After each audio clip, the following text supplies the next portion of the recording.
This game is so brutal. Game is so brutalist.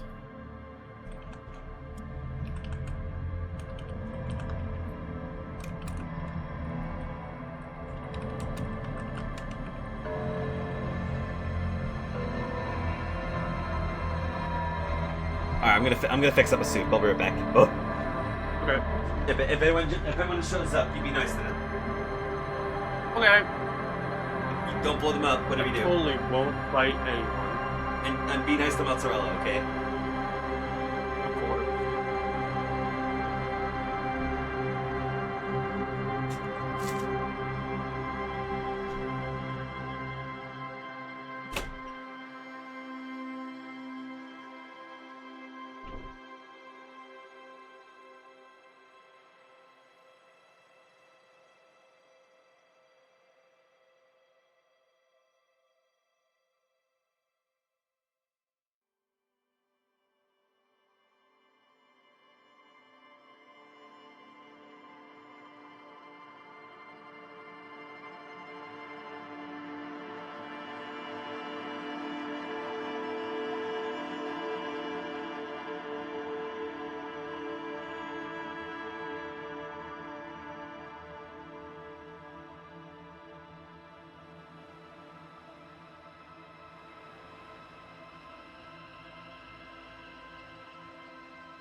Gonna play PlayStation 14, but we're in some of the sicker parts of this game, so I'm gonna watch this instead. Hell yeah!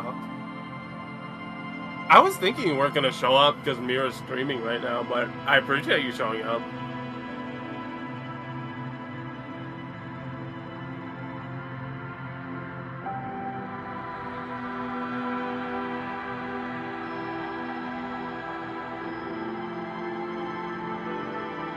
We'll be getting starting soon. Graves is just preheating the oven.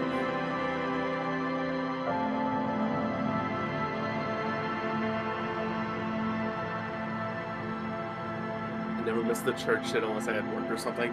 Fair. We are in a really good part of the game.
Pizza time.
Big axe wound.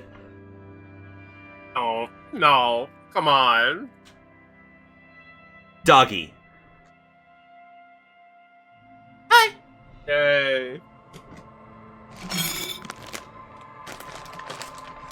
Oh shit, hold on. Ah! I have hot soup. Ah, I just burned my hand a little bit. Hi. no. Nah, it's fine. Hi. Hi. No. Hi. Hi. Hi. Hi. Hi. Hi. Let's play this game. Let's play this game. What the fuck were we doing last time? We were in the church. Yeah, oh. We gave the news about the dead husband. Oh, yes. Epic! Right. 5 points. I'm sorry, that was fucked up. Okay. Can we pull up a side stream? Also, we should probably switch to stream VC. Oh yeah! In case our friends show up. In the wrong? Yeah. Bagu bagu. Ragu. Hi! Can you see it? Yeah, I see it. So, we left the church. We're no longer in the eyes of God. And Dolores Day.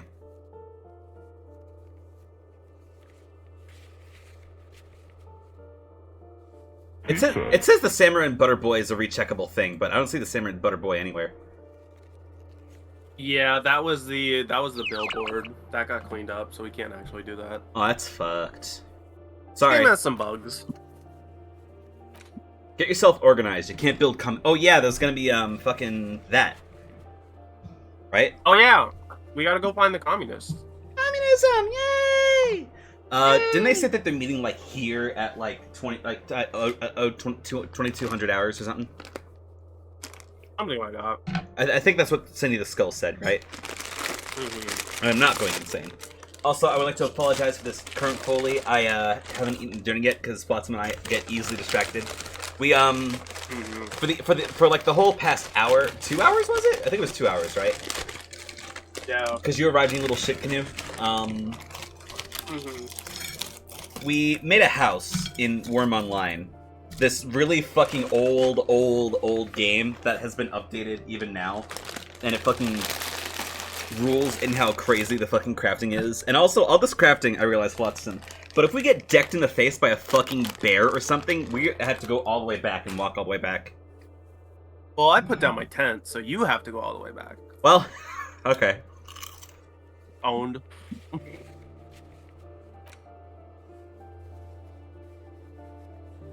We need to build beds, but we're not playing Worm Online, so.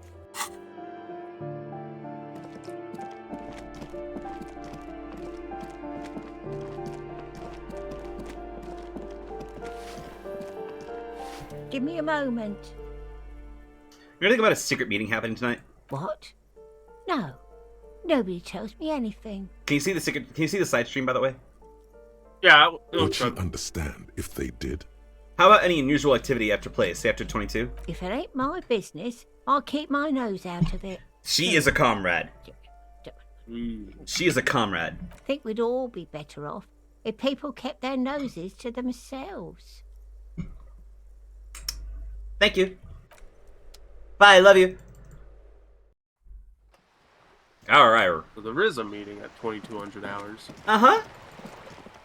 Yeah. Yeah.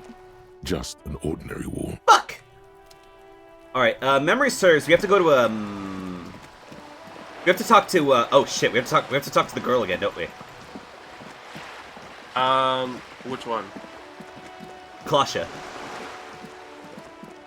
Right, yeah. Huh? Why is this boarded up? Oh, was it always like this, or am I going insane? It was always like this. That's part of the doomed commercial district. Oh, yeah. Hello again, esteemed officer, and welcome to Crime, Romance, and Biographies of Famous People. Hey, this Dick Mullen fell apart. Can I have another one? Oh, I'm very sorry, sir. Some of these old paperbacks just don't have the durability. I would be happy to sell you another one, but unfortunately, Wow. it's the last copy we had in stock. No one got Dick Mullen. No more Dick Mullen. No more dickings for me. Hey, kid. Hi, Ace Detective. Are you here for more books? Hey, little girl, help. My Dick Mullen book right before I get to the end. Do you know what happens? Little Which book was girl, it, sir? help. Mistaken identity. Oh, I'm very sorry, sir. I haven't read that one yet. No. I wish I could help you. No! We'll never know. Well, some things we just can't learn. Give up. You'll never find the answer. There's no other copy of Dick Mullen and the Mistaken Identity here. Gotta be able to solve this. There isn't. If only you had more time, more resources. Who knows what you could have come up with? Maybe if there had been more money and less speed. Or more speed. Or that, yes. Either way, you might have been able to come up with an answer. But not like this. Well, fucked. Damn. Well, I guess I lose. I wonder if you have the right skills, would that lead to, like, a new thought for the thought cabinet? Child, how does my copy of Nancy Drew end? Thanks, is in a trap. Oh, Pips.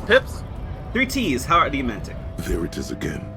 That spectral smell haunting this industrial harbor. And it smells like heavy fuel oil, mostly, because it's an industrial harbor.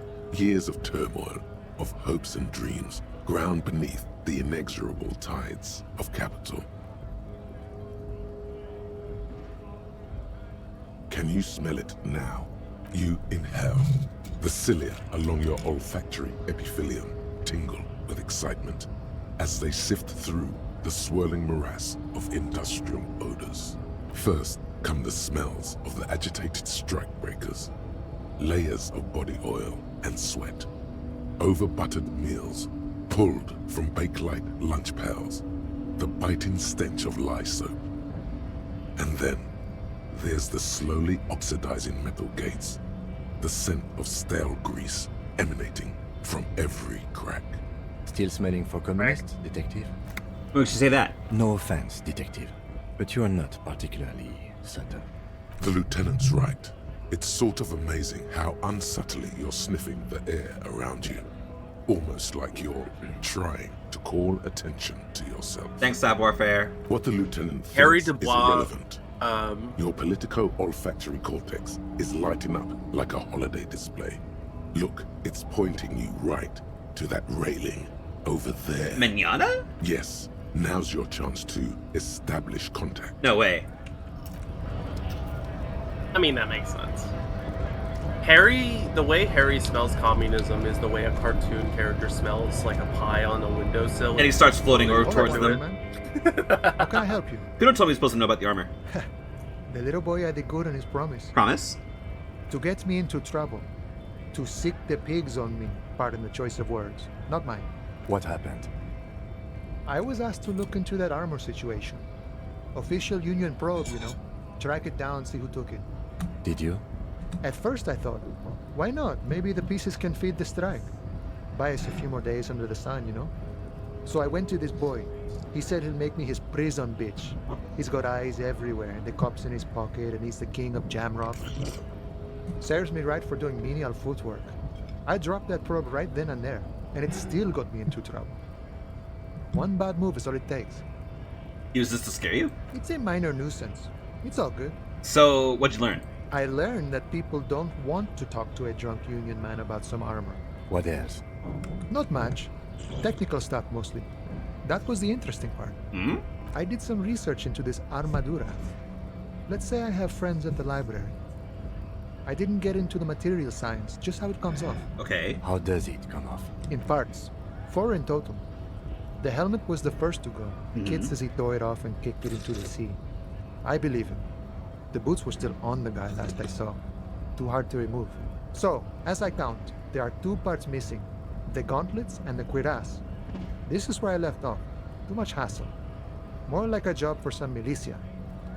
Hold up, 4 pieces? What about the leggings? Oh, they're just gone. They don't exist anymore, if they ever did at all. Forget about them. I do. I'm gonna find all of them. All of it? There are junior officers out there, eager to prove themselves. I would leave some for them, and I would leave the boots to processing, but okay. Let's find all of it. It's implied he finds it unlikely that you will succeed in this. And Mesquite is epic then, all across Martinez. I hope it will be a real bonanza for you. Hell yeah. Especially getting those boots off. This is just like You'll JoJo's have an Bizarre easier Adventure. time wrestling the spurs off a boyadero than that. Thanks, sir. No problem. If you see that kid, thank him from Call Me Mañana. Thank him for showing me the way. He is sincerely grateful he is not tracking down pieces of armor right now. Listen, brother, something important I gotta talk to you about. What's that, boya? Now's your chance. Remember, communists are notoriously skittish, so it's best to insinuate your way in. Hold on. This isn't a man who goes in for subterfuge. He prefers someone who'll look him in the eye and say exactly what's on his mind.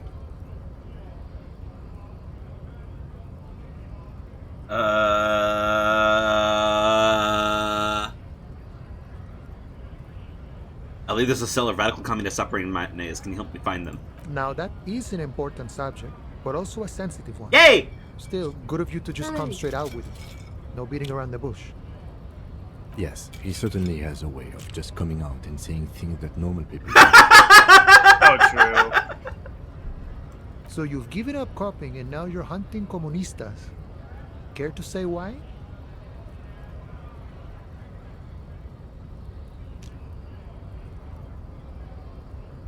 I'm not hunting communists. I'm trying to get organized by them. Oh, I see. I wish I could help. Unfortunately, I don't know many comunistas.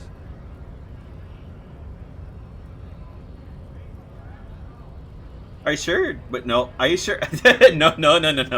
I know you said you're not really communist, but aren't you actually communist? Maybe, maybe not. Either way, I'm not institutional. A man's got to blaze his own trail, in my book. Okay, so maybe he's not exactly a communist, but there's definitely some communistic He's just residue like me, for about real. him. Ah, but you know, I did meet a genuine ideologo a few months ago. Perhaps he's your guy. His name's Taban. Didn't say anything about his name. Wasn't this sort of encounter where names matter? What does that mean, by the way? You know, a guy with a theory. Someone who likes to pit his theory against other theories in deadly theory combat. How'd you meet him? It was late one night as I was leaving the arbor. He was waiting on the corner in a bright white jacket. Classic Saramirizian style. He asked me for a light. We shared cigarettes. Then he asked me if I ever thought about getting into some of the extra physical branches of communism. What did that mean? No idea.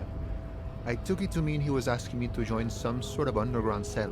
A very old school organizing technique. The sort of thing comunistas used to do before the revolution. What'd you tell him? The same thing I always tell people who try to press some claim on me. I said, every boyadero rides alone. How'd you find him then? I couldn't tell you. Once I declined his offer, we finished our cigarettes and he disappeared back into the night. Just before he melted into the shadows, he turned to me and said, "Remember Dobrava and Abadanais." And then he was gone. I don't know. Guess not everyone remembers. Huh. What do you think it means? Been wondering about that myself. Some comunista inside talk with me. Not meant for the wider public. They love that kind of thing. You'd have to ask someone who knows the ideologo personally. Not Wait, to interfere is that the in a code personal word? errand, but it might have something to do with Yeah! the passphrase Cindy mentioned earlier. Oh shit. Alright, good thinking, Kim. The lieutenant nods. Just in time. The faithful partner arrives with the key that turns the lock. You two make a good pair. I salute you, boyas, and wish you good fortune on this grand ideological quest. The man whispers a jaunty tune.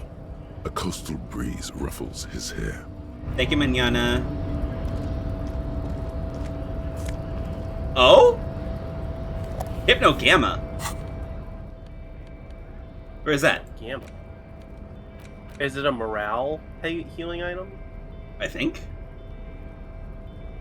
Where is it? It's in your morale healing. It's not in your inventory. Oh. You have 6 morale healing. Holy shit, wow! That was a good find.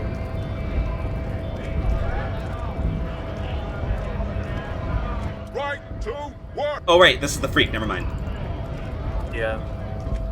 He's the... So, 2 things. We need to go rhetoric the cargo container in the harbor. And we also need to talk to Claudier.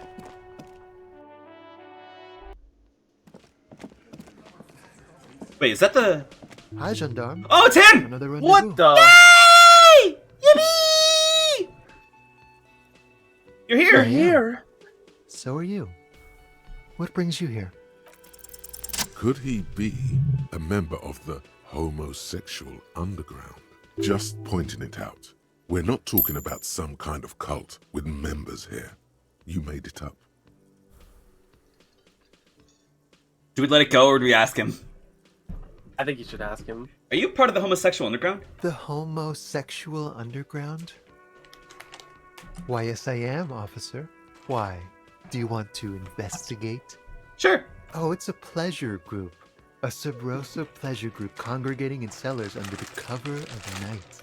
Saturday Love night. Encyclopedia Sometimes being like, even reminder, Friday this is night. some shit you invented, dude. Not only that, but this legendarily hard gay thought check, Harry got it with a 6. What about Thursday night? Or Thursday night.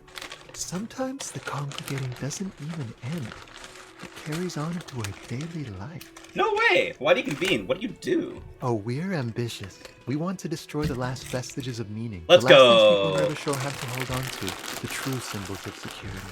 The meaning of man and woman, mother and father, their marriage. Yeah, fuck the nuclear family. Everything will be constantly shifting and moving under our rule. The future will belong to a circus of identities just spinning around, surreal and unreal. You won't even know who you are anymore. Does that have anything to do with disco? Yes, we listen to a lot of disco.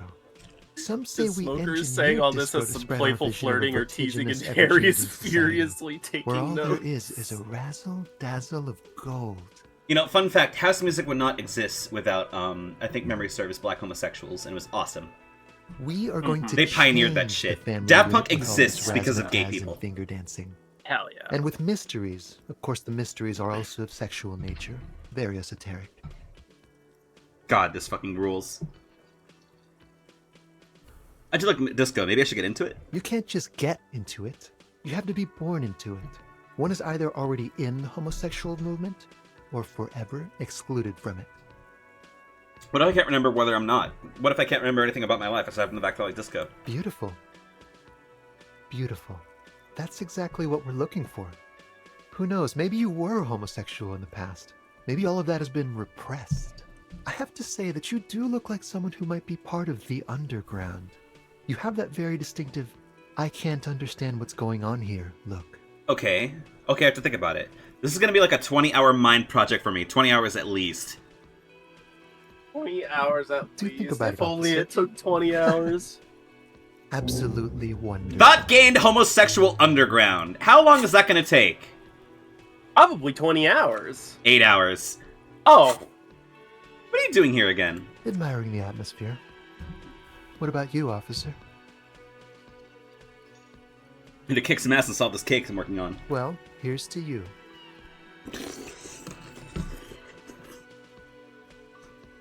Oh yes, let's see. He knocked on my door a few days after the lynching. I think he was going through the entire building, asking questions. What do you tell him? Nothing. That I didn't see anything. And he believed you? Why shouldn't he? Did you tell him about your friend? What friend? Sunday friend, the witness. No, I don't think it came up. What did he look like? Muscular, handsome, strong, like one of those military types. Was he alone? Yes, but he was speaking to someone on his earpiece. Earpiece. Yes, you know those tiny speaker microphones that fancy security guards sometimes wear. Yeah. What was he saying? Just reporting back whatever I was telling him. Okay. Besides muscular, do you have any other identifying traits? Oh, let me think. He had an accent. He sounded like one of those mercenaries. He sounded vaguely Oranese. No, not vaguely, scratch that. He sounded definitely Oranese. Thank you. Sure. Anything else on your mind? Met your Sunday friend. You did? And how did you like him? I didn't. He's a government official. I don't trust governments. Ah, shoot. Why not?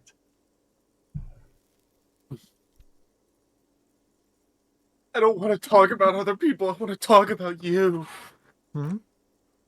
What about me, gendarme? You did? Ah, shoot. Who is he? A visitor from the first world. He's not like you and me, gendarme. He can always return. Where? To his opportunities in Occident, sur la clé. Still, his coming and going brings some life to the village. Or is it just money? I don't know. What are you two? Friends, I told you. Sunday friends. Friends who like to get together from time to time. What does that mean, though? That he won't be there when times get tough, I guess. Aw, man. Is that even a friend? It is. On Sundays. Why is he staying at your place in the middle of the night? He has keys. And he likes the view. To the sea, I mean. What about me, Jean? Bye-bye, gendarme. Thank you. It's you again. What is it? Are you part of the homosexual underground? Starting from the right. Once the sitting across, and then in the far corner. Side in conclusion. Exact. The fuck is with you, fella? Bye.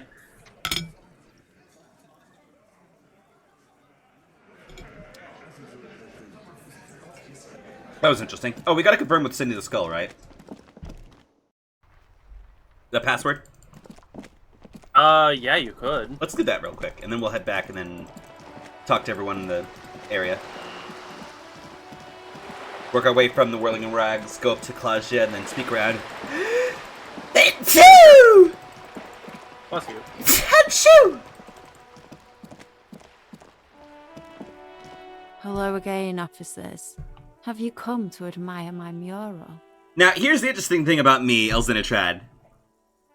I have really bad ADHD. Yeah. What do I care about some fucking tin eggshells? Might find some armor useful if the streets full of red once more. Ugh, alright. Sad piggy. I'll give you this one. I saw a little girl in the fishing village running around with Little Lily. military-grade handwear. Look Ah. cute as hell. Could that girl We have the have been Little Lily? boots. We have the It's we not have a the bad chest place plate. to start. Little Lily. Could have been her. Small kid with giant white armored hands. If you've seen one of them, you've seen them all. Thanks, Cindy. Oh shit, we should talk to the Kuno. Why? He knew about the armor. In the Oh probe. yeah, we do have to send Tommy Manana's regards.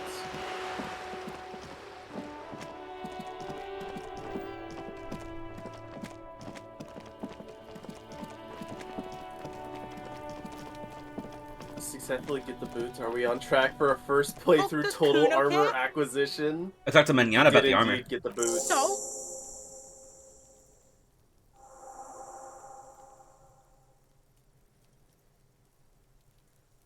He said to thank you, wasn't too keen on chasing the armor anyway. Fuck, okay. Kuno's a giver like that, yes? Kuno sent your fat ass running around like jello. Look, pig. Kuno sent you to rough some people up. Kuno played you. That happened. Now you and Kuno should move on. I'll remember this, Kuno. You got fucked. You got fucked, pig. After this shit, you better have something real interesting to say if you want to stay in Kuno's face. Yeah, real interesting. Kuno doesn't fucking care. Cool. Classic. Thanks, Kuno. Wait. Okay.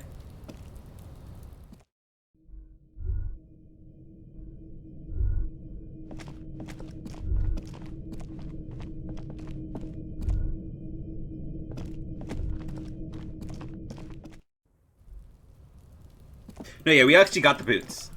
Did we get any more of that? We have the chest plate from Gary the Fuckhead. Yeah, we do. We have the chest plate, we have the boots, we're about to get the gloves. Is there anything else? And then there's the helmet, which apparently Kuno kicked into the sea. What the fuck is wrong with the Kuno? Don't answer that. I forgot, it's the Kuno. Thanks, Sans Undertale. Oh shit, hey! The posse. Already abusive art. Yeah, that's fair. Yeah, I guess it's not fair to say who knows. We kind of do know. I don't even know how to thank you for finding my husband and helping him out. I hope we haven't been too much trouble for you. I'm basically also a cryptozoologist now. I knew it. I'm not surprised. It's already getting out of hand. Well, in that case, sweetie, let me give you a small token of my gratitude. It's a tie. A tie! Origin. The pin is an antique. Quite special to the cryptozoological community. I'm a cryptozoologist now! The little silvery knob holding the tie together feels warm in your hand. It's in the shape of an alien snake with 8 eyes. Yo, that's fucking cool. You could ask her about this when you get the time. It's probably a cryptid, but the phasmid, of course, is more important. You never told me you seen the phasmid. Oh, you don't want to hear about some old woman's ramblings. Yeah, I do. Ramblings? Nonsense. Your description of the phasmid is the most precise I've ever heard. Lena's model and little faceplate are a good example of this game having a lot of sloppy minor revisions. Her model is just plain brown and her faceplate is very blonde. Yeah. Darling, I didn't even get the size of it right. You were a child, my dear. Really. It's extraordinary what you were able to describe. Now go on. Tell our friend about it. He's proven his interest in the field. Reflexively, the lieutenant read his familiar notebook. Well, it was summer. I was building a racing track out of sand on the beach near a tall stand of reeds. Quite a tall one. Many times my height, I remember. When, all of a sudden... Wait, where is this and how old are you? I'm getting ahead of myself. I was 5.5 in Betancourt in the suburbs. Oh. My grandmother had a summer home there. Cool. What happened? The strangest moment of my life. I looked up and one of the reeds moved. Not like a plant, but like a living thing. It stood up and looked at me. Its body unfolded like some antique toy. I've never seen anything like it. Being built on common passions is easily one of the best ways you can ever get to know somebody properly. It's really fucking awesome. Hello, Mario. Hey, Echo. Hello, Mario. We're in the VC if you want to come join us, but it's okay if you'd rather just watch. She had no fear, just surprise. I didn't know this can happen, so I reached my arm and touched the thing. It felt just like a stalk of reed, but it moved, swaying, towering above me.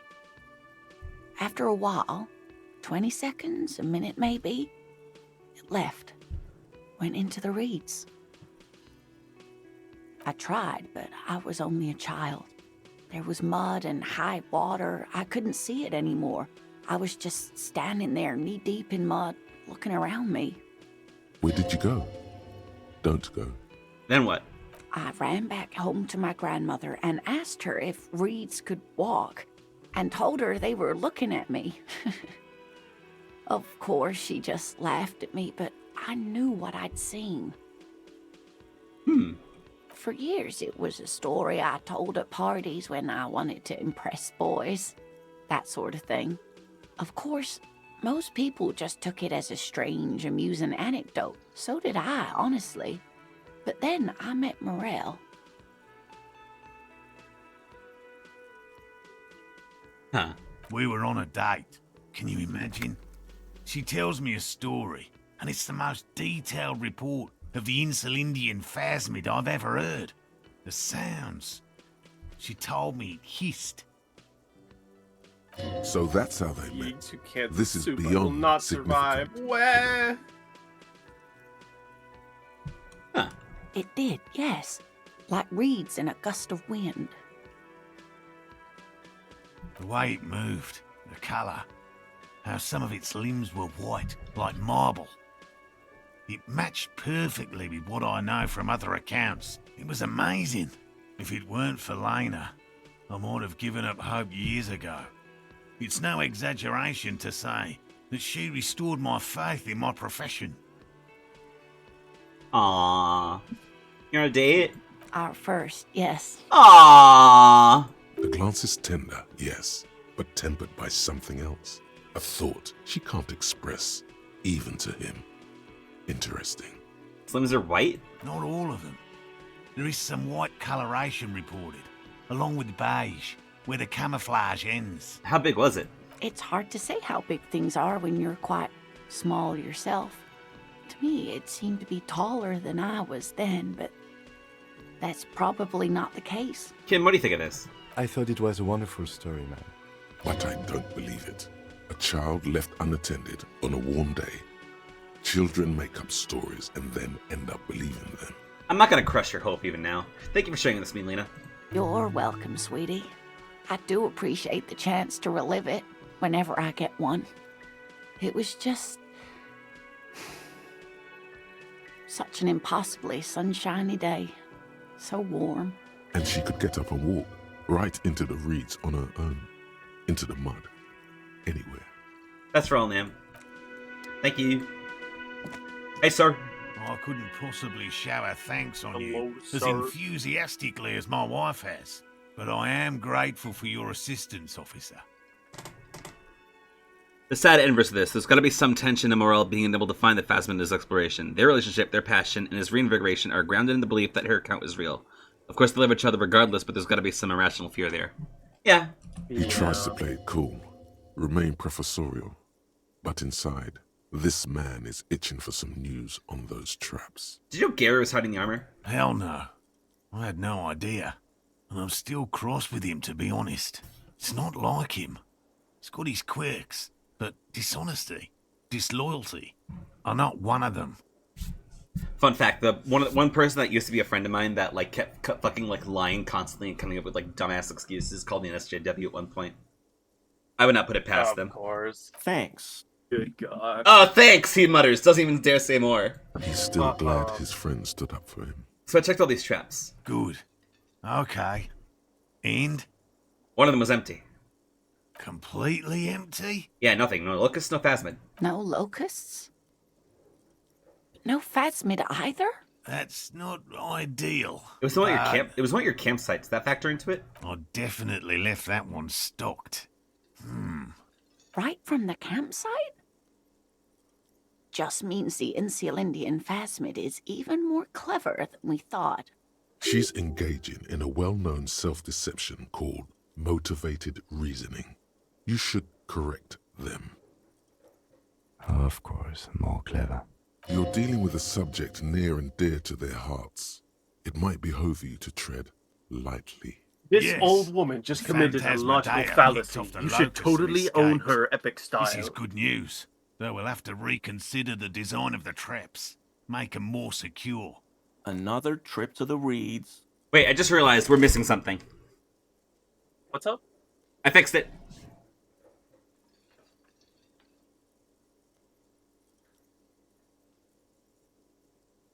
Oh, were we missing the quote? Yeah. Awesome. I'm glad we got that back.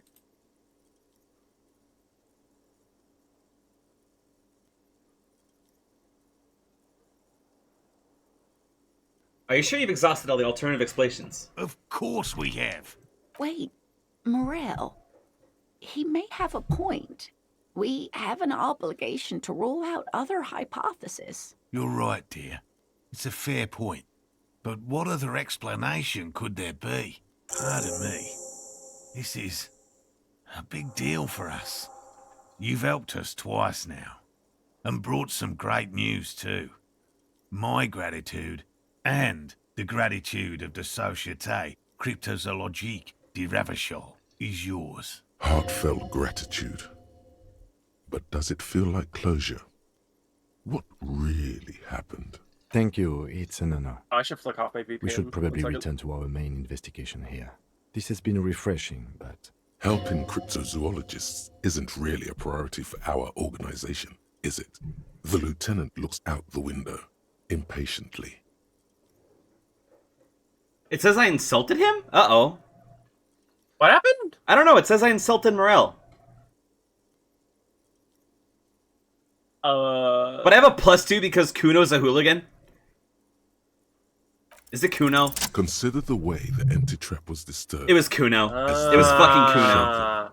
Maybe not Kuno, but maybe one of the kids in the village. Hands small enough to fit inside the trap, too. You should ask the red-headed boy, Kuno. Or maybe it has been Kuno. Kuno. A little hooligan. But what would a child want with bags? Oh, my dear Morel. You've been an old man for too long. Kids love to torment insects almost as much as they love to torment old folks. I'll talk to that little gremlin first. Delinquents. My favorite. Oh, you've been such a dear to us. Please, let us know whatever you turn up. I have a feeling we're getting so close. Well, I see you've got all the help you need. I'll see you tonight at my place. Let's play suzerainty, but no more field trips for me. After this is your last chance to talk to Gary. Really, Gary? We're getting somewhere here. I'd love to play suzerainty, but... Lena, I'm sorry, but you're not getting anywhere. It was some kids. I know the little mutants around here. Leave anything out in the open and they'll steal it, even if it's bugs. Shut up, Gary. He sucks. Not a big fan of the fascist. Morale, not a it's big been fun, fan of really, Gary. But I need a bath, 30, and I have deliveries to handle. When this tea is done, I gotta run. No need to apologise, Geary. You'd be more than helpful. We'll have to take a rain check on that game of suzerainty today, though. We're gonna follow this through. He keeps the language unemotional, but it's in there. Disappointment. The first man to break formation is always a blow to leadership. This is bigger than he lets on. I'll be going now.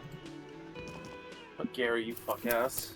I'm gonna talk to this fuck ass and call him a bitch and then leave. Always a pleasure to see an officer of the law. I mean, officers. Shut up. Jesus. You know what? Fuck you. Bye. I take it back. You're not worth talking to ever again. Always a pleasure to see the officers of the law. Didn't he literally say a racist thing about Kim?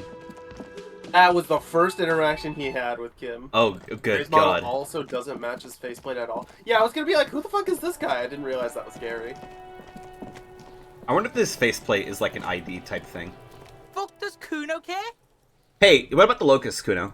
No, Kuno doesn't give a fuck about bugs. So he knows locusts are bugs.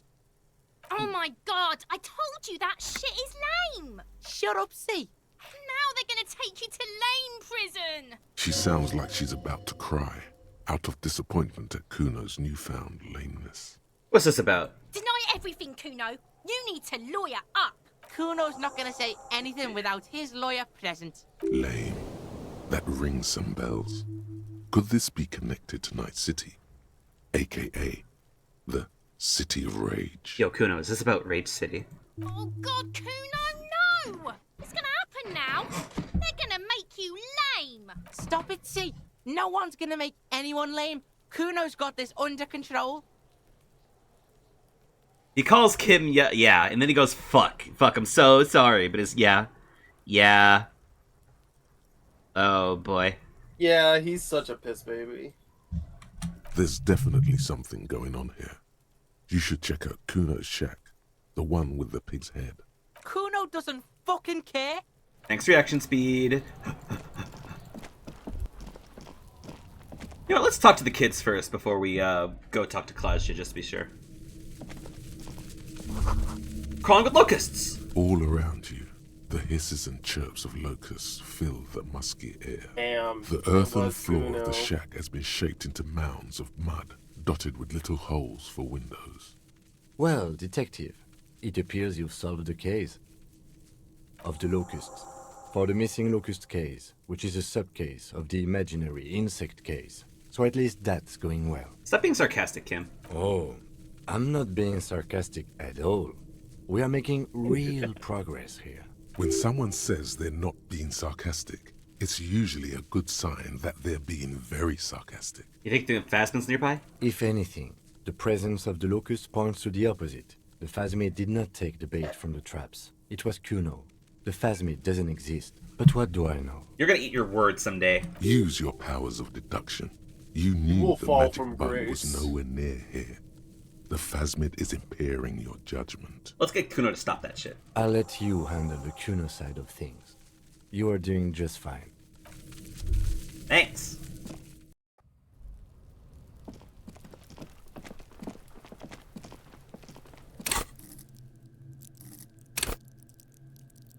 Don't make me get you. Don't make me get you, you freak. If I have to take drugs to find this bug, I'm gonna go insane. Fuck does Kuno care? I know you took the locusts and the traps. Put them there. Put your hands up behind your head. Yeah. On program. Kuno took the bugs. So what? So it wasn't a Phasmid. A wave of disappointment washes over you.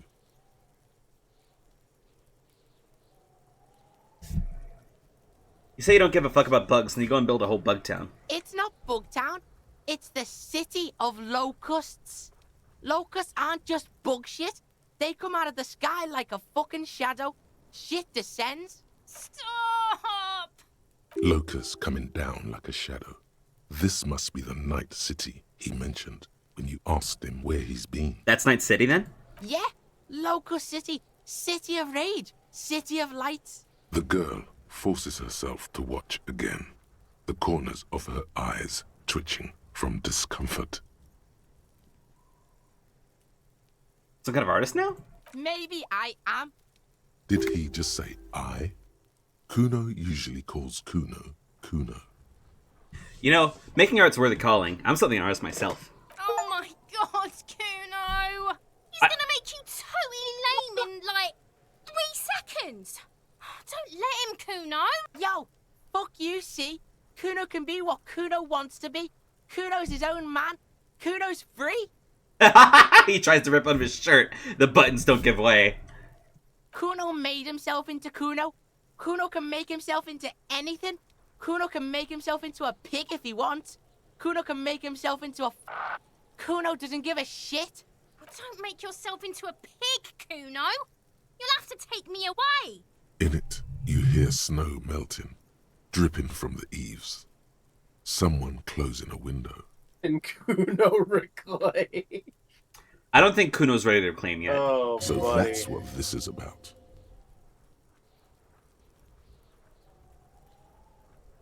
That depends on the choices you make, young girl. Without a word, she disappears entirely behind the fence. For once, the boy is lost for words. He turns completely red now, with splotches of white beginning to appear across his face. Use this momentary confusion to take control of the situation. You got him. Now convince him to leave the cryptozoologist's traps alone. I need to stop taking locusts in the traps. The cryptozoologist is trying to find something very important. Those locusts are bait. I don't give a shit. I don't need the locusts anyway. Shit is all lame now. C was right. The girl's face appears again, above the fence, just long enough to make eye contact with Kuno. What does the city locust mean? It don't mean anything. It's shit. Kuno just likes to focus. Kuno likes to concentrate on shit. Build shit when he's zipping hard. Fuck. Pig, you really shouldn't have fucked with Kuno City. Now it's all fucking lame. What's gonna happen to locusts? Kuno's gonna let the fucking locusts die. Okay. The fuck are they trying to catch anyway? With the traps? The Insulindian Phasmid. He recognizes the name. Wait, you know what that is? Bitches think Kuno doesn't know shit. The fuck out of here. Kuno's tired of this shit. As you leave, you notice his usual rooster-like swaying posture has changed. Slowed down. like clockwork unwinding. There's silence between the two children. They're not saying anything to each other, nor looking in each other's direction. Did we just solve a toxic relationship or something?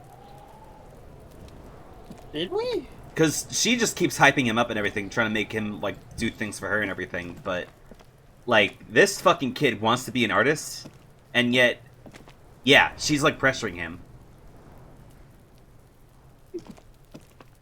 Like, to the point, like, she's saying some awful shit to him, like, riling him up and everything. When he's, like, clearly just, like, abused and everything. Hey, hang on, I'm gonna talk to her. Hey. I'll die before I squeal, pig. Okay. You okay, Kuno? Fuck, does Kuno care? Never mind. Kuno doesn't... We should jump back onto the main investigation. Huh? Oh, yeah, class check. We've put it off like 30 times at this point. My bad. No, it's okay. Sorry. Just run straight for the stairs.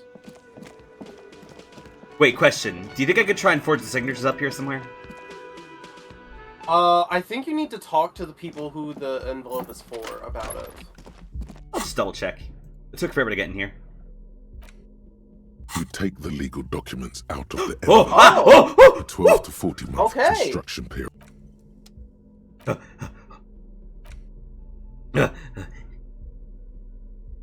Interfacing.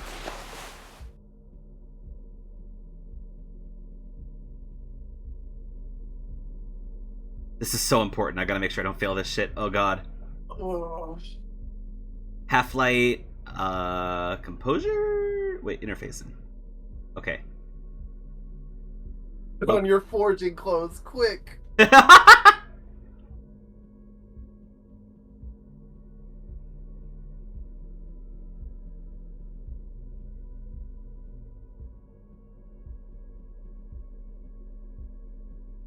Oh, hell yes. This is awesome. Yo! Damn, Slender that bolo looks tight. tie held together by an antique clasp in the shape of a bird skull. Features 8 cavities for eyes, to serve that you can't look away. That is fucking awesome. Oh. Wait, composure. What am I thinking of? Does, finger pistols... Empty hand slots give suggestion. Rawr. Does, this also gives suggestion. Wait a minute! If I just hold the Ledger of Oblivion, I don't ever need that thought, huh? Well, then again, reaction speed's also good. Anyways, it's a 2-for-1. I'll keep it for now. If anything can trump that, then I'll think about it. +1 to Volition is God tier. That's a free extra brain health. Oh yeah. No shit! That's why morale's 4. Cool. I forgot about that. I forgot. I don't know things. I'm kind of stupid. In case you haven't realized this, Flotsam, I'm a little bit of a dumbass.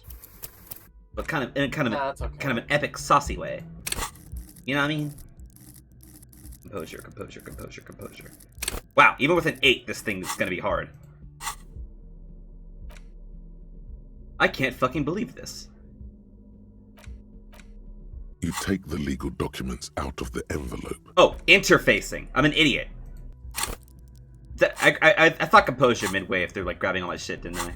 Oh. Interfacing. Yeah. Interfacing. Sorry. Face. Wait. Face. Savoir. Reaction, hand-eye. Interfacing. So many words that are very similar to each other in this game. Yeah. I'm just realizing.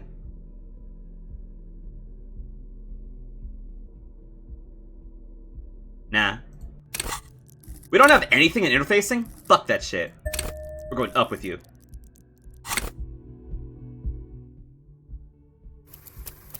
Alright.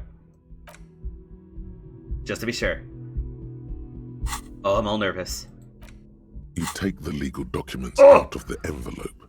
A 12 to 40 month construction period and the zoning plan in the addendum. Should we risk it? I'd say so, yeah. The pen is shaking in your hand as you draw a pathetic little line. This isn't going to work. It doesn't even look like a name. Just a scratch mark. Did I ruin it? No, it's just a little line. Let's get an actual signature on top of it, and it'll be fine. Wait, what?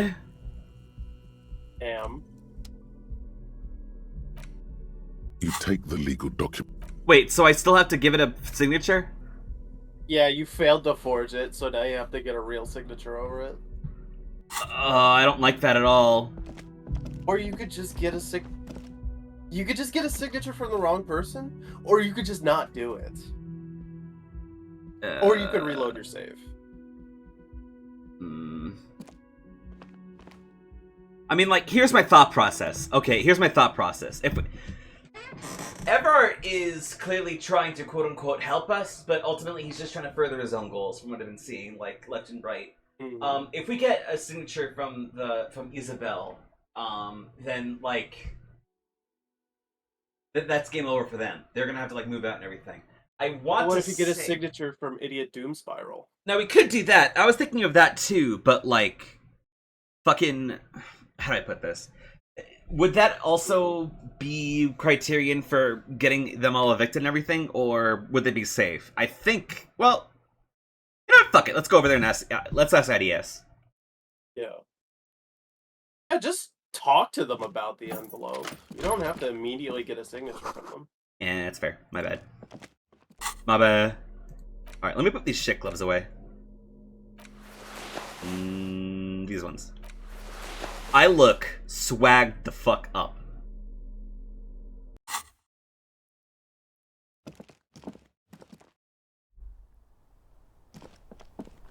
Swag cop. Swag cop.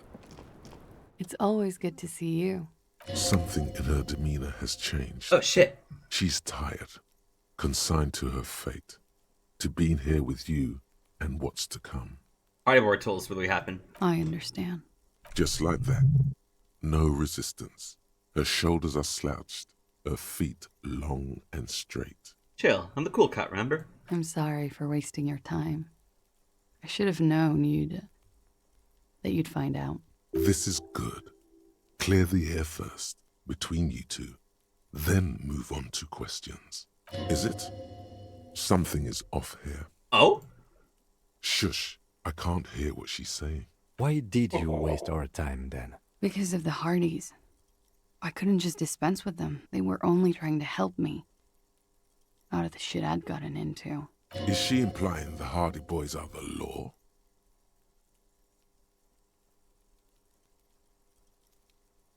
It's not a good enough reason. You're right. There's more. There's more? You answer to the coalition government, and by extension, the moral intern. Is she not a big fan of the government? Briefly glancing over her shoulder to the sea. Not a big fan of the government. 30. Where the cold oceanic expanse lies, and behind it, another world. You're afraid of the moral intern? You share a database with them. You send people to their courts. Wait, what'd you do? Just business. But bad business for some people in the moral intern. If I show up in your records, officer, they will find me. They will... What happens if they do? They will kill me, sir. Oh, shit. They file my name, take me in for questioning, enter me into the moral intern mill. Well, then I'm fucked. For nothing. This murder didn't have anything to do with me. Oh. Okay. What did you do to have these people after you then? It's not nice, but it's not illegal. Not here in Revachol. Or even in Orania. What exactly did you do? Industrial espionage. Oh! I joined a business collective with the intention of betraying them. I did my job well enough to be asked to do it again. With a bigger company. The kind you really, really don't fuck with. I took their ledgers. 2 decades worth of accounting. I need the names of the companies involved and who hired you. The job was Lewis-Duin County Savings Bank. They sound small, but they're part of the Lewis-Scott conglomerate. That was the second job. The first was some printer company. You wouldn't know them. As to who hired me for the job, I don't know. But they're after me too. Along with Lewis-Scott and their friends in the MI. Once you're done in the competitive intelligence circuit, you don't have allies. You're radioactive. Laws cap. These people engineer financial disasters in second world countries. The conglomerate also includes the Bank of Consecration, Airberg, and the popular Papalolo line of dairy products. Papalolo! Yeah. Papa fucking Lolo wants to kill me. I'm sure there's people who've done much worse than that. Sure. I'm not a war criminal, but it was bad. People lost their jobs. Good people, too, not just C-suite. A lot of people got hurt. But that's just more of my shit you shouldn't have to deal with. You're solving a murder. What happened here the night he died? We were there. Together. In bed, I mean. He is a lover. What exactly happened? Okay. He was in a kneeling position. He had just entered me. Okay. I was on my back, looking at him. I heard the window behind me shatter, and I turned to look. There was a hole in the glass. Yeah, love did him in. I turned back to him. That's what I'm saying. His eyes were looking through me, and his mouth was open. Dumb. I could see. I could. Her chest rises and falls with each word. She keeps herself together and says it. I knew he was dead. Before he fell down on top of me. You don't have to continue if you don't want to. No, I want to. Let's get this done. It's okay. Tell us as much as you're comfortable with. He was heavy. I pushed him off and he fell to the floor. There. He only had his boots on. I bit the pillow, not to scream, then ran downstairs. I waited for the second shot to come. For me. I thought there would be one. It never came. She's forgotten about her cigarette. The butt has burned right down to her fingernails. Your cigarette, miss. Oh. I'm sorry this happened to you. So am I. What time was this? When did it happen? It would help us if you could be as precise as possible. 11:30 to 12:15. I don't know the exact time. Around midnight. It's okay. Were you inebriated? Not as much as usual. He'd done a line, plus other things. I was drinking. Wait. Titus said she was gurning her jaw off, much more than usual. Titus said you looked pretty high. Oh, yeah. I did one of his lines, just to clear my head. Did you hear or see the shooter in the course of this? No. What did you do then? Nothing. I was trapped. I was stuck in my room downstairs. I got some clothes on and crawled back up, drew the blinds. Blood was coming from his mouth. Not a lot. Just a little. He was still on the floor, slouched. I couldn't be there with him anymore.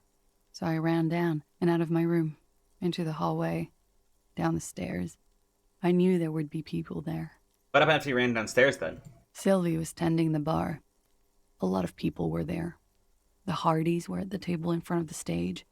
I think the Union box was full. Ruby was there too. They were having such a good time. I sat down and they all welcomed me. I didn't even have to say anything. Ruby knew something was wrong. Ruby? Ruby? Ruby. You know, the leader. The Hardy girl! Oh, fuck! The Hardy girl! I zoned out, that's huge! Wait, the Hardy boys? Follows the Hardy girl? Yeah! Oh! Ansel! The leader? Of what? The Hardy Boys. Ah! Well, nominally, yes. Ruby's the one they go to when things happen, like things they need taken care of. She's the organizer. Twisted fire starter. This Ruby, in her phrasing, is entrusted with great power. She trusts her. So do the others. Would you say she is the 8th Hardy Boy? Hardy boy number 8. Ladies and gentlemen, it's Hardy boy number 8. Why not? Okay, let's go on. But then? Well, Ruby said let's talk upstairs. I showed her the room. I've known these people since December. They know my situation, but I can't leave a paper trail. Ruby was the first one I told. She said she'd take care of this. It's what she does, you know, take care of things. I helped her get the body to the bathroom. We used a belt to pull him up under the shower. to keep him upright. To mislead you, they were tampering with the body. To produce lividity, matching a hanging? Yes. We completely missed the tampering. Looks like you got there in time. What was this, 20 minutes after death? Oops. About 20, yes. Ruby explained it would make the blood... You know what he does. What'd you do? Ruby went outside to talk to Titus and the boys. I was just looking at Lely in the bathroom. I had to put his clothes back on. His armor, too. It was tough, but I've seen him take it off and put it on many times. It took Ruby maybe half an hour to come back with Titus. I'd gotten him ready by then. They carried him out. I knew what they were going to do. Make it look like a hanging. Ruby said they would. And when they do all the hanging in? Ruby said to wait here. She also said I wouldn't see her for a while. That we should lay low or something. So I did. Disconcerting that Ruby is experienced as she is in doctoring a crime scene. That's expert cleaner work. Yeah, she really is a twisted fire starter. I don't know. I haven't seen her since. Twisted fucking psychopath. We will need to take this question to the Hardy Boys. Interesting. Why did this Ruby go through so much trouble to hide something someone else did? Look into this later. Did you hear a gunshot? When he was shot? I may have. I don't know. I couldn't hear anything over the glass exploding. The gunshot wasn't that loud. This is something to keep in mind when assessing the distance of the shot. Did you kill Lely? What? Why would I put myself through this? Insanity. Get myself cornered like this. He wouldn't have died if it weren't for me. I know that. But I would never hurt him. It could have been a desire murder. Maybe an act of jealousy. Shut up, Will. He was a Justin, serviceman. you're just making He shit up. must have had a gun lying around, close to her hand. A military weapon using jacketed ammunition. Now you guys suddenly have theories pouring out, when they're obviously just stabs in the dark. I'd like to answer some other questions, man. Like what? Could the people after you have killed him? That's the first thing that went through my head when I heard the glass break. And what do you think of it? I thought they'd found me.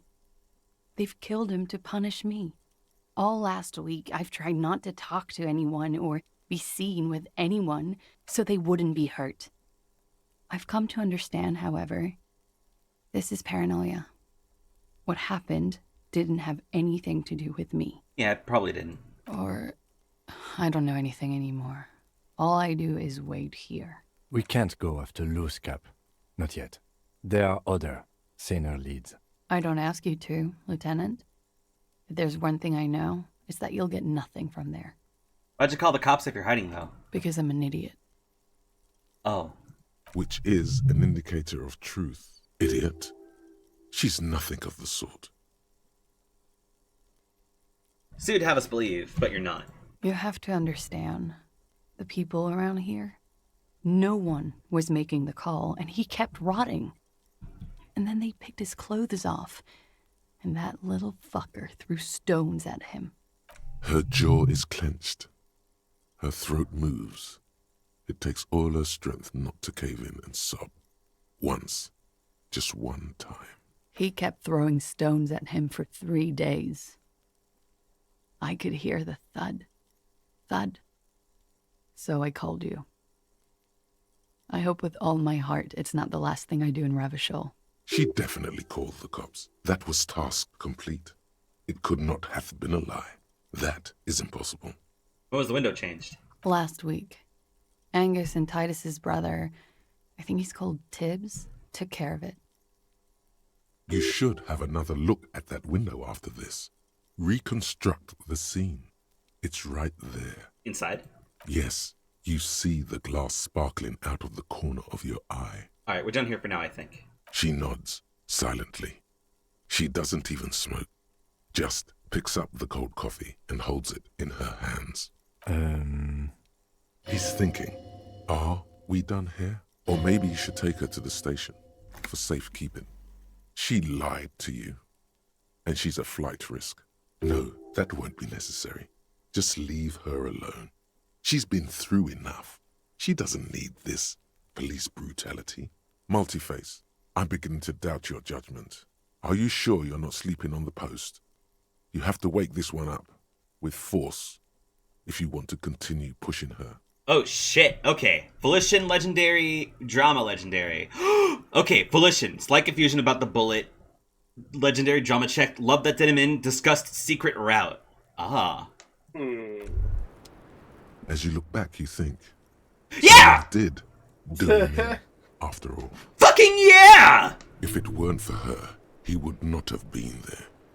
The shot would not have connected with his soft palate.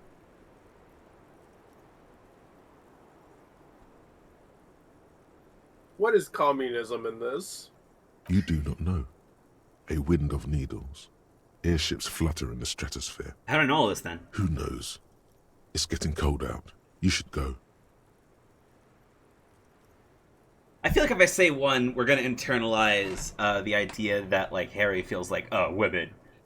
Though, second one, what do you think we should say here? I would not say that to Clausier. Yeah. No. Communism killed him. Remember? Love made it possible. You know this much. Cool. This window is pristine on the inside. Unlike the one that a vague sense of disappointment fills you. You get the feeling this room would tell you something crucial if you only knew how to listen. Tell me again, Kim, what are we looking here? Ballistics? I'm not exactly sure either, to be honest. My imagination has a way of failing me. It's a weakness. Son of a bitch. Okay, we need more visual calculus then. God motherfucking damn. God some white motherfucking. checks with Clausier. That's true. Oh, am I doing a bullet Clausier check and white check? Yeah. Let's do the Volition one, seeing how that was sitting there. Or It's a fine day for questions.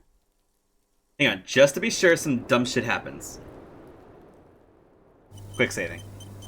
Officer, it's a fine day for questions. Oh!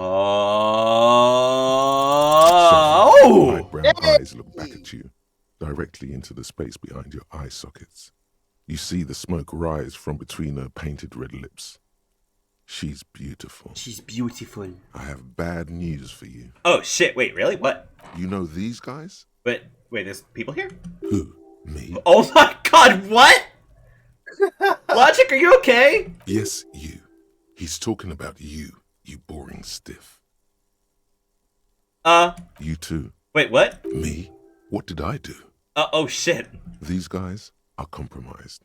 What? She's got them singing along to her tune. Huh? The little bleeps and bloops you trust for info, you can't trust them anymore. Oh my god. Believe it. Okay, who's affected? There's no way of knowing. At the moment, I'm afraid it's best to assume all of them. Even you? Bullshit, man. I ain't compromised. Electrochemistry? Especially that guy. That guy's the most compromised one in here. I believe you entirely about this. No fucking way, man. I just want a drag of that sweet menthol Ziggy. Really? Quick. Tell me what's under her jumpsuit. Glory. Truth. Softness. Protect her. She wants you. Okay, electrochemistry. I take it back. He's got it pretty bad. But this next guy's on another level entirely. She likes you. The crown head is a boring condom. Oh my god. He's jealous. This is human nature. Suggestion, you sure do love a fuck, don't you? How the fuck does this happen then? How it always does. Through subtlety. What can I do? There's nothing you can do about it. You are how you are, and she is how she is. Things will go as they do. What about making them normal? No. What about this then? It's better to know you're being played than to be played without knowing it, is it not? She been lying to me? I think it's safe to assume, yes. Mr. Thespian here hasn't been speaking up. If he were, I suspect there would be paeans to her truthfulness. Like this. Yeah, she did. She is a lady, most fair and just. In his defense, to reduce him to such inadequacy, she probably had to employ half-truths more often than outright lies. That is correct. And omissions too. Hey, can I trust that guy? A little. They're all still of limited use, interpreting things to the best of their ability. Maybe they add flair or something. I wouldn't know. I don't add flair. But when it comes to assessments of character and factual accuracy, they are not to be trusted. Not with her. Can't trust any of them ever again? Don't be melodramatic. You can trust them. Just not with her. A light green speck and imperfection on the outer rim of her right iris. It sparkles. What is her plan? You can't draw a sound conclusion. The one who usually does says, she may want to control the information rollout, not to become a suspect. She may have a past she's escaping, unrelated to this case. You doubt it's something truly insidious. See?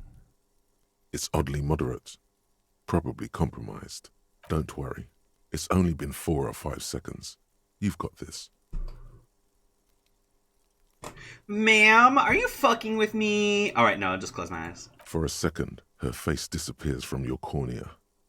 Only a silvery negative remains. Still smiling. Oh, my baby! fucking Holy shit! God. Wow! A 28% succeeded into a 72 for drama. Oh, that's awesome. Hang on. Hang on. Ma'am, if you'll excuse me, I have to put on my dipshit outfit. Give me a second, ma'am. I gotta look really stupid for when I talk to you like this. Oh, let me get my stupid drama bow tie. And my stupid drama jacket.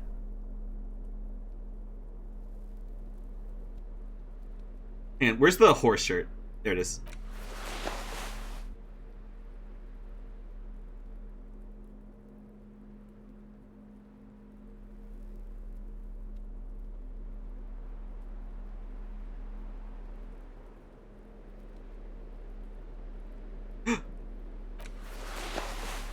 Wait a minute. Where's my other one? Where's my good jacket? Where's the really good one? Where's my fuck the world? Where is it? Up.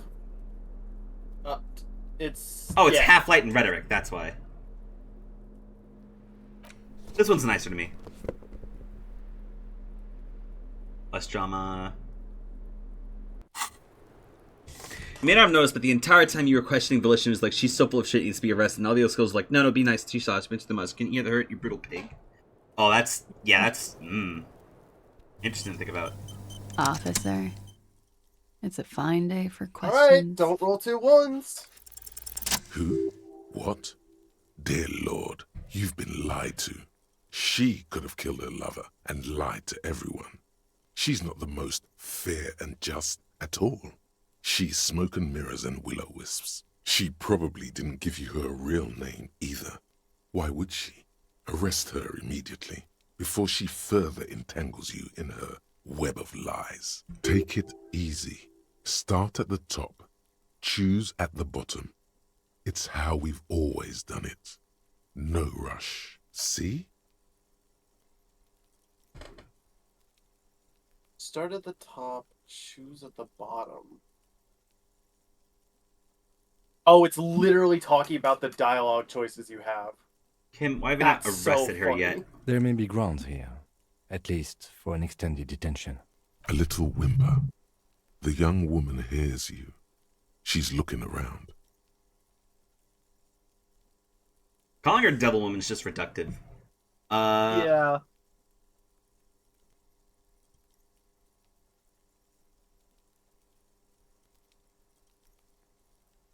You know, I think you didn't make the call to the station. I did. What is this? I called your desk or whatever it is. The numbers are all over town. Call 8-100-2 for emergencies. There was an older woman on the other end. It sounded like she was smoking.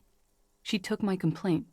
She coughed. That is the emergencies desk number. Anyone could know that, sire, by looking around and calling the desk. I don't believe a single word she says. What time did you make the call? Thursday night. It was late, sometime after 12. It checks out.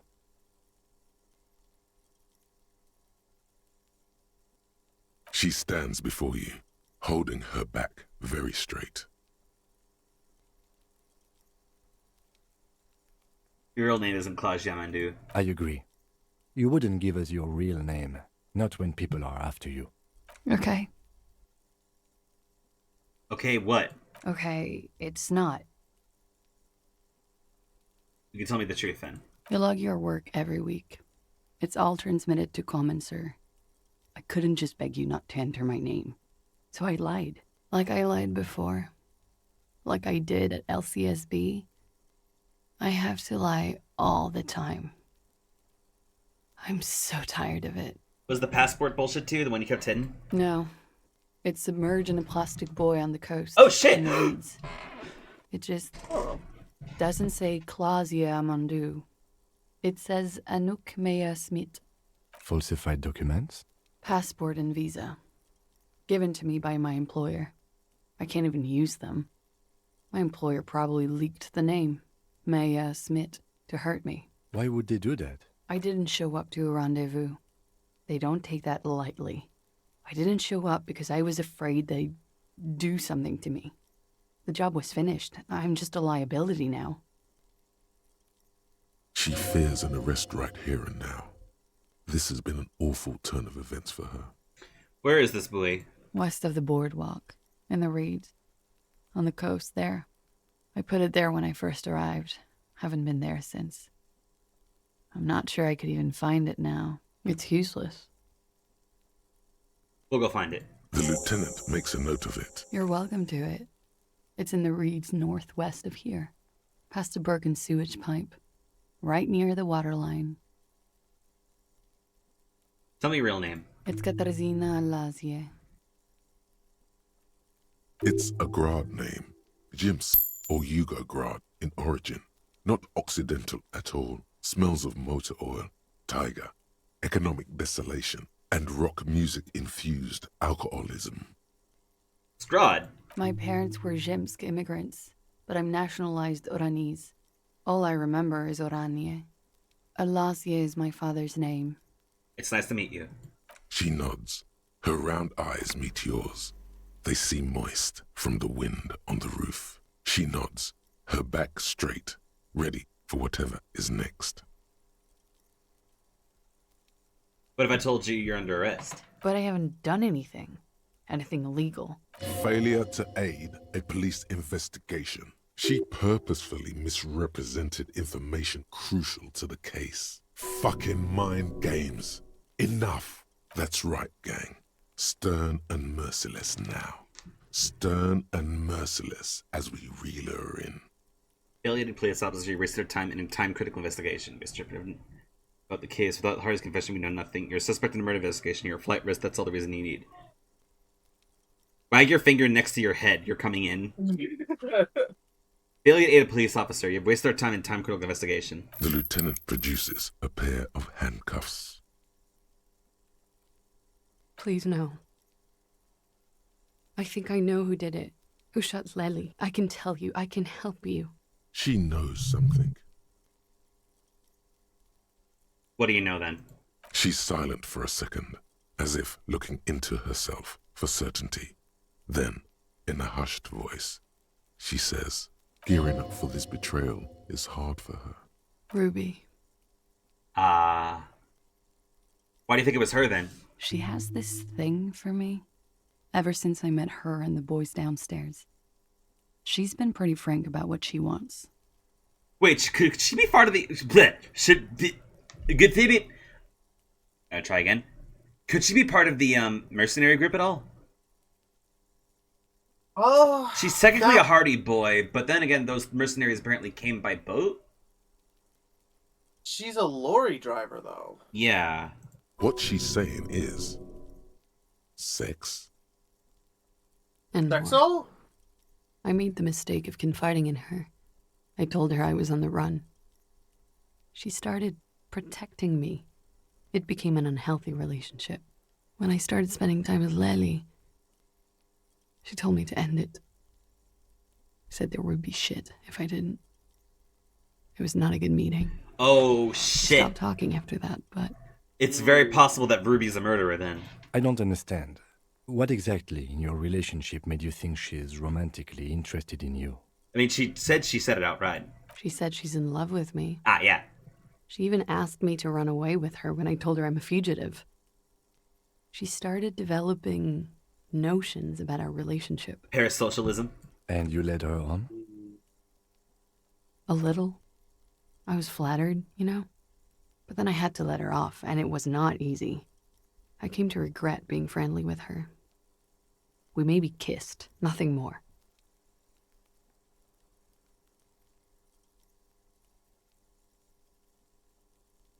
I'm not really sure what to say here.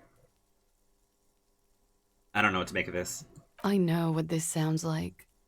That's why I didn't want to tell you before. But she knew what had happened when I came downstairs. Oh!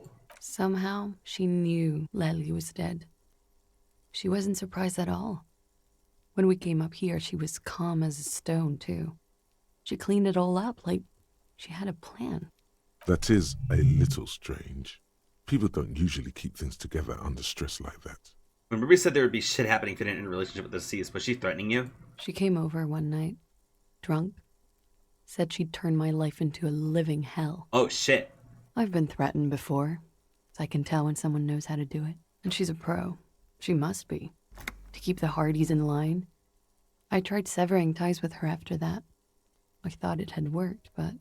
Some of that fear is still with her. She exhales sharply. Oh, this is definitely a real situation that has happened then. What are you talking about? She's afraid you'll arrest her. And how could she have killed him? You said there was a secret route there, right? Oh my god! I was wondering when that was gonna come up! She could have come up through there, then taken this shot. Right here, where I stand. It was too dark outside. I wouldn't have seen her. Then slipped back downstairs without anyone noticing. That is possible. Interesting theory. Did she know that door exists? Had you been out there with her? Yes. She's been up here many times. She used to come to drink on the roof when, You think about the peephole with the perforation in the workshop wall, aren't you? She would have seen us. My bed is right next to... You mean to suggest she made it? No. No. Why would she do that to herself? No, I just remembered you told me about it, and... She's not really sure. It was right above the bed. She could have seen all sorts of things from there. Oh, she is also just as confused as we are then. Don't let your imagination run wild here, sire. Keep it on track. Right. Okay. And what? Arrest the liar now. Why? She told us some pretty interesting things there. Electrochemistry, I get where you're coming from. Not helping. Don't arrest her. Push her a bit more, but then let her off. That Ruby theory was solid. And she's beautiful. What? Her. Stop letting her distract you. Awesome.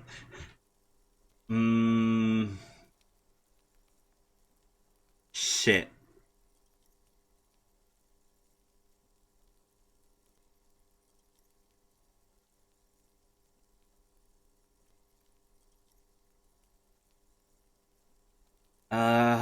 Fuck.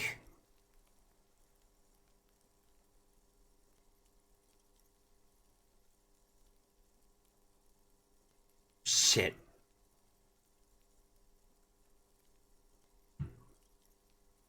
Alright, until we figure out the Ruby situation, you stay put. Thank you. Thank you. You won't regret it. Make sure you help us, or so help me God. Something tells you, you will. She slowly lights another cigarette and steadies her breath, as if in the presence of some tiger. You are. This is not the end of this. It really is not. We're gonna check that boy. Wow. Cripes. Praise. Holy shit, man. This window is pristine on the inside.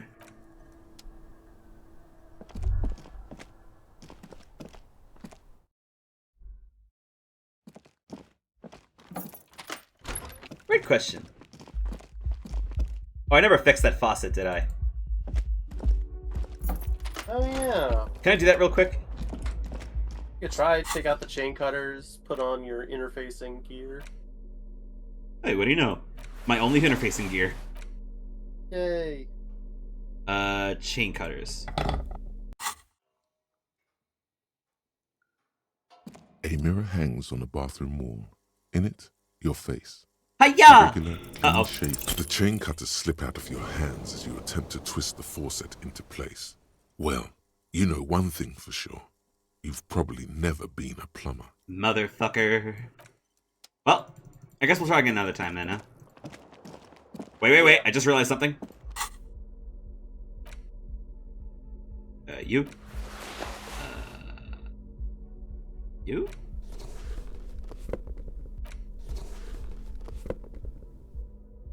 Yeah, I need the encyclopedia checks for experience.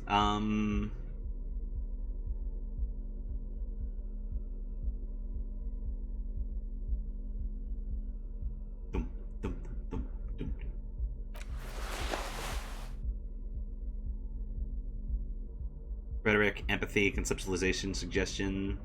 I love how we have 4 different variants of white shirt. I look so fucking stupid. I love this.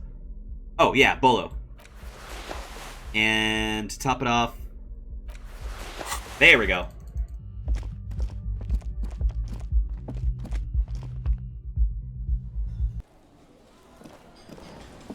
Hey, not a cop. Again? Nope. Yes. Wait. Yes. What is it? Are you from the same police station? God damn it, you leave her alone.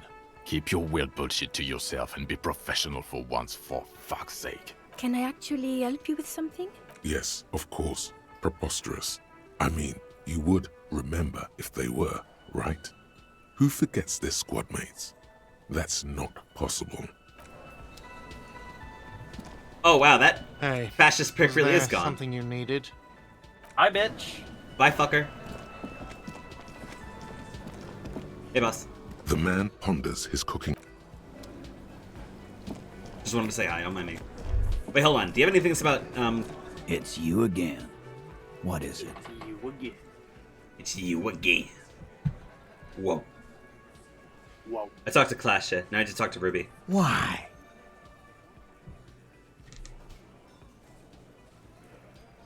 She's a really leader. I'm gonna blubber with you. She's an excellent channel. Lily's killer. I've seen a laudanum-induced delirium. Paranormal instinct that whispers in my ear.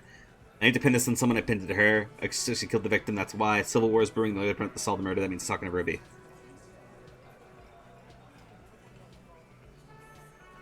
Sounds like you want to push this steaming pile of shit on anyone. And now you pet Ruby.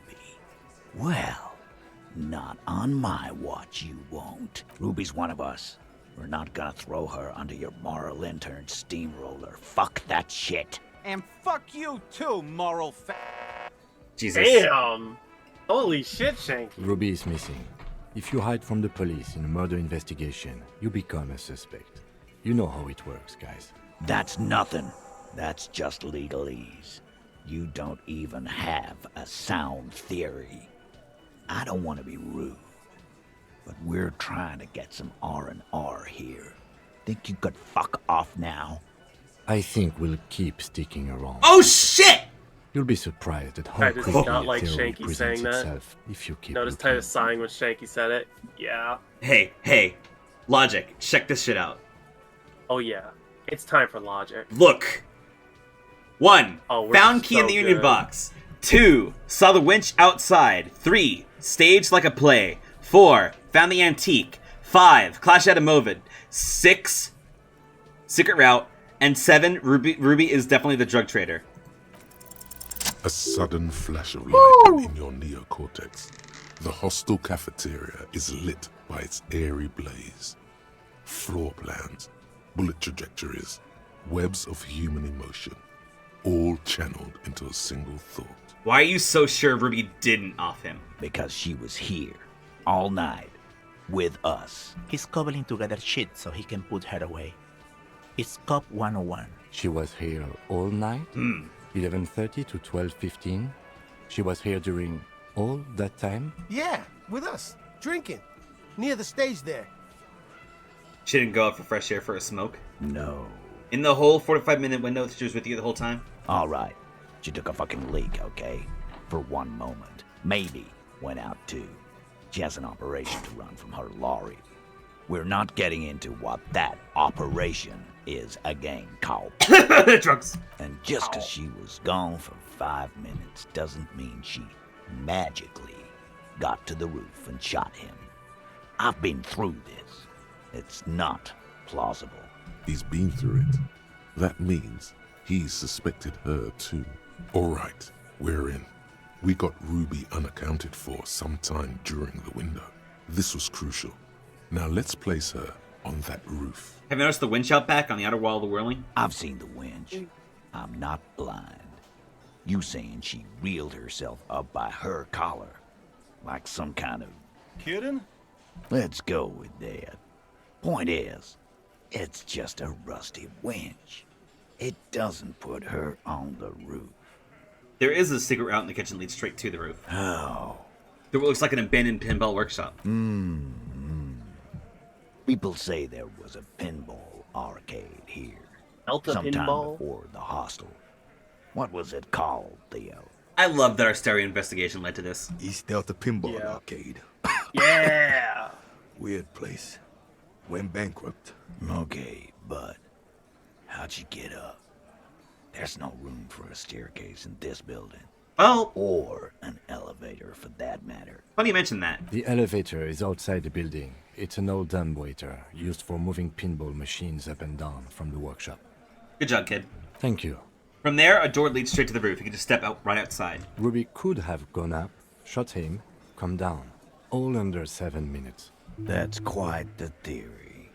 We need to have a look at that secret passage, boys. We come back and it's just like plastered and like cheap like bricks and everything. Like, fuck off.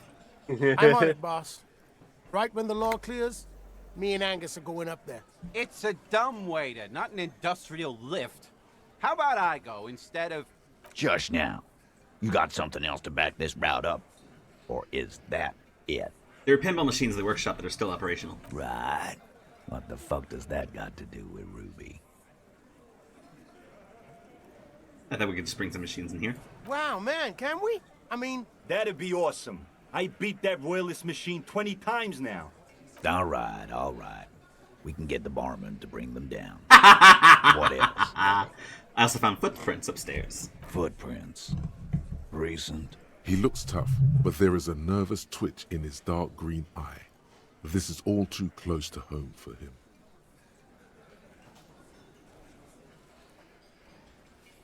There are prints there with horizontal lines. Horizontal? I see they taught you well in your RCM school. My old man, a hunter and a half-blind one at it, could have said that. Horizontal lines. Good news is, I'm still listening. He knows they had to be recent for those lines to still read. This wasn't a failure. Remember that key we found there? I don't like guessing, Carl. No one does. It opens the steel door in the kitchen, the one that leads upstairs to the roof. This key was right here, with you. And you didn't find it, but All the Ruby time. did. And that's how she got up there. Quit jumping to conclusions, Theo. You took that key. Did it look like it was recently put there? No, the ribbon was old. Faded. It'd been there for 20 years at least. She could have just put it back up there when she was done. Why? This doesn't make sense. It's damn interesting, but it doesn't fit well, and you know it. It doesn't fit well, but it fits. And he knows it.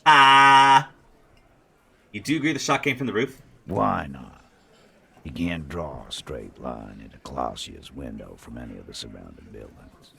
Not from what I know about Martinez. Maybe from the coast. But like I said, I've been too busy dealing with you idiots. So no, I don't think it was a sniper. It was close up. Have you firmly established Ruby could have had access to the roof where the man was shot then? Firmly doesn't go well with could've. There's a route to the roof. Me and the boys need to check it out. That's what we've established. But a route does not put that bullet in his head. A gun does that, and Ruby doesn't carry one. Phase 2. Murder weapon. Get a gun in her hand. If not that, then at least a shadow of a doubt. In the shape of a gun. Just don't contradict yourself. If it doesn't sound like Ruby did it, maybe keep it to yourself. But what if you miss interesting information that way? The choice is ultimately yours. But... Okay. Phase 2, murder weapon, get a gun in your hand. If not, then at least shadow of a doubt in the shape of a gun. Just don't contradict yourself. It doesn't sound like Ruby did it, maybe keep it to yourself.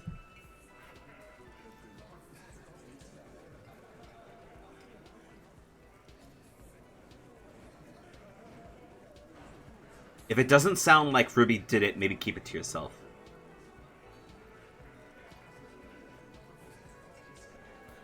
I've analyzed the bullet that killed him. It was jacketed. So it had to come from a breech-loading rifle. Military grade. Not even you militia monkeys have those. This goes against your short-range theory. If the murder weapon was military grade, how did Ruby get it? Just because it's rare doesn't mean you can't get it. I mean, fuck, she was a drug smuggler. Carl. We just found That's one in a hidden hole. What it means. That wasn't strong. Weapons like this just lying around here. That looks antique. A Bell McGray. It's inoperable. Where'd you get it? Under the bookshop, there's a cellar. It's hidden there with the other things just like it. 20, maybe 30 rifles, Titus. Also broken, but still, there were too many. And there must be other caches too. God damn it. We need to close that dump down for good. That's a goddamn breech loader, too. Find one that works, and you got a military-grade weapon that shoots jacketed ammunition. He sees it. This is coming together. He must. I mean, I've also established that she's been running drugs, so she could have smuggled guns, too. God damn. That's just about your favorite topic, isn't it? Every fucking 5 seconds. From what I saw in her cabin, she had no trouble getting in a gun. Trouble. This is Revachol. Even the roid heads in the gym had a carbine. No one has trouble getting a gun. I still never saw her carry one. He must be referencing some past case of theirs. He's angry because he knows you're right. I would not mention the What pawn he's shop. saying only confirms your Not theory. only does that contradict your bullet, but it makes you look like an idiot in front of the Hardy Boys. Yeah, exactly. I didn't say I'd prove she had a murder weapon, just need to find her. All right, Carl. Keep talking. I'll tell you when I've had enough. Pete, we're not seriously considering it, are we? Ruby wouldn't do this. Why would she do something like this? Phase 3. Motive. The last component. When Claudia came downstairs, Ruby appeared to know that something was going on. Nah, man. That's just Ruby. She's got shit under control. That's her whole thing. That's why she's so good. Plus, man, it's like female intuition, you know. Women talk to women. Which is sort of why we need someone on the team who they talk to. Eugene wants a woman on the team so they can do their job. That must be hard. Half of Martinez is female. Or she knew it happened because she killed him. Not so useful.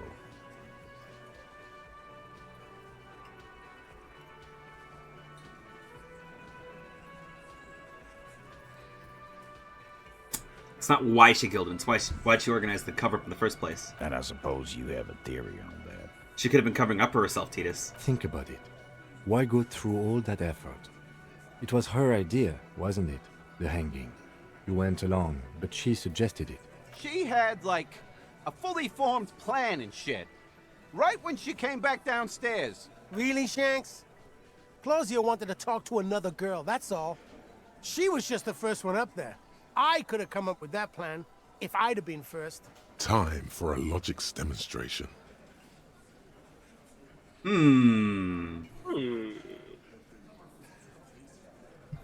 Shanky, let's assume you killed him. I didn't do it, fucker. It wasn't my plan. You probably did, though. It's just a thought experiment. Think, Shanky. You killed him. You got up there, shot him, cut down. Would you prefer going on a trial with your buddies as part of a lynch mob, or alone for committing a murder? Fuck you, man. I would never fuck my guys over like that. She didn't either. She would never do that. Why aren't more of you defending her? This is fucking stupid, Titus. Glenn, I thought the same thing when she skipped town and left us in this shit. Oh, so he didn't rule her out. Ah! And she skipped town. This is good. It was a good thing I picked that twitchy little fucker. That was a good choice. All right. Clash told me some interesting things about Ruby. Yeah. Like what? She's part of the homosexual underground. The what now? You're going to have to be way more blunt here. Sex! The big man falls absolutely silent. Behind his squinting eyes, dominoes are falling. Uh-oh! Uh-oh! I was too truthful! Sense to him now.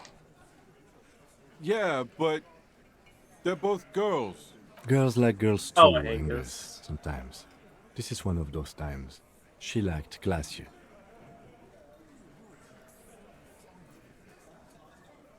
She likes girls.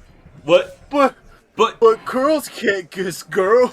I thought they were just best friends. What? No. No. She said they were. He is drinking the water that makes you have 20 years of realization.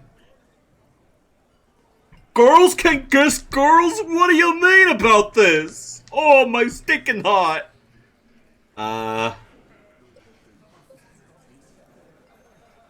It's rolling for me too, but that's what she said. It's not bewildering. It's like, whatever, man. Guys, I'm not the only one who knew. Angus got What? splashed You with the what? water that First he makes you says she's realize murdered girls him. can love Now other she's a girls. Who? It's a lie. Yo, Glenn, cool the fuck down. Come on, Glenn. Oh my God. She likes Monica's titties more than you do. Everyone knows which way the wind blows there. Wait, is Glenn gay? I did. I knew it. That's why she didn't fuck me at Fatty's birthday party. She didn't fuck you, 'cause you're 40, and you still live with your mom, Dennis. Flasha says she made her advances on her and then she ordered them. Ruby then threatened her and told her to end her relationship with the deceased. This is some sordid shit. It's also the kind of garbage our Miss Aronier puts out to cover her own ass. She did tell us when we were close to arresting her. Figures. But that Ruby is queer as cabaret, now that I start thinking about it. So there is some truth to it, and that's okay. Some are queerer than others. You can still be a hardy. But if you bring your own... Glenn gay? I was just joking! And then, boss, you Glenn can reclaim. Oh, good gracious! Let's go. If it's true. But it's not. Right? Maybe it's all part of a leadership challenge against you, Titus. There's no fucking leadership challenge. Just when I thought you were taking this seriously, cop, you put your head in your ass. Man, now he's just throwing shit against the wall to see what sticks. Okay, we ruled out infighting. That's how this works, by exclusion. Remember, all we need to do is rule Ruby out too. That's all this is. There's a bit of truth in there for Titus to react so brashly. He does not like his authority questioned.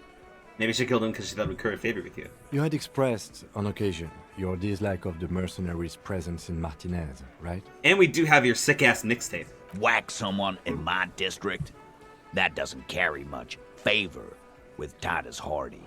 She has to know that. Titus, we have to talk to her. Silence. He looks around the room.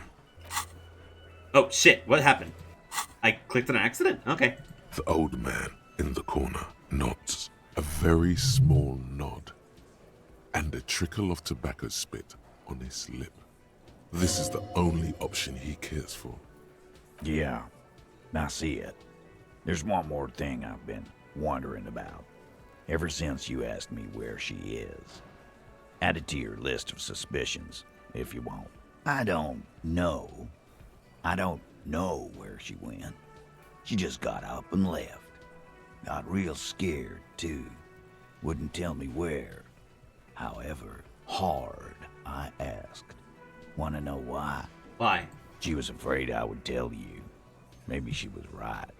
By now, I probably would. She knew there's evidence on her, and she knew we'd find it.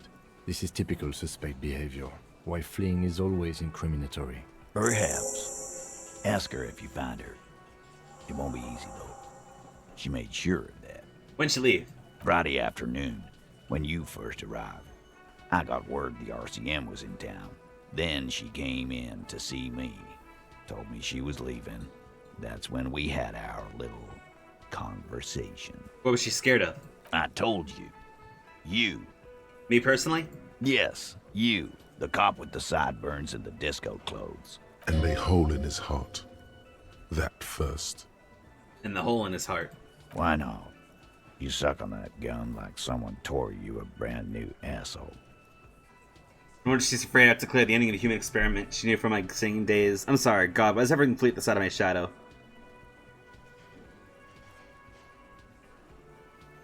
She probably knew from being a singer. Yeah, that's real funny. She wasn't laughing, though. You got the whole squad laughing. Look at my boys here. You know, when I first saw you limp in here, I thought she was paranoid or sniffing her own supply. But now I'm not so sure. What else did she tell you about me? She said you have a funny taste in clothes and that you won't stop. Stop? Until you have something on her. She said she's heard of you from Jamrock, that you're a human can opener, that you play suspects against each other. Oh shit, Open really? them up like cans. Fucking hell. Titus, did he just... Open Angus up like a can? Yes, he did. Now, we can whine about it, whack him, or we can go on with our lives. I'm having a go on with our lives kind of day, Al. How about you? It's not an actual question. Silence. He nods. Is that true, Kim? You are insistent. You know, that's fair. Anything else? Yeah, there was something else. She wouldn't tell me, though. I could see she wanted to. It was burning on her lips. This called Titus, this called Pete. But she was too scared. Scared? Oh? You should be, too. A strange fear creeps over you. A metallic taste in your mouth. Change the subject. Everard has a file on you, but that's bogus. What she knows comes from somewhere else, from Jamrock. It must be real stuff. Do you have any clue where she went? She's not far. We know that much. She didn't take her lorry, so she's on foot. Good fucking luck, man. She knows this place like the back of her hand. You'll never find her. Enjoy the movie. Yeah, enjoy the movie. And we won't Get either. around Xenotrad. She's not really a hardy candidate anymore, is she? She's not, Glenn. Have you looked for her? A little. On the coast. Oh? Where have you looked for her, more precisely? More precisely, on the coast, past the waterlock. She's not here, so I'm thinking she's there. Who's doing this looking? They're all here. Who's looking? Lizzie needed some air. So she didn't go tell Everett. No one goes to tell Everard anything. He knows what he has to know. Fast. It's called a radio, you believe. The gardener may have played you a game when she stormed out. She has her own plan. Can you tell me where on the coast I could look? Sure. There are some shit houses there. A cinder block town. The fisherfolk there refuse to unionize. So, that's one place we haven't looked. I hear they have a shack where junkies sometimes crash. Time for you to step up. We will start there. One more question. What does Ruby look like? Boyish. Hair's red. Dyed. She looks like a Lowry man. Any idea what she's doing with Elon frequencies? The what now? I have no idea. Boys? She said she's building a pale emitter. A gun? What? We were talking about radio equipment. She said she's doing Ulan frequencies and a pale something. I don't know more. This guy barely understands what he's talking about. There you have it. Pale something. A pale gun. It feels like you'll get to know. Pale soon emitter. enough. It'll have to. You know what, Titus? You're a fuck, but thanks for coming around, you shithead. His grip is firm and reassuring, like holding a piece of unpolished granite. Not just granite, tightly packed RCM sergeant material. You should be a cop. Just think it. Fuck the cops. No. He already is a sergeant. That's what you're feeling. He just wasn't sure what you are. Cool. Well, now we know shit. You think you have a pretty hot suspect right now, don't you? And? That notice how it came together without casting too much suspicion on Clasia. It was nice and Ruby-centric in the end. What do you mean? Anything strike you a bit off about this mishmash? No one mentioned hearing the shot. The footprint didn't match the Old Souls print in the crime scene. No, they didn't. The No bullet one wasn't has antique. mentioned hearing the shot. It was right outside the window. Notice how this hasn't come up at all. Even Hardy and his boys didn't mention it. Neither did you. Bullet was an antique. True. Strange how you conducted the whole advanced ballistics analysis and then hand-waved it. Yeah, I do kind of just can't open people, don't I? Good point.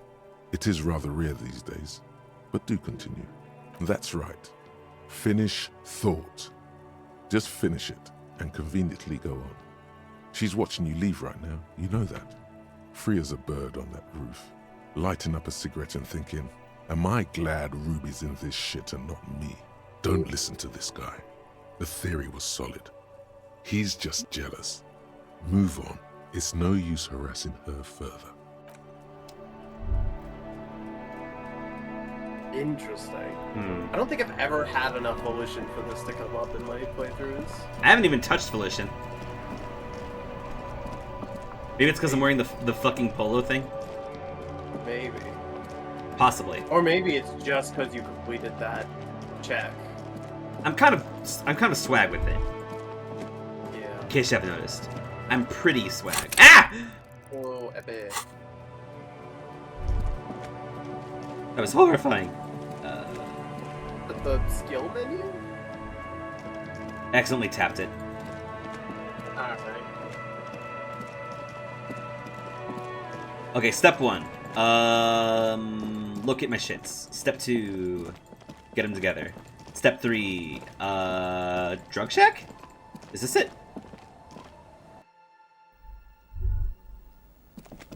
No. It's just where a bad thing happened.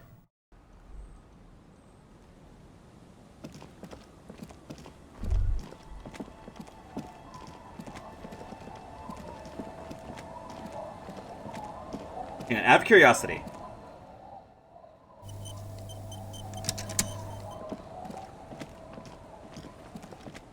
Can I still go indoors?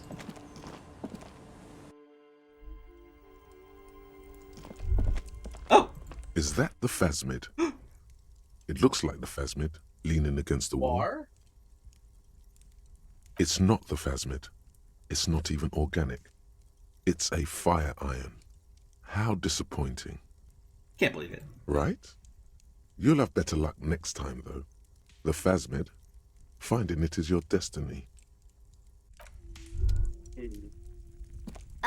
Mister, what were you doing in my fireplace? It was a phasmid. I was trying to catch it. Oh. Okay. I heard there was a girl here who has armored gloves. Is that you? Oh. I had gloves. Very big ones. Heavy, too. Where did you get these gloves? Found them when Lemmy and I were playing hide and seek. In an empty house. Where no one lives. I think someone hid them there. She doesn't want you to think she stole them. And where are the gloves now? I hid them. The twins were gonna take them. They're stupid. We are going to need those gloves. It's for important police business. Oh. They're in my sandcastle. Behind our house. Under the sand. You can break the castle. It's not very good. I'm sure you'll make a better one soon enough, Lily. You don't even name Ruby. Luby. Luby. Oh, she's just like me. My mom tells me I'm a big girl. But she doesn't know that I can't say Earl. Or sometimes I can. But then Uller. Kids. Yeah. Bye! Bye, Lily. Bye. She's cool. What the? No fucking way. A primer for small kids! Fuck me running. Just in time! Are you... God damn it. A textbook for the first grade in primary school. Minor Teddy Bear is pushing wheelbarrow full letters, not doing a good job. Letter S is dangerously dangling from the cart, while E fell off a long time ago. They should pay more attention. Awesome. Awesome. So... Go grab those gloves. Gloves, huh? Weather has not been kind to Lily's little sandcastle. The once mighty towers are quickly eroding away. You can see something shining back to you from what must have been a vast underground catacomb network. The walls and floors give way to the giant's greed, collapse and present you with a pair of ceramic gauntlets. Hell yeah! Congratulations. We're 3 out of 4 That's the now. gauntlets down then. We're doing good on the armor collection front. No kidding. This is the armor collection front. Alright, alright. I guess we're gonna have to talk to Idiot Doom Spiral, if he can sign it off even.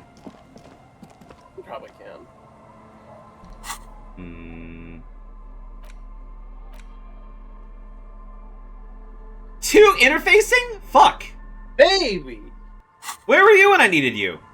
Fucker. That's awesome. Tequila Sunset. You seen a red-haired woman named Ruby around here? Can't really remember seeing any women after losing my keys. It's a touchy topic.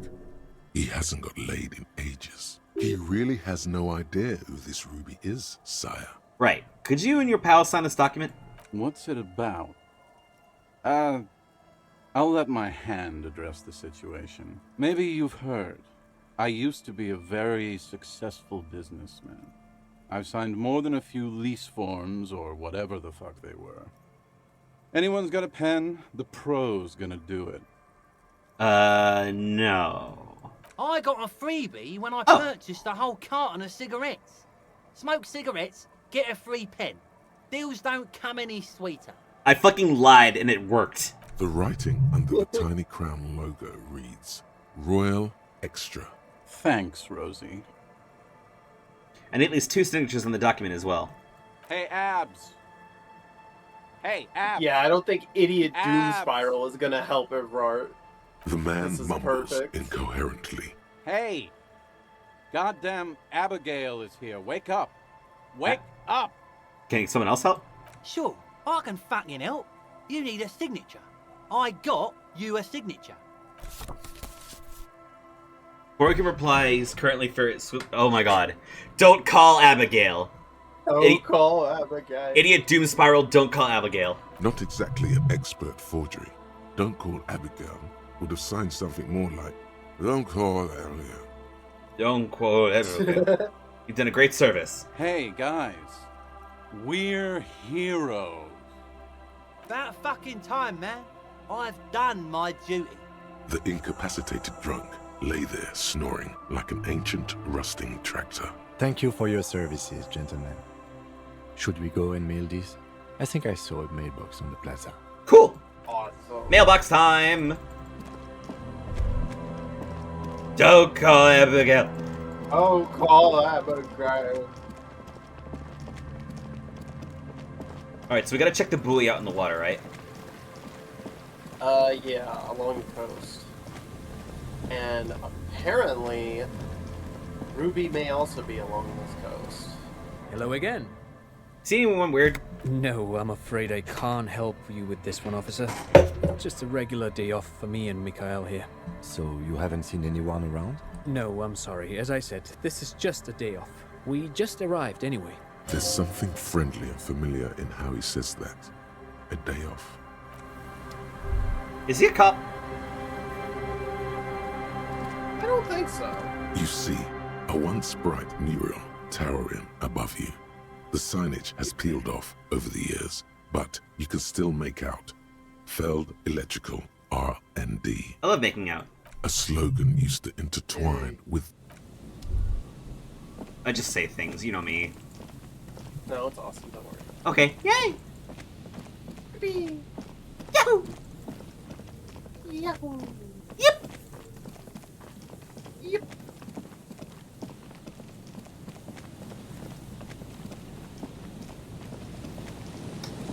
Oh wait, this is the coast where... Yep, going, leaving. Other way. Wait, okay. Wait. A buoy. I think I remember there being mention of one back where the traps were and everything. That's my task list. What am I doing? Get 2 signatures, find the smokes and smoke them. I'm not doing that. Oh shit! Oops. Oh, that's funny. Get yourself organized. At Cape Side Apartments after Steban's meeting. Find the armor pieces. Missing insects. Ask about Ruby in the village. Cool. Let's check the church real quick. Sure. Hey, girl. Yes, what is it?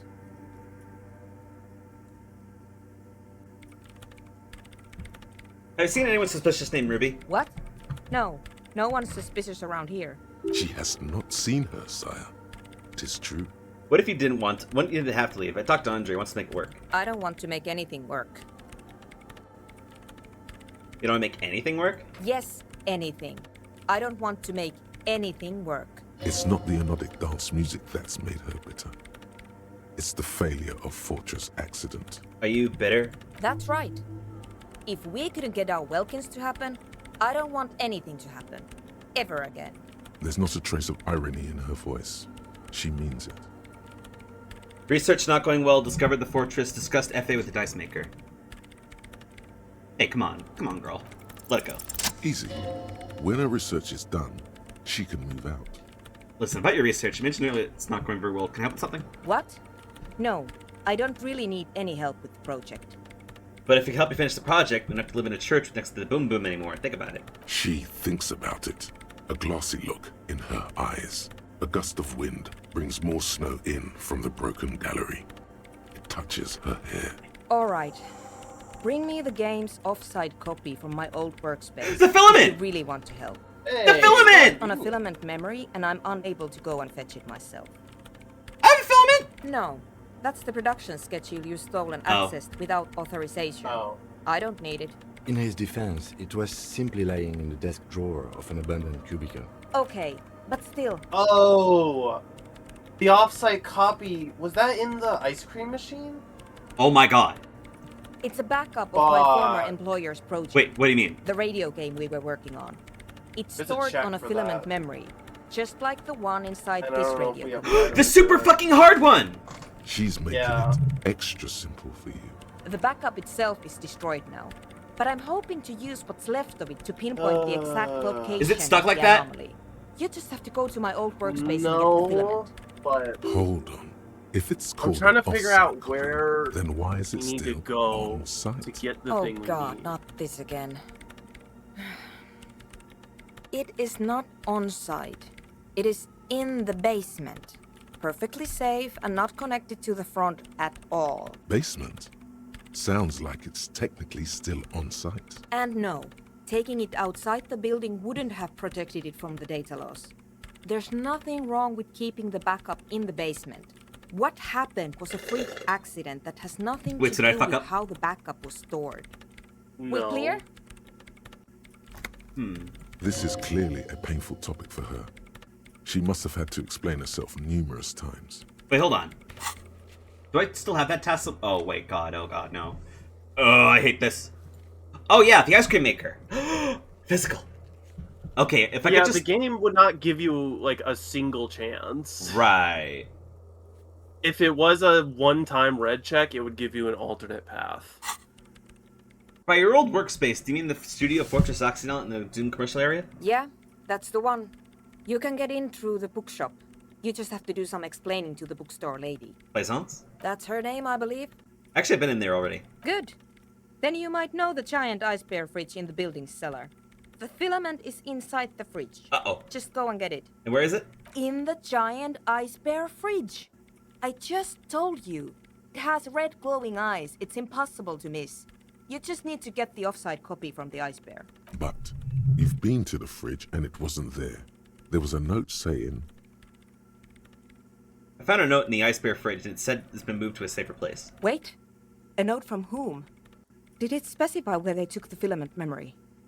Said the offside copy had been taken to a nearby ice cream maker. The note was signed by someone named Sulislaw. Jawiza. Of course. Our project lead, Sulisław Jawiza. God, he was always so hell-bent on keeping the copy somewhere safe. And feature creep, and the Valley of the Heads. Like it would have made a difference. The offside copy was perfectly safe when the data loss happened. That data loss was anomalous. And the heads... I won't even get into the heads. Millions of them. Go find that copy from that ice cream maker, will you? Thanks. Now, you're never going to believe this. I found it, but I couldn't get it to open already. And that's because it's completely frozen over. This is getting ridiculous. Can't you just defrost it? Or, I don't know. I don't know about the ice cream maker. Just figure something out. There's a solution, but she doesn't want to hand it over to you yet. It's a thing. Something she holds dear. Why can't you go get the filament yourself then? The bookstore lady hates me. Says I'm part of the curse. Whatever that means. Why would she think that? Because she's from Martinez, and people from Martinez have never ever seen a radio computer. She thinks it emits elemental evil.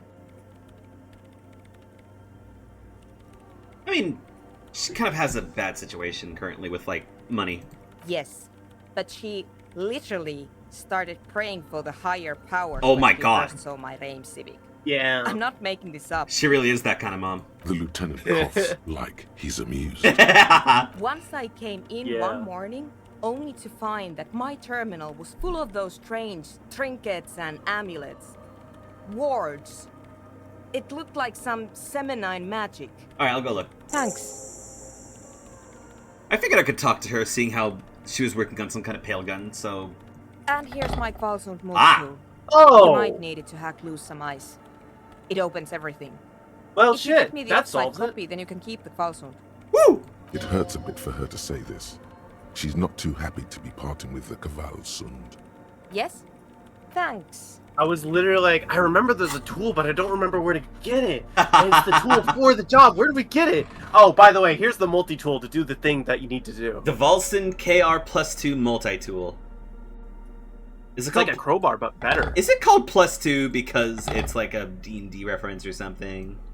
Come on, guys. It looks... Holy shit. Exactly like the junkyard dog. What the fuck? This is fucking... Wait, hold on. Spell sword. Let's fucking go. Holy shit. I'm in this shit. And I can't get out. This Hello, rules. my name is Detective Soul Bad Guy. Just put a little raincoat on and a little trench coat cap and everything. Good God, man. Bro, this game is nuts. Alright. Oh, you! Wait. Perception. Thank you. An old door worn by elements. Son of a bitch. Damn. God damn. I'm coming back for you, motherfucker.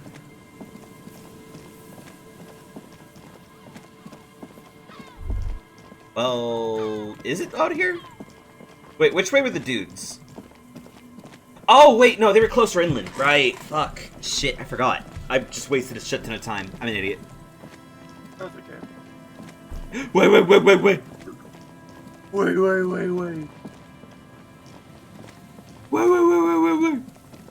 God, imagine if Koo played this fucking game. Has he not? Probably not.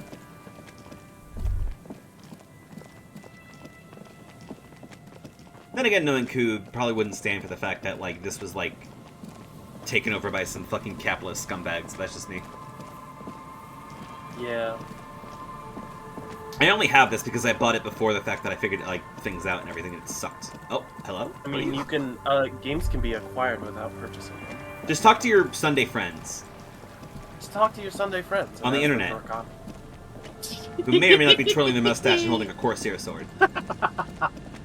And may have an eye patch or a peg leg. And a funny little talking... Oh, shit. Is that the buoy? Buoy! A metal Oh, boy! contraption Oh, pops up boy! and down amidst the trembling reeds. At first, it just looks like trash. But if you look closer... That, over there. Must be the boy class you told us about. The one she hid her passport in. We should take a look. Yes, spindly extremities have been here. Snap the cords keeping the buoy in place. A little longer, and it will be floating somewhere out in the open sea. It's just rapid movement across the water. It leaves no trace. A whisper. Indeed. Let's see what's inside. The buoy is not tied to anything. The cords dangling from the bottom really have been torn or cut. You lift it out of the water easily, noticing how light it is. Wait, spindly extremities have been here? Wait. I just misrepresented my biggest fucking history thing ever. I didn't realize that was the insulating phasmid. I have to be a freak. Hold on. See, look, I fucked up and I said no to something. Metal and plastic. That over there. Must be the buoy class you told. Yes. Yeah, look. Spindly extremities have been here. Snap the cords keeping the buoy in place. A little longer, and it will be floating somewhere out in the Shivers is saying, yo, phasmid. Yo, what's up? Moves across the water. Yes. Traces. You're cold again. Yes. What is it?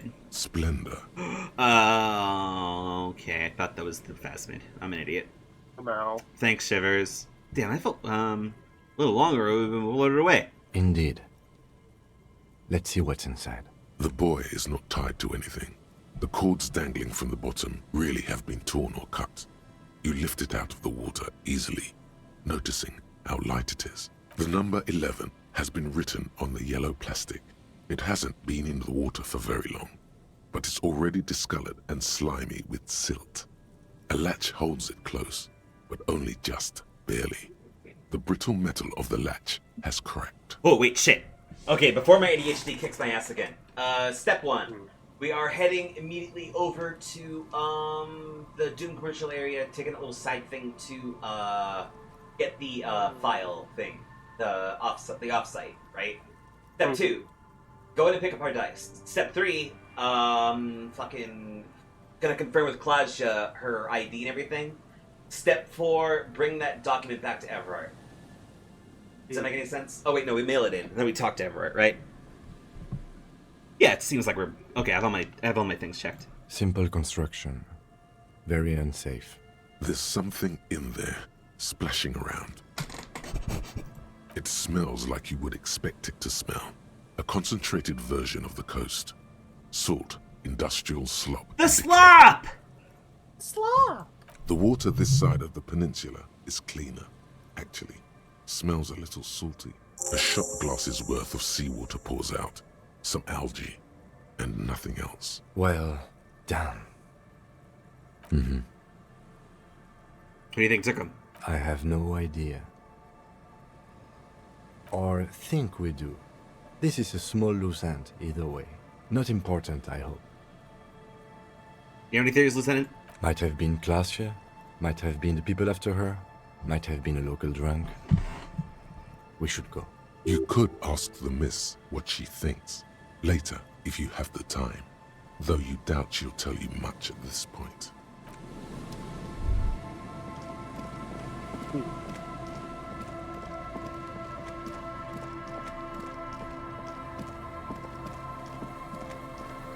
Well.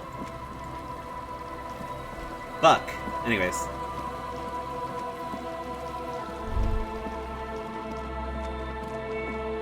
I really do look like I'm holding the fucking junkyard dog. I can't unsee it now they mentioned that. Yeah! Harry Dubois about to do a fucking DP. +6. Oh, man. Gonna 2H. He starts around doing a forward heavy just like you.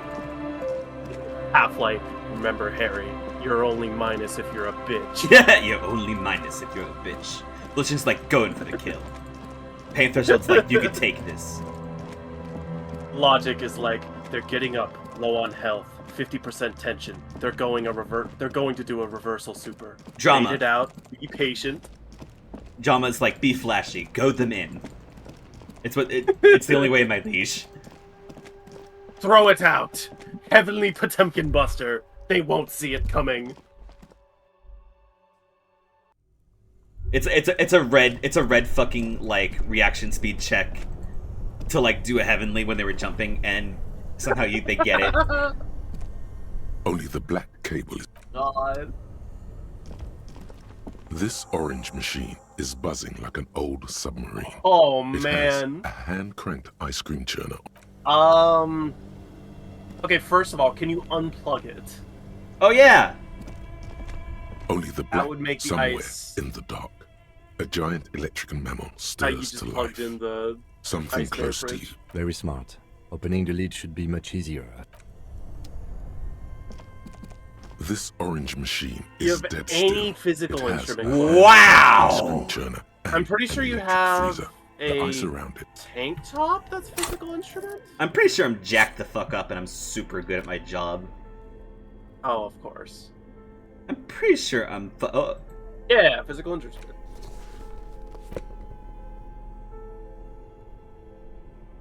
Why do they call it what? No, I just realized.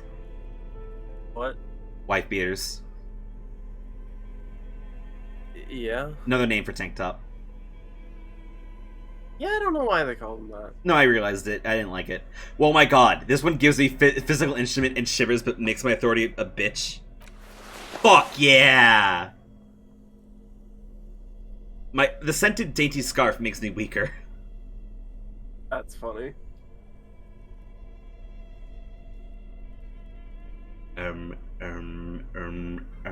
Okay.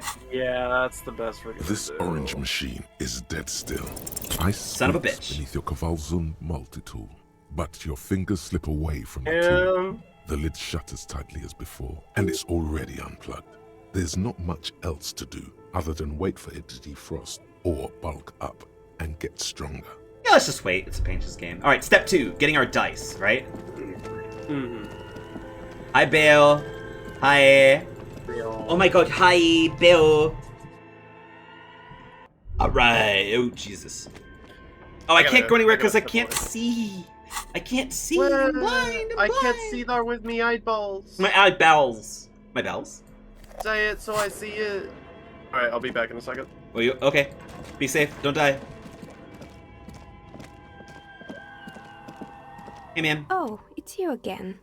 Are you looking for a die? I came to pick up mine. Excellent. That will be 10 real for one set of magnetic dice. My bells! Ooh! This was an especially fun set to make. Dazzling. It's like you have a pair of tiny disco balls in your hand. I'm sorry.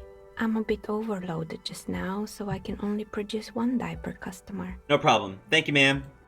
Thank you. Hell! No fucking way.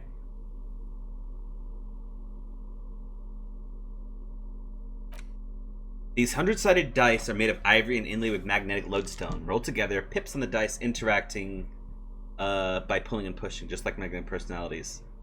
Wait, what? White checks?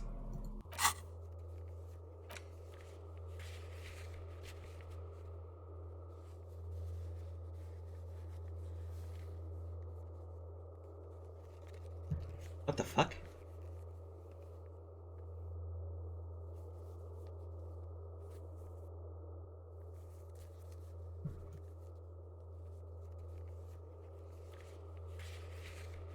Ooh. Oh. Oh well. Cool.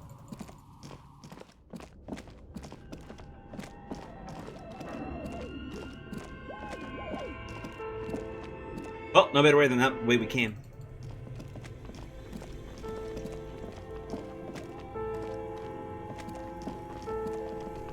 Hang on. Okay, physical instrument was it? This orange machine is dead still.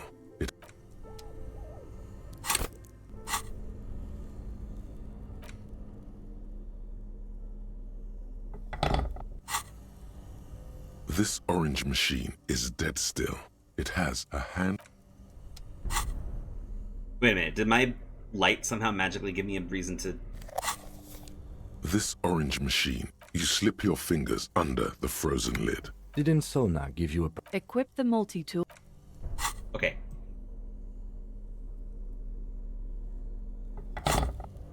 This orange machine... Okay, no. Okay, we'll have to wait until checks are back open again then.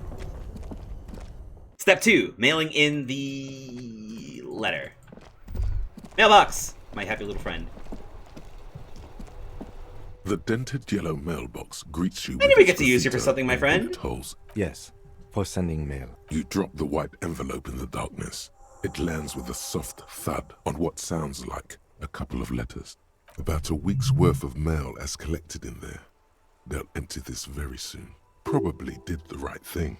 You can't trust that slut Everard. Yeah! You know he's going to play you somehow. All right, let's go back to Everard. If we don't mention anything to him, he won't know before it's too late.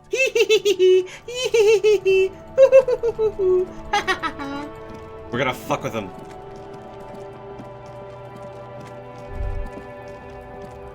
Fuck you, asshole.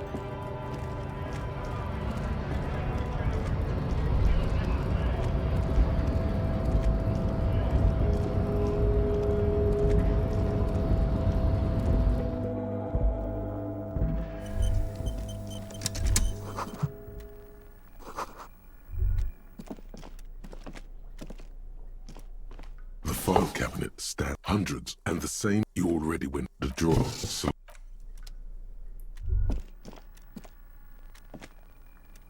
the payphone.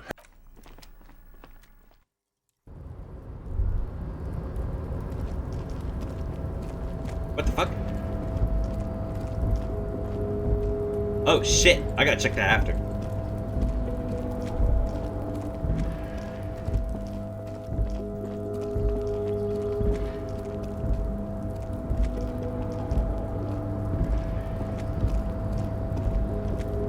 Oh cool, the box.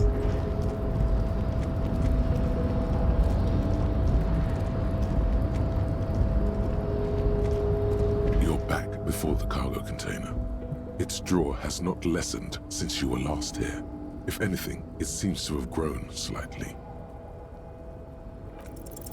Despite the dirt that surrounds and trails you, a beacon of light emerges from deep within you. Oh my god, I got back just in time. Where? Apparently the cool disco dice of D100s we got from the lady also apparently made this better for us. Fuck yes. Where? The door stands silent. Oh, okay. Satisfied, detective? Try again. Is someone in there? I want to say hi. Just like that. What? You hear a click, then a rattle. Some mechanism unlocks itself inside You the door. defeated the cargo crate in the marketplace of ideas. What the fuck are you? Oh, you know. What the fuck is that? You can't be serious. Hello? Ooh! Oh, What? you know. Are you hearing the left ear right now? Hey, check out your money. Stands at the far What the fuck? of the shipping container.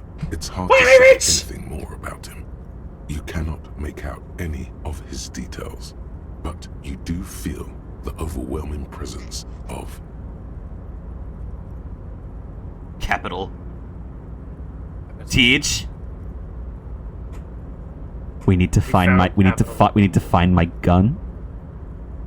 We need to find my gun. This guy needs to die. Awesome.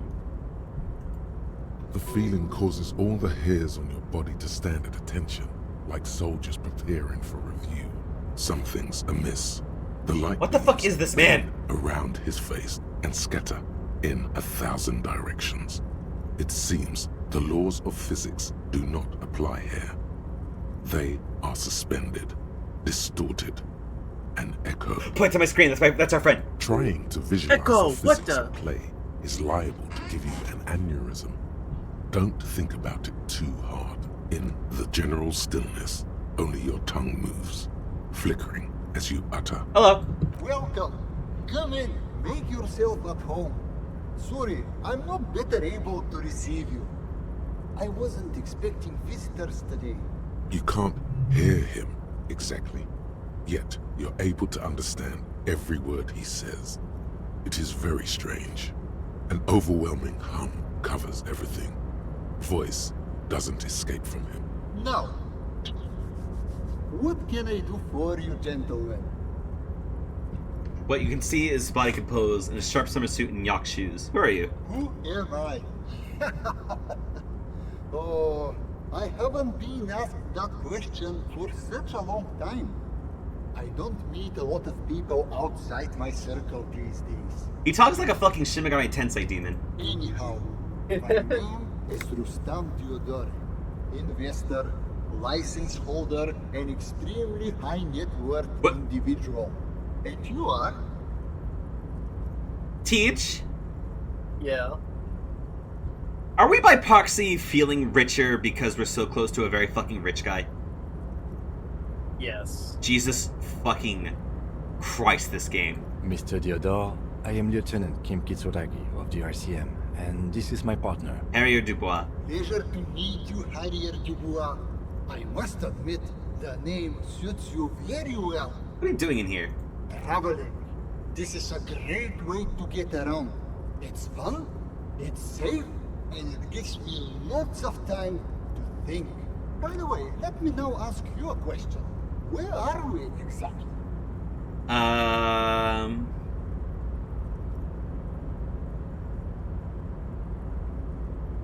Roy Martinez, this is Rubbershall, the former capital of the world. Ah, Rubbershall. I remember walking its streets as a teenager. There used to be a bowling alley in Stella Maris. I wonder if it's still there. It's a shame I can't get out and explore myself. One of the downsides of being an extremely high net worth individual is that mobs of low net worth individuals are constantly banding together to ask for money. Oh, I hate this guy immediately. Why don't you help them? You got so much money, you can't make a difference to you. There simply aren't enough hours a day to hand out all the handouts. Oh my god. It's like feeding seagulls. There are always more, and they never seem to do anything interesting with it, except more seagulls. Do we find Elon Musk the, like, fantastic? Yeah. Spending money is a matter of desire. I'm sure you agree. I don't have the desire for spending it like that. So you travel in a container like the tool you are? Smart, you know? It also provides a means to hide from all the targeted advertising we extremely high net worth individuals are constantly subjected to. Oh my god. Luxury yachts, high fidelity portable radio systems, bail-proof outerwear, and so on. It just gets a bit middle class after a while. A bit bourgeois. So you're saying being rich isn't worth the hassle? What? No, I did not say that at all. Being rich is great. Just don't tell anyone I told you that. What is with this man? How'd you become so rich, huh? Oh lord, not this again. What? Oh, nothing. It's just that we've got this murder to solve, and yet you go around asking everyone about money. And every time I ask, are you sure this is related to the case, you say... Sure. Kim, I don't think you realize we can't fucking see anything around us right now. What are you on? And yet, it never seems to get us any closer to solving the case. He kind of has a point, though. It's quite alright. I'm used to the question by now.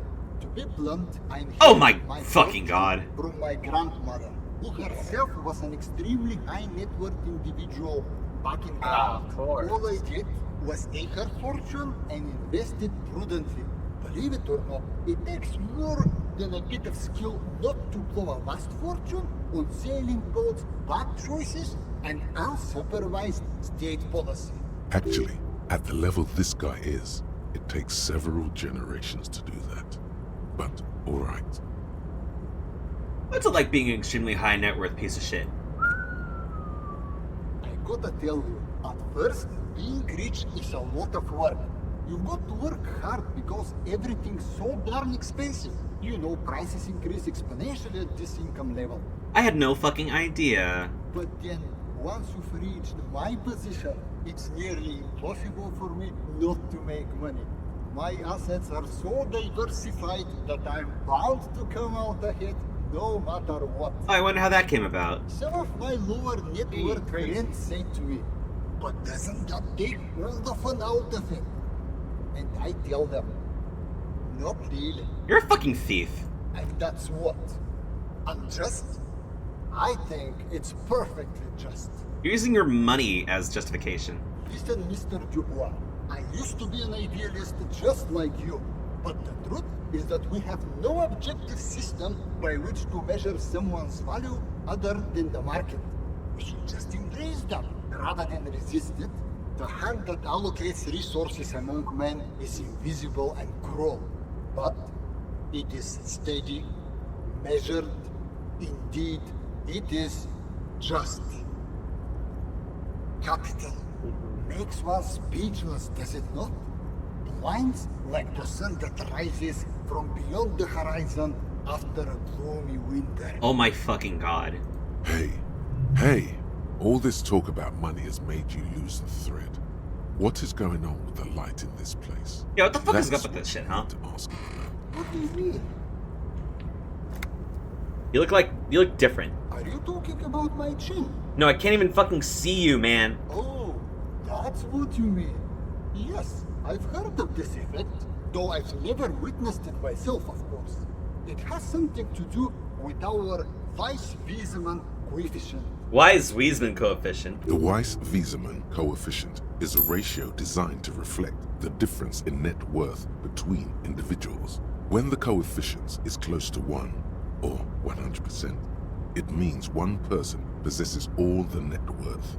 Among that group of individuals, it's been observed that when the Weiss-Wiesemann coefficient reaches about 0.96 or so, the laws of physics begin to bend around the high net worth individual. What about ours? The Weiss-Wiesemann coefficient for you and this individual appears to be 0.9998. Holy shit. Tell me that you're so rich that light literally bends around your face. Among other things. But calm down.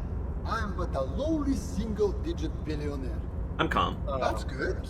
Are you seeing this shit, Kim? I see nothing of the sort. Oh my To god. be frank, all I see is a gentleman who's unusually well dressed for Martinez, in a cargo container, which I admit is odd.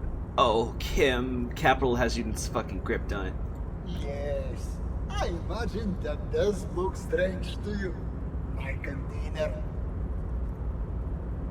He's somewhere close enough to the fucking coefficient. He's like 0.95 or even better than that.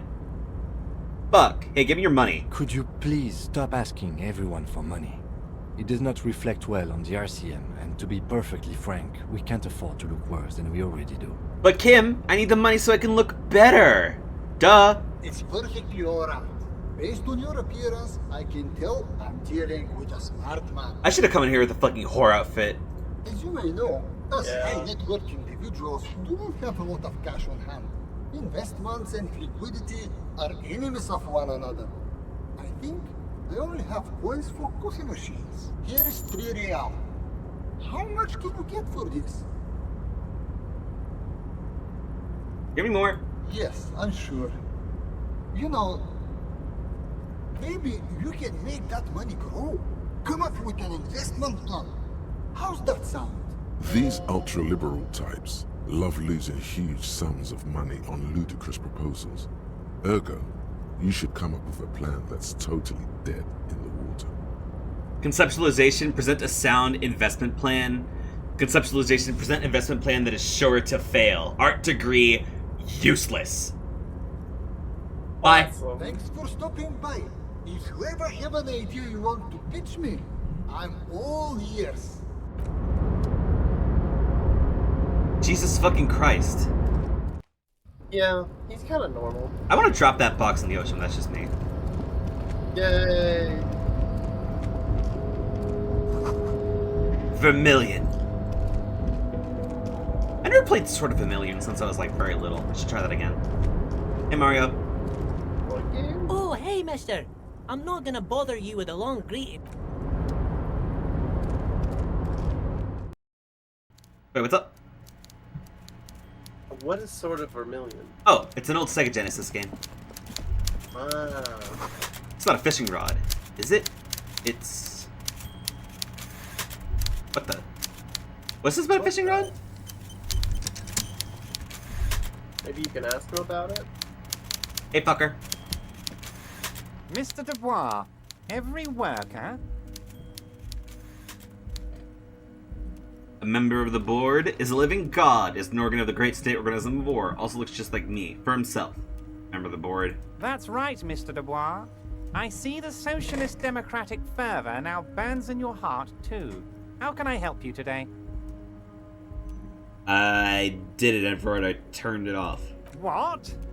The shady brew told me to make it even shadier. It didn't. It had alcohol in it. Now there's no alcohol. Did I? Well done then, Harry. I like not knowing about it, and I'm sure you made the right call.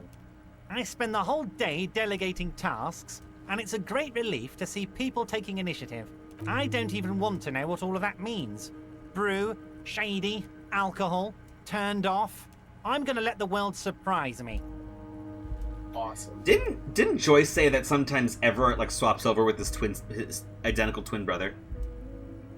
That's how they stay in as head of the union, right? Oh my god. Could It's that be like there's a term limit, but they keep passing it back and forth. Is it possible they're doing it right now? Because he doesn't remember what I told him, what he told me to do. Oh shit! I just, hey, whenever the container asked you about, there's a mega rich lightbending guy in there. Mega rich lightbending guy? Oh my god. How did that get in there? Slime like him must have oozed in through the cracks. Damn it to hell, Harry. I specifically told my guys to check all the containers for mega rich lightbending guys. I think he wants to take down the proletariat, Everard. Honestly, Harry, we might be moving all kinds of suspicious things through this harbour, but I won't be caught transporting the light-bending mega rich. I have a reputation to protect. Yes, for God's sakes, you're a socialist. You're right, Harry. I am a socialist. I'm going to catch the mega rich guy inside the container and harvest his energy to power the harbour's fog lights. Yeah, you get him, Everard, you fucking poser. I shudder to think what you're going to tell me next, Harry. I just shot a man to death just to watch him bleed. I finished investigating the local drug trade. Ah, yes. Your side investigation. Thank you. I'm gonna throw some ramen You've got in the some microwave. spirit clearing up phony drag accusations alongside this murder. That just sounds good, sorry. I'll talk to the mayor and see if I can get you the key to the city, Harry. Now let's talk real business. Actually, Rivershaw doesn't have a mayor. Yeah, Rivershaw doesn't have a fucking... What? What? Oh shit, higher ed! Yo! We're playing fucking Disco Elysium. We're thick in the meat of mystery and shit. Also, fair warning, we're a few spoilers into a pretty fucking spoiler heavy game, so fair discretion everyone joining in. But hello, welcome! For all you don't know, I'm Graves. Hey! Fucking bear raid, I'm fucking happy. I am Graves. I am a fucking puppy, as you can see. And yeah, I'm just playing games today. I was gonna say something, but I completely fucking forgot. Well, yeah, Rivershaw doesn't have a mayor. He refuses to discuss it further. It's probably just a small fucking nuisance to him. Puppy. Not even a speck of anger in his voice. That's that then. I mailed the signatures you asked me to mail. The Golden Boy returns once more. Wonderful. Simply wonderful, Harry. Of course. I already knew this. My friend, the mailman, confirms the letter is on its way. You've done a great thing today. You've given the children of Martinez a future and proven to be a true man of the left. I can finally trust you now. You're in my inner circle. You too, Mr. Kitsuragi. We can talk about anything. The strike, the murder, your lost gun, nothing is off the table. Judging from how happy he is, it looks like you did it. He doesn't appear to suspect trickery. Well done, sire. By guile and deceit, you're in. I need plan to force out the construction noise. Harry, by now you should know I would never do anything tricky like that. However, if the construction noise and limited street access makes some people consider moving, well, let's just say there'll be freshly renovated buildings near the roundabout where those poor people can finally enjoy a significant uptick in quality of life.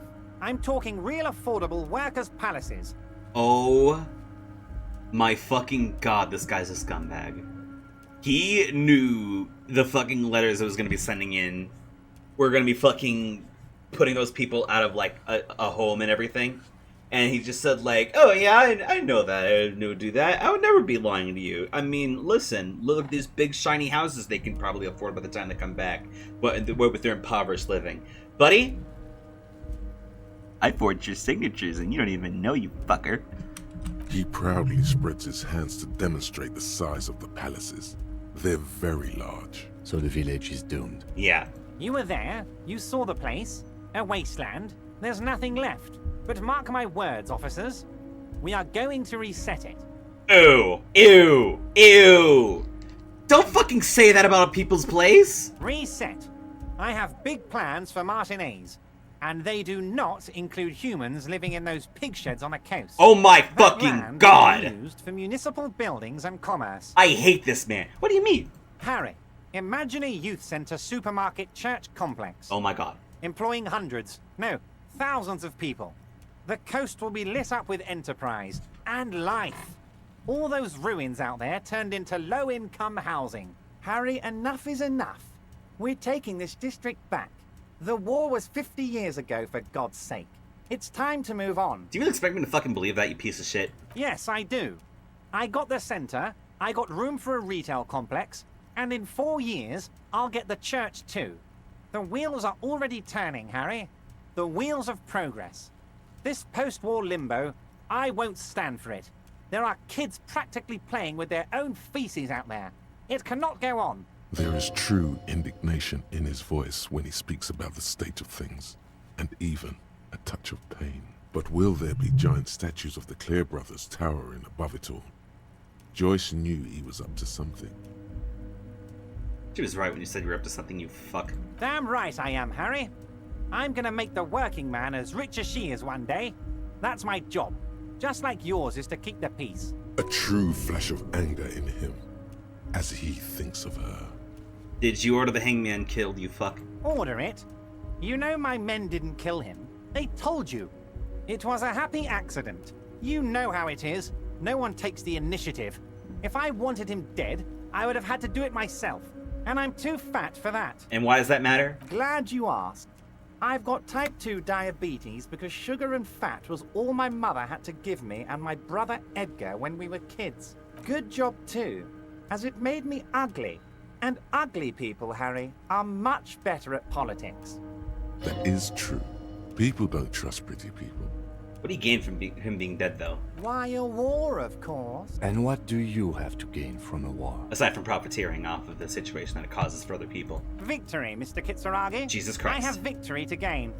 We are going to start a war with the Wild Pines group and win before they even realize there is a war. Have you ever heard of what 2 giant Ceres hornets can do to an entire colony of bees? They destroy it. I have. It's a great story, Harry. Did you also know how the bee colony kills the giant hornet? They swarm and blanket it entirely until it suffers a massive heat stroke and dies. He crosses his hands contently, thinking of the interior temperature of the wasp rising. You are a piece of shit using my own goddamn favorite words against me. Harry, we outnumber them 1,500 to 1. And that's just Martinez. With all the unions in Revachol, and with public opinion on our side, we can hold off 2 men, or 15 men, or even 50 men. The more they send, the worse it's going to look for them. They made a huge mistake hiring those guys. No one likes foreign mercenaries. The leftists hate them, the fascists hate them, even the moralists think they're in bad taste. And it's connected to the strike how? Harry, there is no strike, only war. Class war. Or, in business terms, a dawn raid. Or wait. Is that when you still pay them something? Because we won't do that. Jesus Christ. We're not gonna give nothing. We're gonna take Terminal B away from them. The roads, the gates, the containers, that big crane, even the damn coffee maker. We're gonna take all of it for the people, and fuck Wild Pines. The word fuck rings like a gunshot from his mouth. He doesn't swear often. So that's why you haven't let Joyce in? Yes. It's also why I let that midget Gaumont go. He's too nice. I can't put him through this. Plus, he knows how to get in here. That woman can't tell her tits from her arsehole. She has no chance. What the fuck? Tits from her arsehole. It's a local saying. Actually, no, it's not. Oh my god, you are horrible. Why are you telling your plans then? Because we're friends, Harry. Besides, it doesn't matter now. You can go tell her if you want. It won't change the course of events. We have a significant head start. Hey. Also, holy shit, a raid. Yeah. Red was here. Or at least I think they were here. I don't know if they're still here or not. Yeah. Shouts out. So Everard, as soon as he realized, like, oh, you sent in the mail. The mailman let me know it's going through and everything. He immediately confessed to everything going to shit, being like, yeah, fuck those people. Yeah. That doesn't surprise me. I hate him. It's already Good thing we happening. got bad signatures. Yay! We killed Hangman. No idea. Oh my god. Could have been his own mother for all I know. If you ever find the guy, give him a big fat kiss from Everard Clare. Couldn't have done it without him. A guy. Shout out to my homies. And how'd you know it's a guy? I don't. I told you it could have been his own mother. I'm pretty sure it wasn't anyone from the Union. Maybe it was the mob. Or maybe he killed himself because he was a closet socialist. Truth is, I simply don't know. So he sucks. Alright. How many guys are there in the Union, huh? 2,372. Plus yours truly, of course. And they're all well motivated. At least the ones you've seen. How are you gonna fund your new independent harbor? Oh, you mean what sort of goods are going to be flowing through? How am I going to replace all the contacts we'll lose once the poo-poo hits the fan? The clients will ditch us. Harry, we've thought of everything. Everything? We've been running back channel negotiations with all the major clients. I think the company will be unpleasantly surprised to see how many of them stay loyal to Martinez and to the new competitive contracts we can offer. With renewed zeal sparked by communal ownership, the men will be shipping those containers double time. You'll be surprised to see how fast things go without parasites latching on. We'll have our hands free to pursue bold, exotic new revenue streams. That's drugs. Drug trafficking. Jesus Christ, he's the drug trafficker. Drug trafficking? Don't be stupid, Mr. Kitsuragi. There are perfectly legal, 100% ethical chemical factories on the Samaran Isola. You don't need to be colonialist about it. Holy fucking shit, man. All they do is produce components to keep the pharmaceutical industry running. That's people's health we're talking about. Old grannies, little babes, people with disabilities. You shut your fucking mouth. The company thinks transporting these chemicals in bulk looks bad, has bad optics, may be illegal in some countries. The Debarders Union, however, we're all about the large volume column. We're gonna transport the living daylights out of those materials, Harry.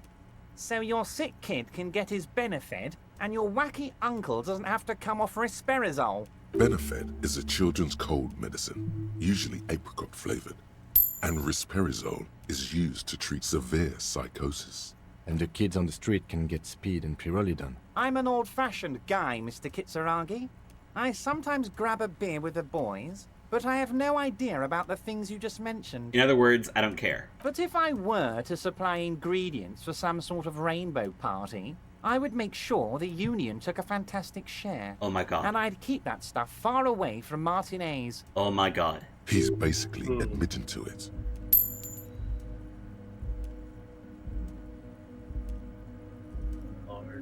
Is Ruby helping you secure this? Harry, if I was supplying raw materials to drug manufacturers, I would need an army of rubies. Understood.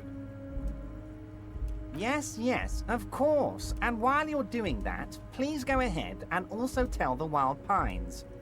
I want to hear them squeal from the indignity. Nothing in his features betrays any concern. Anyway, let's not focus on the sensationalism of the drug trade. This hypothetical drug trade is all anyone ever seems to be interested in. It would only be a small part of the harbor's turnover, just like the harbor is, but a small part of Martinez. It would still be illegal. Let's look at the big picture. Martinez as a whole. There are little girls out there with dreams of making music. Young mothers who want to start businesses. Models who want to walk catwalks and steel welders who want to weld steel. I'm going to unite them all into one economic body. We're going to incorporate this place to Kingdom Come. Everyone's going to be in on the wealth, and everyone's going to pull their weight.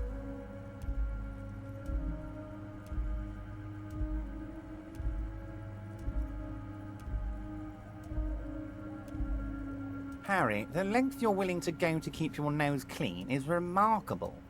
You will always have a warm bed in Mr. Clare's household, my friend, and a special place in the future of Martinez. This motherfucker made me double back on saying something communist. I hate him that much. We're way past specific union members now. This is the big time. We're talking about the future of Revachol here, Harry. You can bother Leonard with that. He loves to run his mouth on such matters. But I'm in big-time mode, Harry. There's something different about him now. He's more vibrant, more alive in his big-time mode. Can I get my fucking gun? Harry, I've got to be honest with you. Your gun was found 2 days ago. Withholding this information weighed heavily on me. But it had to be done. You bastard! Your gun is with an old woman. I hear she's a I love how he could say that. Watch out. And he doesn't react at all. This must be the woman who bought the gun from Roy. The one he described as terrifying. And she would be... Yes, the same one. I see you've done your research. The pawn shop made the gun easy to track. Crazy stuff, Harry. Selling your gun like that? Wild. Anyway... Union Boy's gonna help you fix it. He winks at you. Don't worry, Harry. The neighbors of this old woman contacted my men because they trust me and the Debarders Union. Apparently, she was waving it around at the entrance to her building. Waving the gun around doesn't sound... None of this does. She was waving around at people? As I said, she's a character. I didn't have time for details. It sounds like she's unstable, but don't worry. No one got hurt. And who is this? Unfortunately, I don't know anymore. You're gonna have to go in blind, Harry. But she's an old lady. How dangerous can she possibly be? Oh, and she calls herself the Pigs. The Pigs. There it is again. The Pigs. The Pigs! Like Roy said, not good at all. I, for one, find it refreshing. Finally, someone calls themselves a pig. It actually sounds extremely bad, but let's not give him the satisfaction. He set up a meeting. I already have. Tonight, starting 10 o'clock. Oh, come on! The old fish market on the coast. The one on the boardwalk. A little past the fishing Damn, at the bit. same time, we have to go talk Be to the careful, communists? Harry. I would never set you up for anything dangerous, but you did ask for this. Now, back to the fun stuff. She will be there from 2200 hours till 0200 hours. More fun stuff. Seems like we already have fun stuff to do. Jesus fucking Christ. Great, Harry, We should great. probably get the gun I think we've first truly before built we a go to bridge the between communists. Martinez and Jamrock today. We have united the RCM and the Debarders Union. This has been so great. I'm sorry we don't have more fun things to do together, but if you ever feel like bouncing something off me, my door is always open. I'm always happy. Very nice, Harry. Harry, I want to be What's like this? a stepfather. We're getting reports of normal, reasonable, temperate, political opinions somewhere in Martinez. Of course, a radical centrist. Jesus fucking Christ. In these bright and loud times where 1,000 frequencies drown one another say out, sober one thinking centrist is a thing. radical act. I just said I don't really have any thoughts on this because of the fact I didn't want to make him sound like he's so fucking cool. He is not in any way a socialist. He is a fucking money grubber through and through. And because I want to back out of that, suddenly I'm the fucking centrist here. It's time to become a citizen of the Kingdom of Conscience. Fuck off. That's a pity. Real democracy was just around the corner for Revachol. All the leading We're so citizens are waiting close. there. Without you. I'm not here to be in a club. I'm here to do what's right, you fucker. Oh, great! Just a few more decades of slow progress. Nah. Blow it We'll up. finally be there. Blow it up. World peace. Guillotine. We're so Hey, close. mister. Just Levolution. I'm gonna bother you with a long greeting, just like we talked about before. I know you're probably Okay, a Leo, busy something around man here I want to doing ask an him. Mr. Everett doesn't really want me to talk to people about union. Edgar. Mr. Edgar is Mr. Everett's brother. He looks a bit younger, he does, but a very smart fellow. Okay, cool. Huh? Sure, mister. Tell me about What is Mignona. it? He's a union man through and through. Good guy. He's very calm, laid back, doesn't do much, talks to Everett sometimes. Honestly, I don't know what he does for us, but it must be important because everybody likes him. Yes, they do. I think that's what he does. He makes everyone feel a little better. Oil for the wheels. Much needed in stressful times like these. Measure head. Whoa, he's really something. He doesn't talk much to me usually, but when he does, I don't really understand most of what he's saying. Actually, I don't think he would like me running my mouth about him like that. Once he said he's a dragon to this mob fellow who came picking a fight with some union men. Heh, I think he really believes Jean-Luc was a dragon because he ran right off. Another time he almost killed another guy, but I shouldn't talk about that. Tell me about the container guy. Who do you mean, mister? You do realize he might just be a figment of your imagination, right? That guy right there. I don't know anyone like this, mister. Maybe he's one of Mr. Everett's fancy friends. He knows all kinds of fancy people with suits and purdy carriages. He really feels very uncomfortable discussing matters related to Everett with you. Tell me about Titus Hardy. Oh, Titus is a longshoreman through and through. He was born on a boat, they say. His veins are probably filled with salt water, I tell you. Nice, friendly sort, old Titus is. About Everett. I'd best not. I mean, I could, but I don't think Mr. Everett would like it very much. You better ask him yourself, mister. And Renee? The night guard. Ooh, he's a peculiar fellow. He's the strong, silent type, you could say. We talk all the time, but I don't really know much about him. He plays petanque with my old human studies teacher, Mr. Martin, down at the plaza.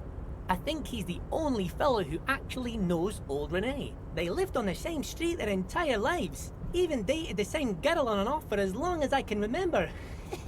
Strange fellows. Mr. Martin was always real nice to me in school. I remember one. He was a human studies teacher? Mr. Martin, yes. Don't really remember much about him.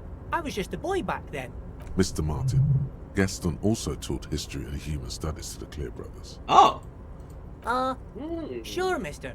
What can Leo do for you? Thanks, Leo. Bye. That's some history. Damn. Man, this game is so fucking cool. Okay, just to be sure. Oh shit, hang on, where is... Only halfway done? Jesus, okay. Did that say that Gaston taught the Clare brothers about history? Yeah, Joyce told me that. Oh. Confront the pigs and get your gun back.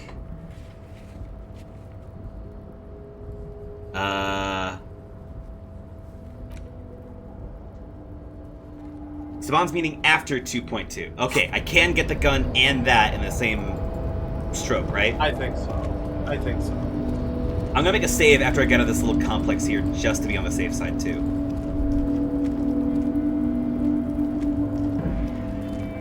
Man, this game is so fucking rich. I love it. Oh, it's so yummy. Oh, just... Mwah.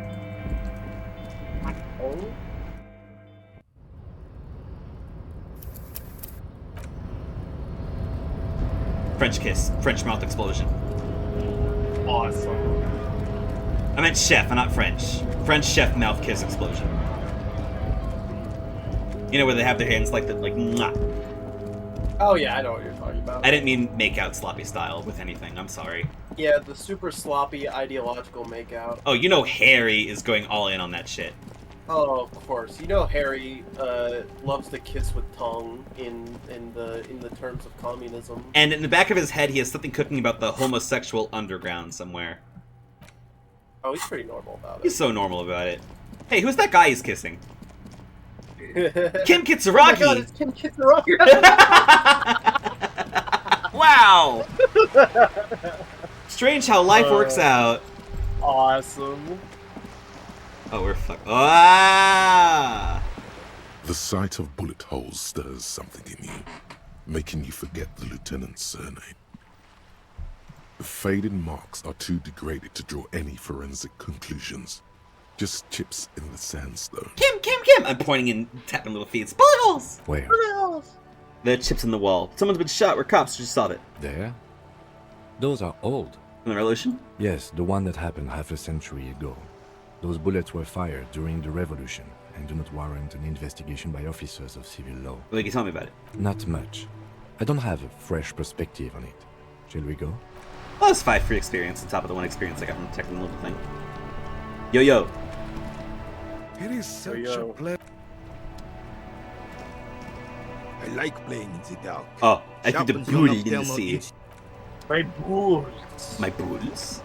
It is such a sure of sweets, of course, officer. Alright, we should start heading over towards the other area then, right? Yeah. Hang on. Double checking. Are we all clear with Cindy? Do we know the password? Do we know everything?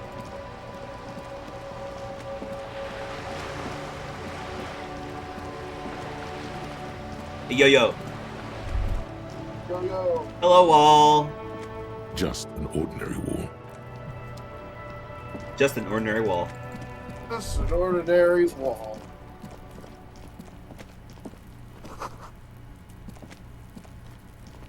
The door is closed again.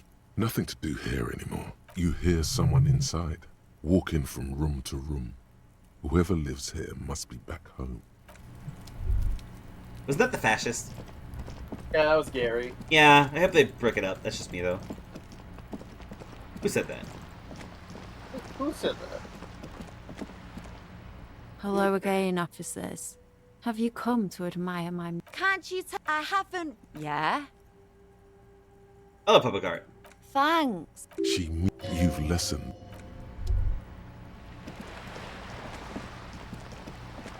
Alright, cool investment. Nah, whatever.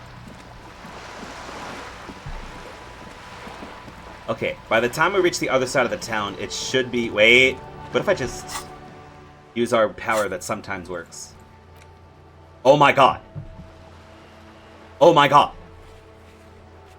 What the? It works. We actually have fast travel. No fucking way. No fucking goddamn way. Alright, has time gone enough for the fucking thing to crack open yet? I want to check that first, actually. I left it unplugged for like an hour or two. I don't know if time's gonna adjust that. This orange machine is dead still. Probably goes by day. Poopy. Oh well. They can just have a nap. It'll be fine. Man, this game is fucking sick. I'm glad I'm playing this. Yeah. Oh, I also had a thought in the back of my head. Streamer mode replaces certain copyrighted piece of music with alternate tracks safe for streaming. What does that replace exactly? Am I missing out on some really good British Sea Power shit? Alright, what's up? Hello. Streamer mode, I have that active currently because I was checking the options before I even started all this in the first place, and it said like it's blocking copyrighted music. Is that from the British Sea Power people you talked about? Maybe? Man, I want to listen to it. I haven't noticed it so far. Maybe that's a smart, cool part or something. Maybe there's a song that plays when everything goes to shit or something crazy happens. Oh, I'm trying to think.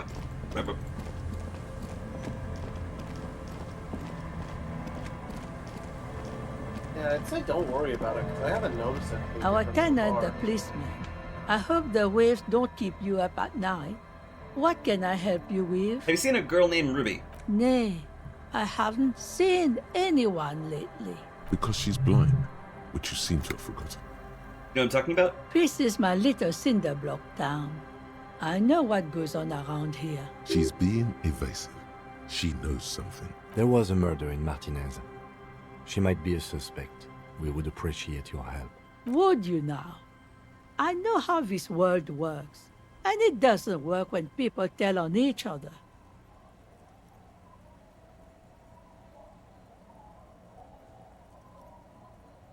This is like when the man locked himself in the woodshed. You just need to help her come out. No, it's not like that, man. With him, we called you. Right now, you just arrive by yourself, like a raven plucking at the window glass. You know something, but you decided not to tell us. There's not much to tell. People come and go. Now, was there something else? I see, ma'am. I hope you don't mind if we look around anyway. You should look around your shack. Maybe she's rented it out to They're creaking under the floorboards! Thing my shiver said! Wait. If I hit this, is Kim gonna be like, alright, bye? Hey! As you look at the floorboards in this corner of the shack, it's clear one of them isn't quite level with the others. Thank you, Shivers! Move the board aside. Hollow space underneath the floorboards is dark and damp. You can barely make out the mixture of sand and sawdust below. Nothing particular catches your eye. Looks like more reeds. More reeds. There might be something hidden inside the sand. The though. phasmid. Something bad.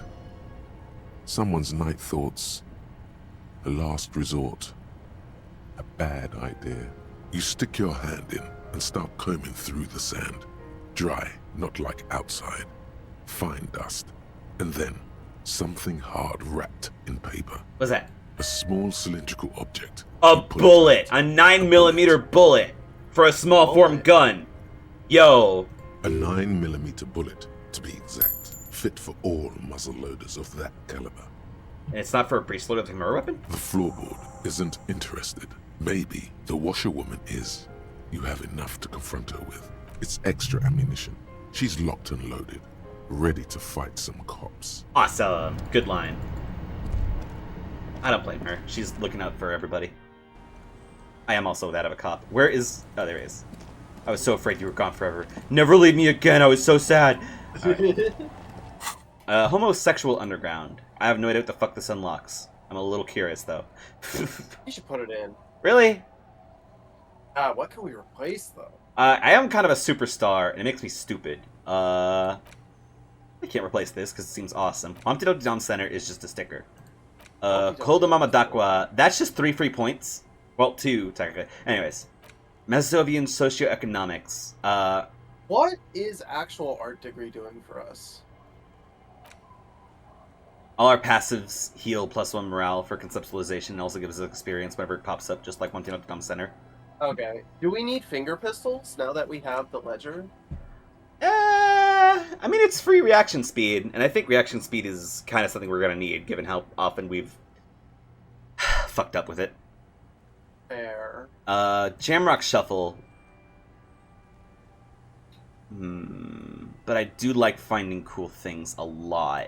Aces High makes me more empathy towards Kim, and Esprit de Corps, Roots of the ELYSIUM.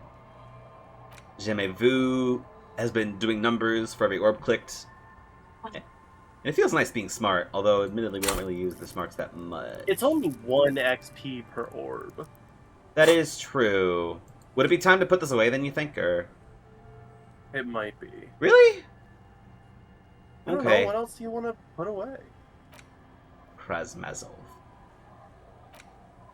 I am really just the world's biggest fucking... I'm an artist. I think I'm hot shit. I believe in both parts of communism. So you tell me. Jamais vu.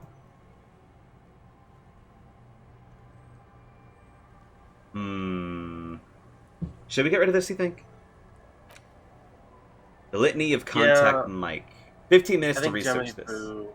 Jamais Vu's most important aspect was the fact that it unlocked a dialogue with Joyce. It also does seem like it's better for early games, seeing how there was a fresh hell of like points to... Well, here's the thing. How much does this give me? 1 morale gives 10 XP. 4 XP every time I do a left wing dialogue. Now here's the interesting thing. I need 1 more point and then I can even out my experiences. Otherwise it's going to be off forever and we're like, oh, just 1 more, and then we're like, oh, rah. You know what I mean? I guess. Yeah. I probably don't make any sense. No, I get what you mean. Hang on. What are good thoughts, actually? I don't really know what they offer anything. Guillaume de Million. Okay, that scroll as wheel is not working with me. Caustic Echo. Power move. More volition. Interesting. Opioid receptor antagonist kind of rubs me the wrong way. I don't really think that's necessary, seeing how we're kind of just fine with being like, no, we don't like drugs. Homosexual Underground. No bonus. You mysterious strangers. No bonus during mysterious strangers in the night, leaning against unlit doorways, engage in a hushed conversation, a shadowy cabal exchanging looks, whispering in dark alleys and unmarked locales. A radical cell conspiring against the state, perhaps even against man and woman. Was that a secret handshake? What's going on? Who are these secretive people? How have they accomplished their sinister and world-altering goals? And more specifically, are you one of them? You could be, and maybe you forgot.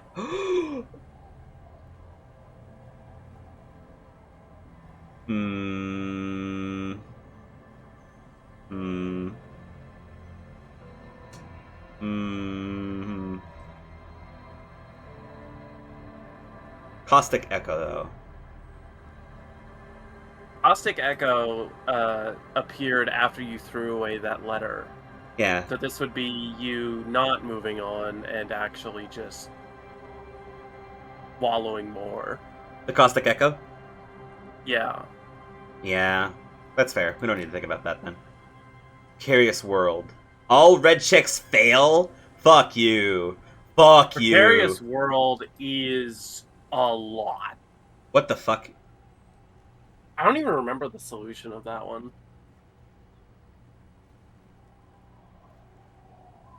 How do you not lose? The Litany of Contact Mike. Didn't we get that when we were talking about him with Girl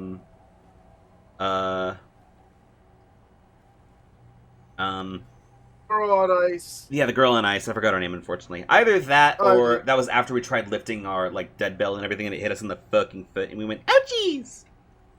No, that was definitely from the girl on the ice. Oh yeah, I had a feeling. Gay. What was that one that was like 15 minutes? It was just this, really? Okay. Where?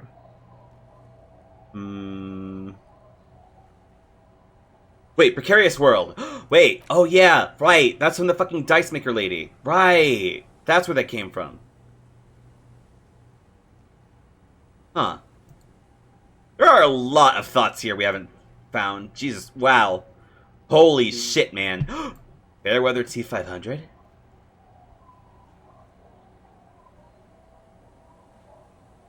Man, this is fucking cool. Jesus. I guess that really is like you have to like decide what you want to go for just based on like what you feel is good for him, huh?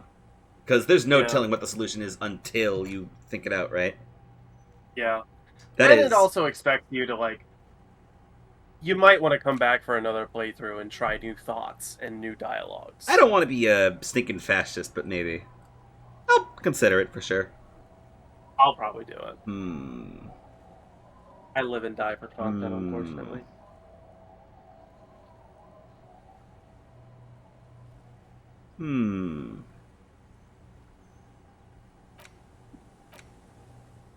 This feels kind of obsessive.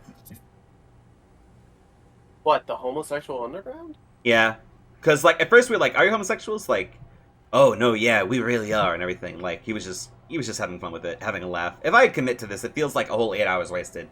Because he did mention like, "Oh, it's definitely gonna be a 20-hour thought for me," and that's how he closed out the conversation. I could also take it because it'd be very funny and cool. Though I am curious. Never taken it, so I'm curious. Contact Mike, however. The Litany of Contact Mike. The one thing about like squats and everything, right? Yeah. Paragon of Upcontention doesn't really do any better than this. It is 15 minutes if you want to burn a skill point. That could make our physical instrument better if I'm assuming it's going to be based on that, right? Though I don't like the fact it lowers a lot of shit, huh?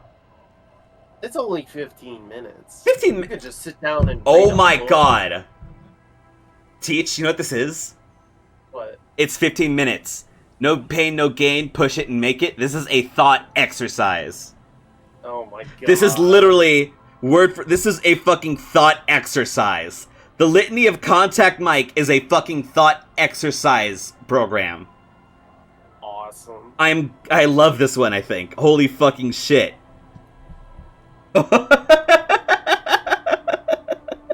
I love these fucking mechanics. Ooh.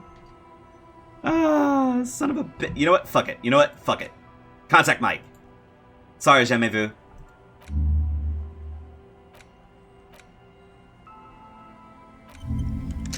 Let's walk around and fuck around and find out and fuck around. The only option is to find out and fuck around.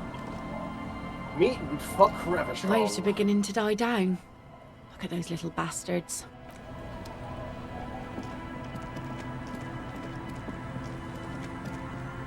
Our tenant, the police. Hey, why is there a bullet under the floorboards of the shack, huh, ma'am? Damn that girl. And without anger, a long and harsh life has taught her not to buckle under pressure. The bullet? You didn't put it there, did you? She did. Gone and hid things in there? She's usually a good tenant, and not a stupid one either. And you rent it to her? Yes, I let my room to that Ruby girl. As I've done before when she's been in trouble or just looking for solitude. I've made it clear. We welcome all kinds of people here. When was this, though? She came last Friday, left on Monday in a hurry. What has she gotten herself into, that girl? That's for the police to find out. Right then, please answer each question to the best of your ability.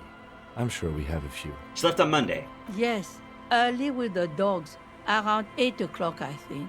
Is the room exactly as she left it, then? I cleaned it, like I always do. Was anything else in there? No. What was she like, Ruby? She's good company.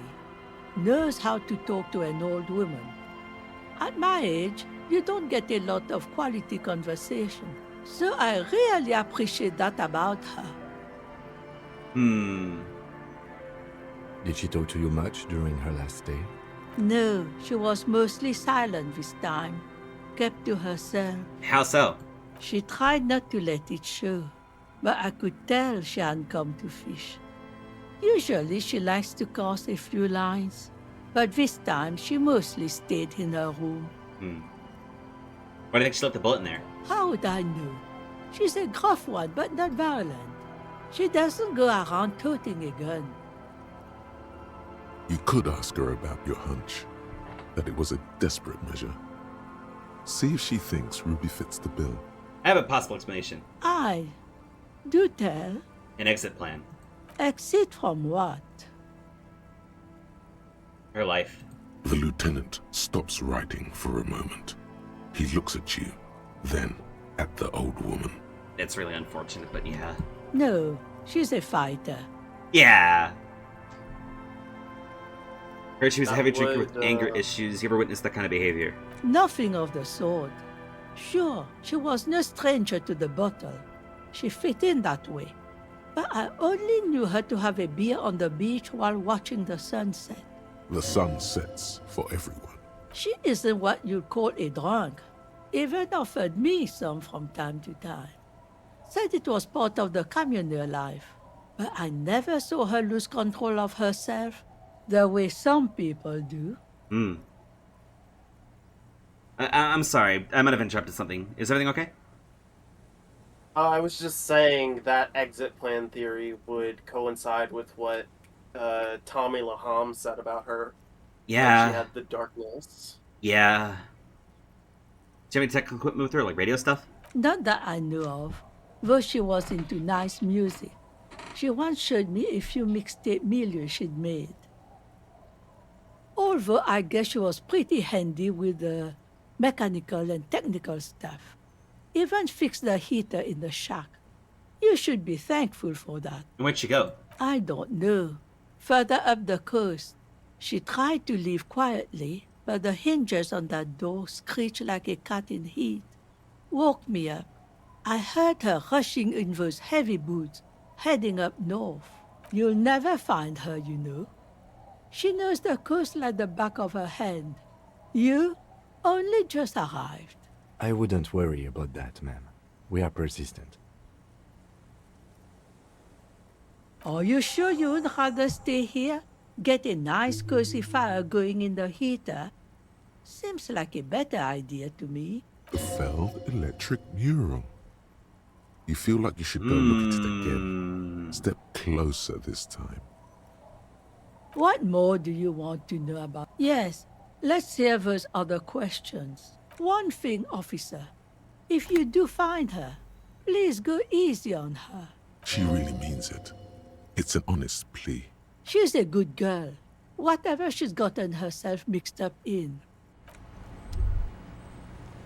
Cool. Oh wait, what am I saying? Shit, I forgot.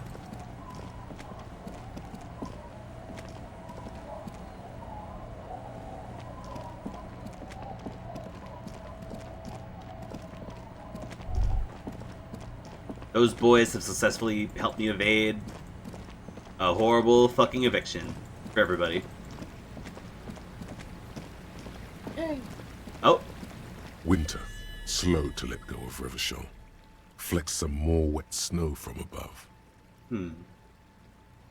The snow falls lazily, making the beach sand paler still, mixing with the rust-colored sewage runoff. And to think, it seemed as though it were already spring. How's it feel? You're warm in your hat and your coat. Like a well-equipped explorer, you comfortably survey the white landscape. What's in the west? More winding coastlines lined with abandoned buildings. Crumbling piers, salt water lapping at their dark piles. Grey and red forgotten city blocks. What remains of the pre-revolutionary effort to gentrify the coast. And beyond that? The waters turn black. Coal City in the shadow of San Martin. A boom town. Back when coal extracted from countless shafts near the city was needed to power Revachol. No more. The coal was supplanted by petroleum from the ocean floor and hydropower from the Esperance. Everything crumbled. These days, only the weakest remain in Coal City. Their hopes of getting rich linger in the defunct shafts under their feet. What is there? Below the old mines, l'Océan Municipal, Revachol's underground cemetery. Le Petit Rat braved the underground passageways, trying to get to Le Royaume. Le Petit Rat. Children under 14, they go underground looking for artifacts to sell to foreign museums, and for fabled relics. Their parents let them. They go deeper. After rubies, melchiorite, lapis lazuli, plundered from Safle and Seol during the time of the suzerain. In the burial chambers of the kings, Grand Old Philip, Guillaume II, and even in the mausoleum of Philip the Opulent. 2 kilometers underground, in a winding shaft along whose walls mirrors have been placed, so that daylight may eternally fall upon the richest of all the kings. The mausoleum contains untold quantities of gold, and that special, purest of the pure magenta cocaine, favored by Revacholian royalty. Few Petit Rat return from the shafts. Even fewer find what they're looking for. A small child steps out of the black tunnel with silver trinkets in her pockets. All around her, white snow on the extinguished coke furnaces and on the weather-worn shacks where fathers beat their sons after drinking. The snow melts on your fingers, turning to water. Fucking awesome. What's in the east? The canal you crossed to get here and beyond it. Martinez proper, the district the police forgot to police. There is laughter, lights, attempts at entrepreneurial activity, cynicism. Someone is scraping snow off their windshield at the roundabout, in the midst of which a statue of Philip III serves as a destination for grade school field trips and a fine perch for winter birds.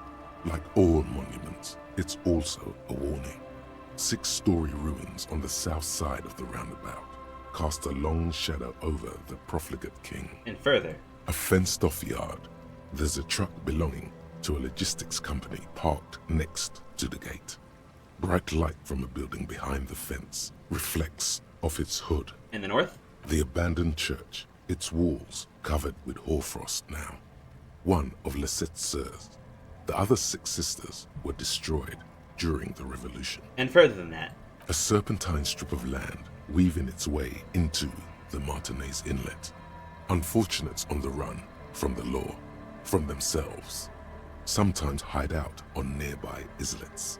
Little dots in the ocean that are occasionally submerged when the tide is high and the weather foul. And on those islets, the remains of a camp on a jagged piece of rock, a tent, old dishes and cutlery, long since abandoned. A camp? A hermit crab scuttles among the debris, looking for a new shell. There's a camp out there? Further out, the lights burn bright on Resurrection. Way beyond Martinez, a popular spa destination for ample-bodied Ozon kids with equally ample pockets. And the other side? Then there's Ozon, but the snow falls too thick. You cannot see that far. Before that? The Bay of Revachol.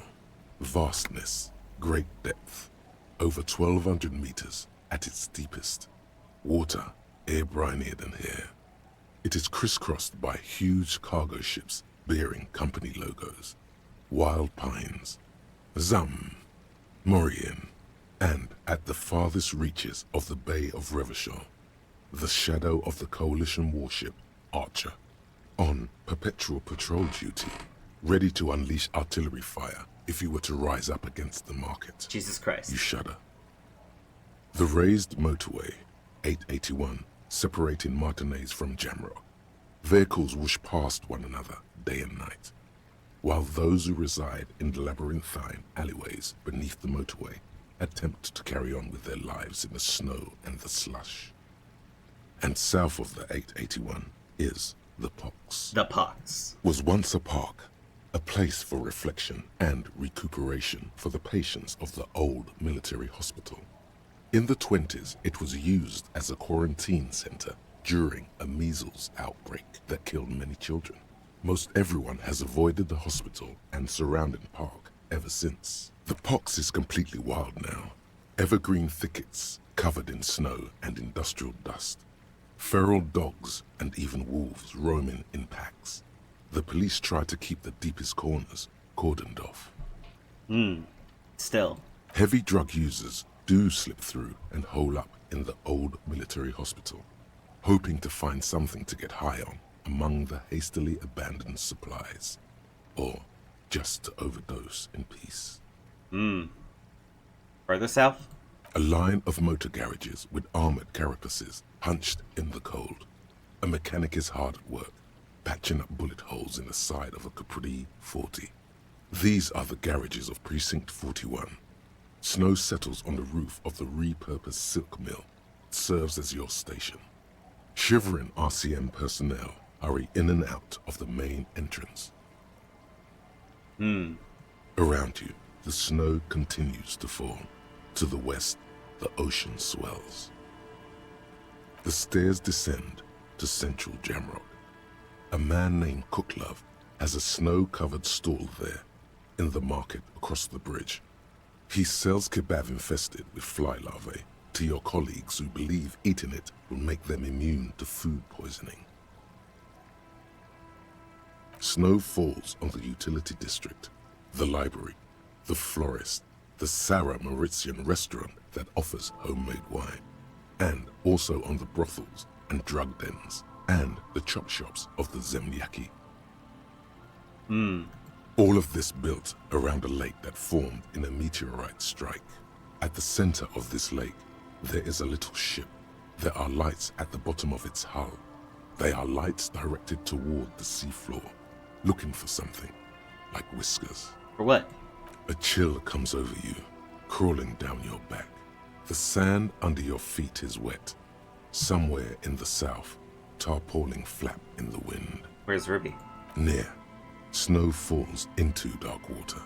She prays, though she doesn't believe. There is a hum in the air. That's all. And what's below me? Layer upon layer of sand, poisoned with industrial runoff. The storm drainage, hidden bunkers. Rats scuttle. Tell me a secret of the sands, Wind.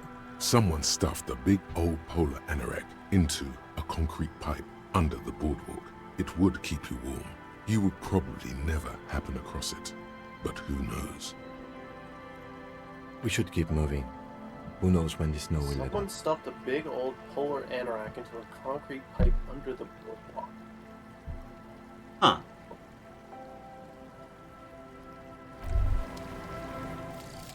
Anyways, The contact litany Mike. of Contact Mike. Contact Mike.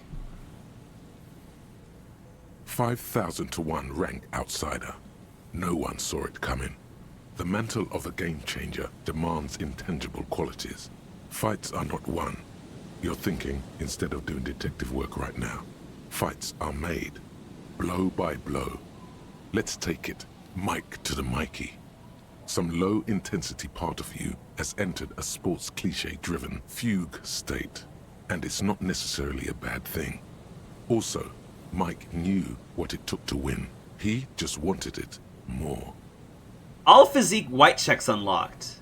The fucking snow thing! Oh! Hey! Well, You can toss away that thought now. Really? Yeah, Shit. I think it unlocks it immediately. Well, fuck. And then- What to replace it with? Oh boy. I'd say Homosexual Underground. Homosexual Underground. Maybe. I really want to see that. Honestly, I'm a little thoughtful. I'm still thinking about it, honestly. Would that make Harry gay? I hope it does. Maybe.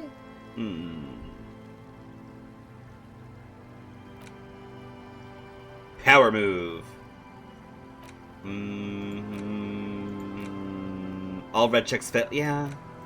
I guess it is the safest of all these, huh? Bro. Gay. Hey. Gay! Alright, hold on. Can I do my shit? Aw, I can't fast travel. Why that only worked the one time? Weird.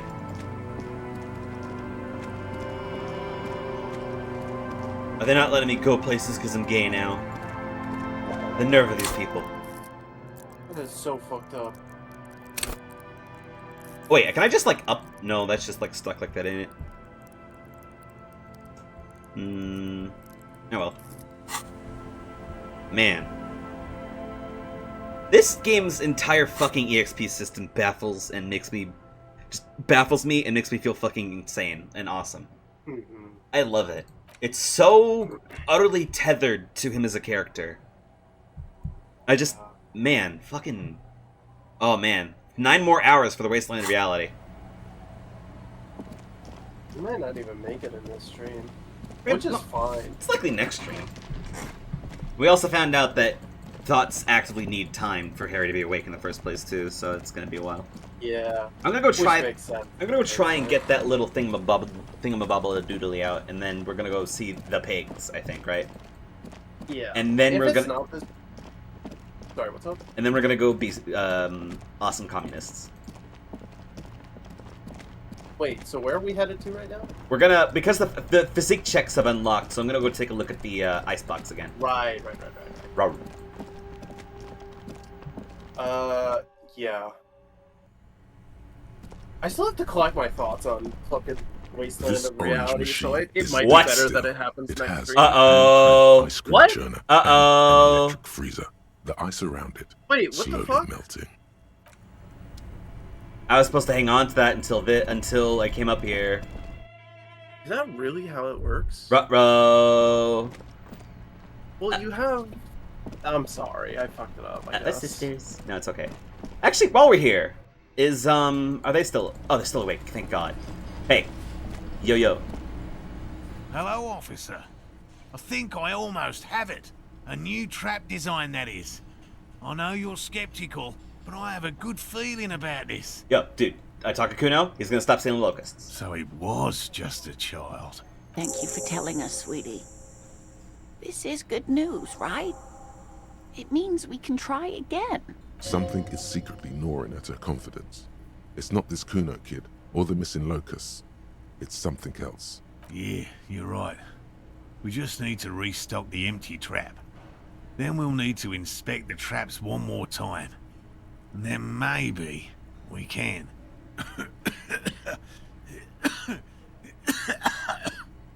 He has a 38-degree fever. His resilience has given way. Darling, I told you to take it easy. You're getting sick. Maybe it's time to go home. You're right. We can come back next season, when it's warmer. Hey, don't give up. That's just something people tell themselves when they fail. Man, I'm really feeling this is costing me time on main investigation. Not worth risking health. You should call it in and go home. I offered help, but I think I'm gonna do. Maybe I can Okay. We've come too far too quick. I'm gonna restock the trap. Let's do this shit. We are getting really carried Welcome back, away Els in the with chat. this, aren't we? It's better than let's see, having these people we're get drilling the moon down first. on after Ruby. this- Trying to find where she is. Really? It's too much, officer. I found the. We went into the box and I met the ultralight bending guy. I kind of hate his. Oh guts. yeah, we met ultra wealthy light bending guy. What I almost morale forgot about means is Elon Musk light fantastic. Yeah, and Harry is formulating his thoughts on whether or not Should he's gay. slide right down the funnel. And thank you again. We will definitely mention you, should this lead to a discovery. I'm not talking co-discovery, of course, but... Wow. Co-discovery. You'd be famous. You'd show them all. This does tingle the pleasure center. This would show them all. We need to get you on that list of discoverers. No question about that.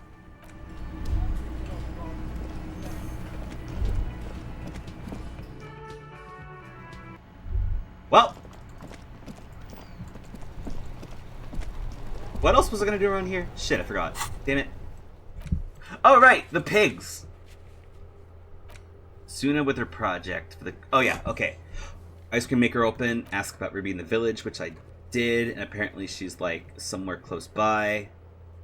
Help the river start a nightclub. I remember that. It's the big sign and everything by the, old electrical building. Find the phasmid. First restock the trap you left empty before. The trick is to remember which one it was. Adu! I know where that is. Wait a minute. Was there anything else I was supposed to do on this side of the beach before I get going over there? Because we're going to come back around to the Martinez waterfront to go talk to the communists. Measurehead. No. Church doors. No. Warded door. Weird. Mat wall. Mat wall. What was that? Oh, that was for stealing, right? Tommy Laham. Yeah. Is Tommy out? It's still daylight, kind of, sort of, not really. Is he over here? He should be up. Tommy! Tommy! What's happening? Now it's turning into a kind of a snow limbo, man. What's on your mind? Pardon me, my man. I gotta put on my empathy outfit. I gotta put on my understanding of emotions clothes. Oh man, these gauntlets fucking rule. Look at them, they look skeletal. Yeah.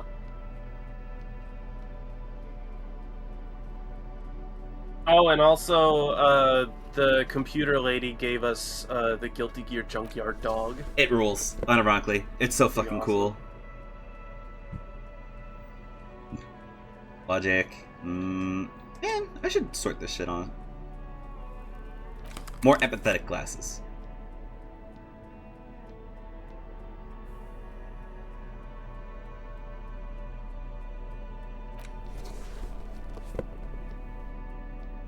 I have a shit ton of empathy stuff, don't I?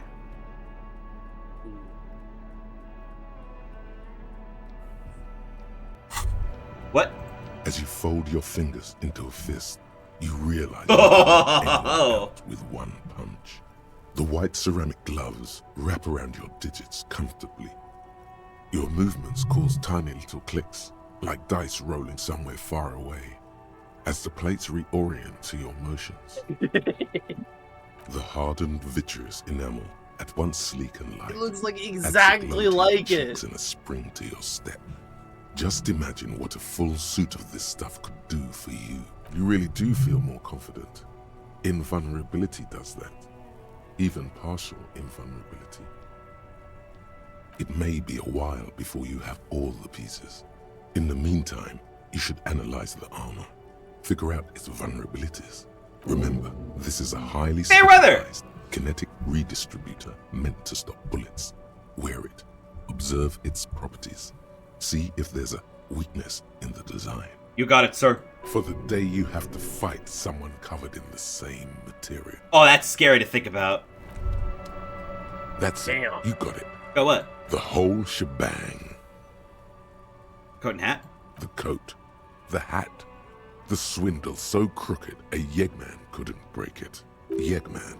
That's either a safe breaker or someone who works almost exclusively with egg yolks. The deaths of Charlie Spillane and Deanna Deneuve, the case Dick Mullin was on.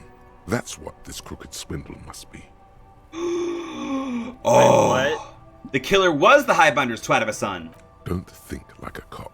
Cops don't solve cases. They slide nippers on the goons and take them into big houses. The goons! But they don't solve anything. The Dicks, Gumhills, Hawkshaws, Peepers, Sleuths. Men like Mullin and you. So I'm a dick? Bullseye, a snooper, and a damn good one. Snooper. I always felt like I was a PI. If there's any doubt, consult your trusty Dick Mullen book and reconnect with the real you. Him, Dick Mullen. You, him. Use, Modus Mullen. Awesome. Isn't my book broken to shit, though? Yeah, it is pretty fucked up.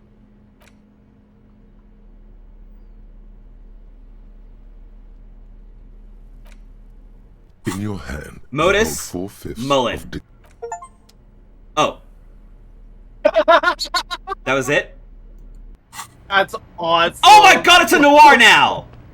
Holy shit! Holy shit! Yo! Cop vision! Do your fucking dialogue do your dialogue choices change? Wait, hold on, my perception's fucked up. Hard questions, the only ones worth asking. Oh my fucking Stuck in the rain in a traffic jam, man. What's on your mind? Ease into it. Don't go too failed far. that? This seems like a personal matter.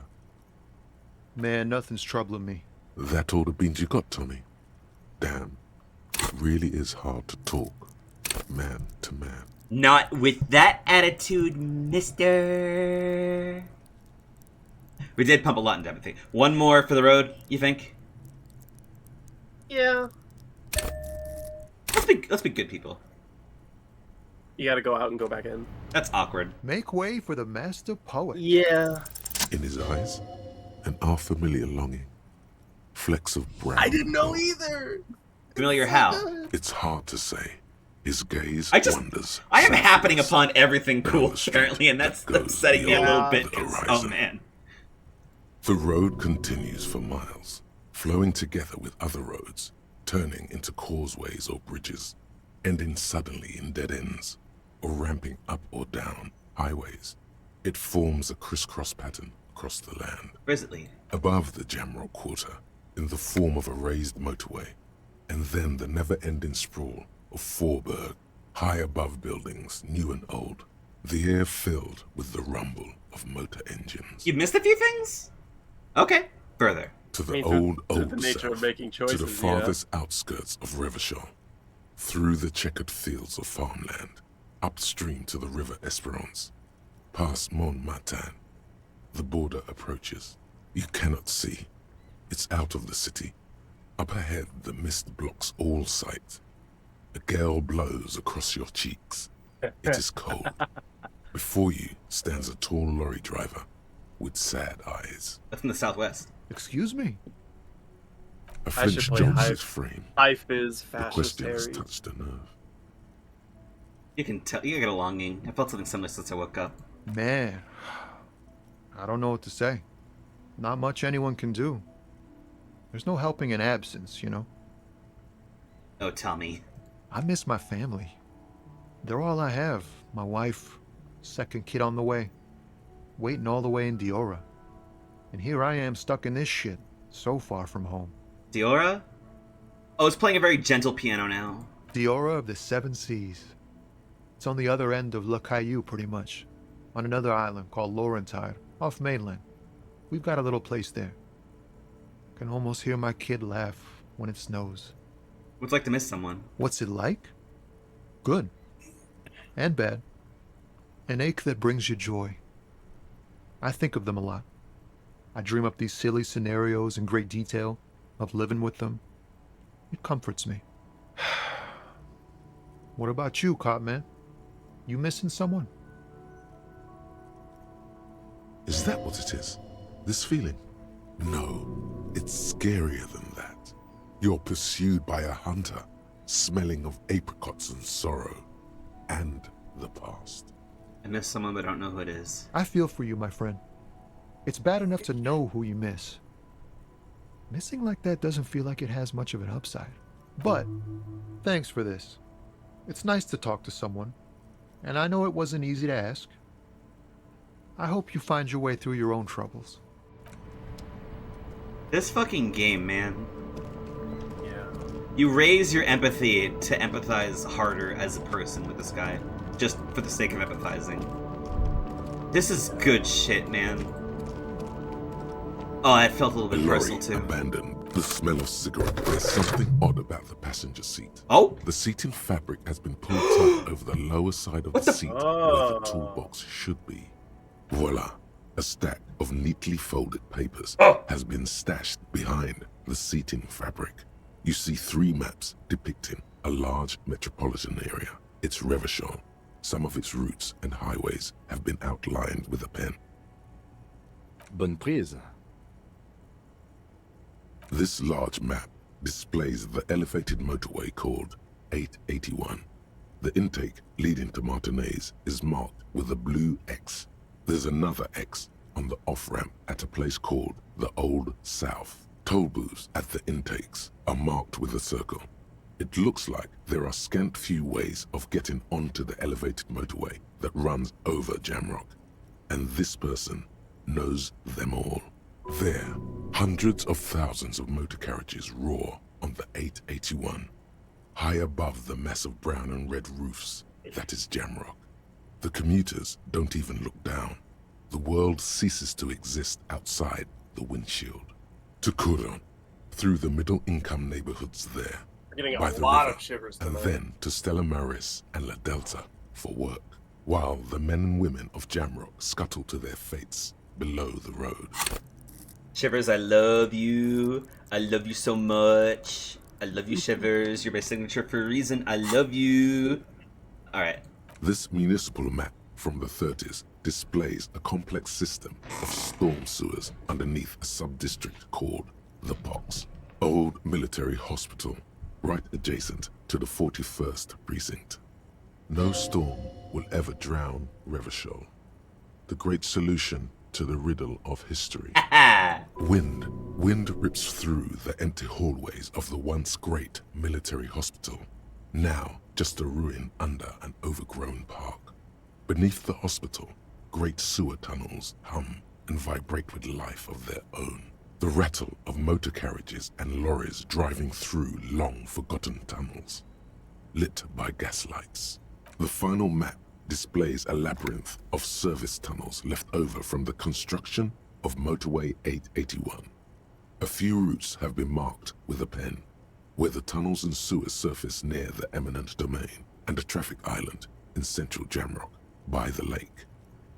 These service tunnels were probably used during the construction of the foundation beneath the motorway. Despite the cold, figures move about cloaked in shadow, their breath escaping in white clouds that fade into the darkness. Wherever you look, the night gives cover to her messengers. They travel from eminent domain to perdition and onto the main, over the River Esperance, on Route 881 to the Old South. The exit ramp is supposed to be shut down, but there's much activity. The road spreads like the tentacles of a great octopus. What does it all mean? It means that the smugglers are secretly using the motorway to transport their goods and materials. They've infiltrated East Motor Tract, most likely. The RCM patrols most of these auxiliary roads, though apparently not all of them. Hard to say. This distribution network looks certainly large, yet still vague enough. It doesn't reveal much about the Besmerti behind it. Besmerti? The Besmerti is a Revacholian crime syndicate. They see themselves as the inheritors of the 14 Revacholian Indo-tribes, but really they're just violent gangs vying for control on the west side of Revachol. With cool names like La Puta Madre and Aura Masta. It's a dark parody. It's definitely not the Union. They just do some logistics. This operation has spread everywhere in Jamrock. If it's that widespread, then Madre remains the most likely suspect. Here's bad news. There have been attempts at a serious investigation before, but they haven't ended well for those involved. Lieutenant Kitsuragi is a brave man for saying Madre's name, without the winces and whispers that usually accompany it. Best not to disturb the scene. I'll have forensics go over the lorry and pick this up later. The stack of maps looks enclosed the Fucking awesome. I just went there because I want to double check and everything to see if maybe there was like some Ruby stuff there, but goddamn. That rules. Hang on a second. Can I... In your hand. Fucking awesome. This is sick. I love it. The streets, you either get them or you're dead. Oh my god, he's trying to talk like, oh my god. Another day, another case, thought Mullen, looking at the downpour. Holy shit. Why did I give up my fucking ability to get experience from this shit? This has been awesome. Mullen didn't need that shit, came looking for him. Looks like everyone wants a piece of Mullen. You just sit here making up Mullen quotes in your head. Oh my god, they just keep coming. God damn it, why did we give up that ability? Yeah. For every bubble. Snitches aren't born, they're made. Are you fucking serious? This is awesome. This is exactly the Disco Elysium experience I've been waiting for. Men get arrested, dogs get put down. No. Sorry, Grave. You're stepping shit, some bound to stick to your shoe.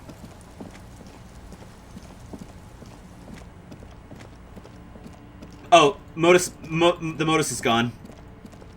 Oh. That was awesome. You wanted to think Modus Mundi just to like fucking have some cop thoughts, and that was it. This game fucking rules. Modus Mullen. If it sells, sell. Sell. Oh, the mural. I want to take a look at it.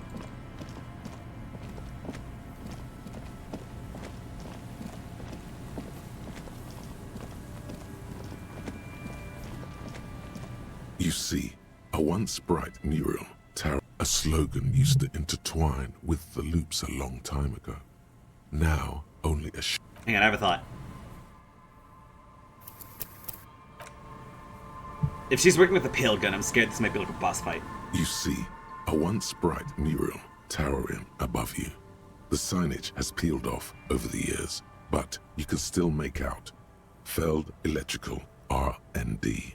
A slogan used to intertwine above the mural, a collapsed roof, broken windows set in walls that are cracking and will soon also fall, and the coastal breeze rustling and sighing in the remains of the edifice. Feld Electrical, you only know them as a small company that makes ink cartridges.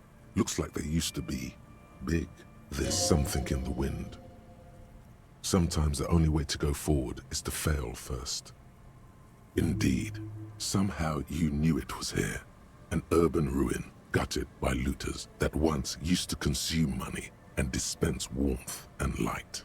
You felt it before when it rained in Martinez, and you felt the cold of the rain. Yeah. The feeling persists. It has been in you ever since. In there? She could. Shivers! She could be in the identical room over there, or in that boat shack, in that church tower, maybe. Shivers. Found the trap, reconstructed execution, made that awful call, death no def, and found the jacket. Even though you're sure you succeeded, all is quiet. There is no cold hand brushing against your forehead, no rustle in the reeds. The wind has died down. The ruin in front of you is silent as a tomb.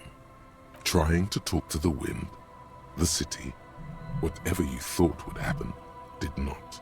And now you're just standing there in the dusk hour with your hands fallen to your side. A prayer of sorts to Riverdale. How do we? I was really hoping she'd be in the village. Okay. She's probably north of the village, and this place is a peninsula. We already scanned most of the outdoor areas on our wild cryptid hunt, so we have an understanding of the geography, at least. And then there's the church. We've already searched that and can rule it out. I know it doesn't feel like progress, but exclusion is a step too. Anyway, we do it the old-fashioned way, sector by sector. Go over the whole peninsula, ask the locals, enter the places where we can enter first, like we did in the village. And that fails if we don't find her? Then, if we're desperate, we can look where we can't enter. Bunkers, storm drainage, this place. I'm sure it won't come to that. The weird fucking door! Walk the coast, the old boardwalk. Again? The reeds. You can always come back here and talk to the wind again. Look where it already got you. Suddenly, there's a sigh, carried on the molecules around you, moving, flowing from high pressure to low pressure. like that of a woman emptying her lungs. She wraps the collapsing stone box in front of you in her breath, flowing through it, in through the collapsed roof, flowing down a concrete staircase to the basement, sweeping away footprints in the dust of the stairs. And then the beach below the boardwalk, its winding tunnels, a whisper away. What is happening? She's down there. Oh. Okay. Why? Getting these strange cold spells. Good, good. Yes. Cold spells. So basically your hangover is telling you she's down there? We looked everywhere else. Right. How do we get in there? The doors were on the collapsed side of this building. They're gone, basically. Finally, my time to shine. There's a ladder. Perhaps you can climb them. We are not climbing anything. I'm 43 years old, and I plan to live to see 70. Oh! Oh! Onto the boardwalk! The pipe!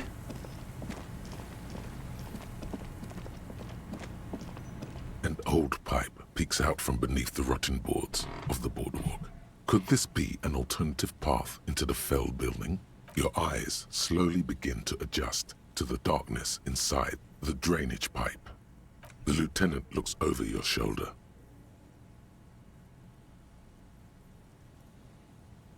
What's in there? At first, you can't make anything out in the darkness at all. What else? As your eyes adjust, you see Skulls. some trash, crumpled up newspapers, cigarette butts. Someone has half-heartedly spray-painted skulls on the right side. And nothing. Broken glass from bottles thrown against the walls of the pipe. A syringe. Hey, Kim, look! Drugs! Gotta get away for the kids. I see. Another stop on your crusade against narcomania.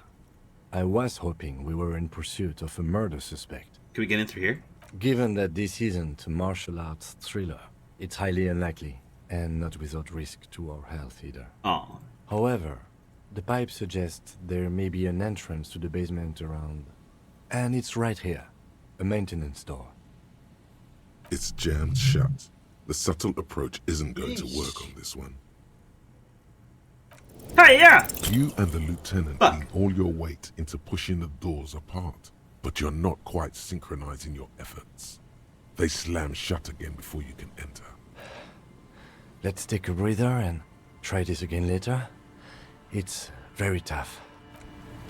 Fucking awesome. Well, there's still the ladder. That's true. But I'll tell you, you should probably investigate that next stream. Really? Okay. Yeah. I think we should finish this stream off by just tying up A loose row of ends. ghostly shades facing a crumbling wall. Wait, doing a what? With another 7 Tying up shades. loose ends. Cold. Oh shit, yeah, okay, right. The pigs, the communists, and then, Yeah, we gotta go talk to the pigs and the communists. So the pigs were the boardwalk? somewhere around here. At 22? And there is also that ice cold something or whatever that was mentioned earlier that we could try and find. Oh, wait, hold on. Yeah. Is this... Okay, this is the trap area. I gotta put locusts back in... Was it the original box first? Restock the trap you left empty before. Yeah, by the campsite. Which is right... here. This one? The trap stands empty near the reed. The locusts, dazed from being transported, slowly begin to acclimate to their new surroundings. They're not really going to get the chance to get comfortable here. Good, now that's done. When do you think we will return to our impending apocalypse of a murder investigation? Don't answer that. It was a rhetorical question. He doesn't want to, but if there is one more cryptozoological runaround, he must force the investigation back on track. This better be it. Awesome. Yeah, was it- let's... We should go meet with the pigs. Yep.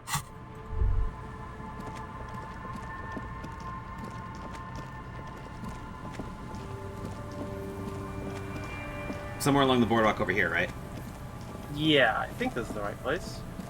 We just save just in case. That's a good idea. Dick Mullen on the scene. Dick Mullen. Wait, if she's the pig, should I also be the pigs? Is this it? Oh my god. Yes. Holy shit, it's the pigs. Alright, that's it. No, I'm putting my cop clothes. I'm the commander. Cavalry boots.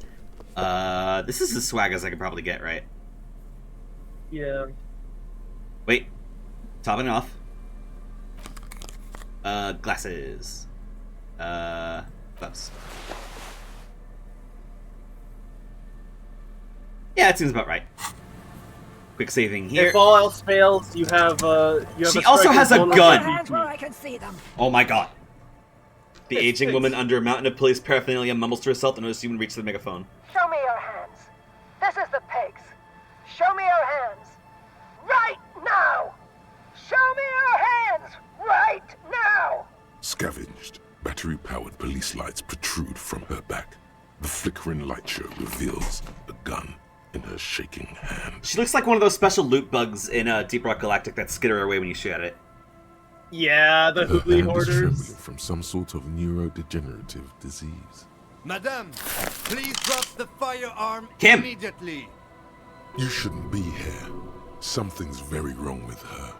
She's completely out of control. I don't feel comfortable being separated from my multi-tool. No, I need this ledger to take notes. Oh my god, is there unique dialogue for every tool? That's awesome. This is bad. Getting your weapon back is the priority.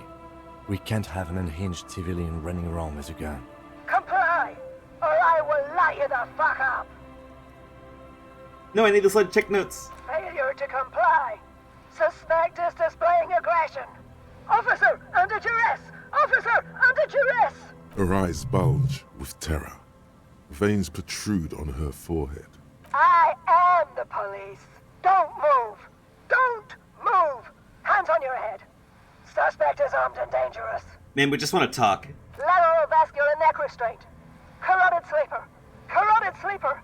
Critically reducing blood from passing through the neck of the suspect. Be careful, detective. Don't do anything that might set her off. The situation looks bad. Calm yourself. Steady your breathing. You have to go for the gun sooner or later. Perhaps you can learn crucial facts before you do. Ma'am? It's the goddamn police, shitbag. Cut the pavement. You're under arrest. As she waves her hands, you notice familiar-looking ampoules and packets sticking out of the mountain of police gear on her back. Medicine or drugs? This is the pigs. This is the pigs. Are you on drugs? Confiscated contraband. Restricted access. 2 kilos missing. Eyewitness report compromised. I don't think she's on drugs. Being off drugs might actually be the problem here. What? Oh. Please lower the weapon. We can solve this peacefully. Officer in need of assistance. Suspect at large. Get on the ground. Ma'am, please. We want to help you, but you need to lower that weapon. Yeah, let's talk, please. Disturbance reported. Authorized deadly force.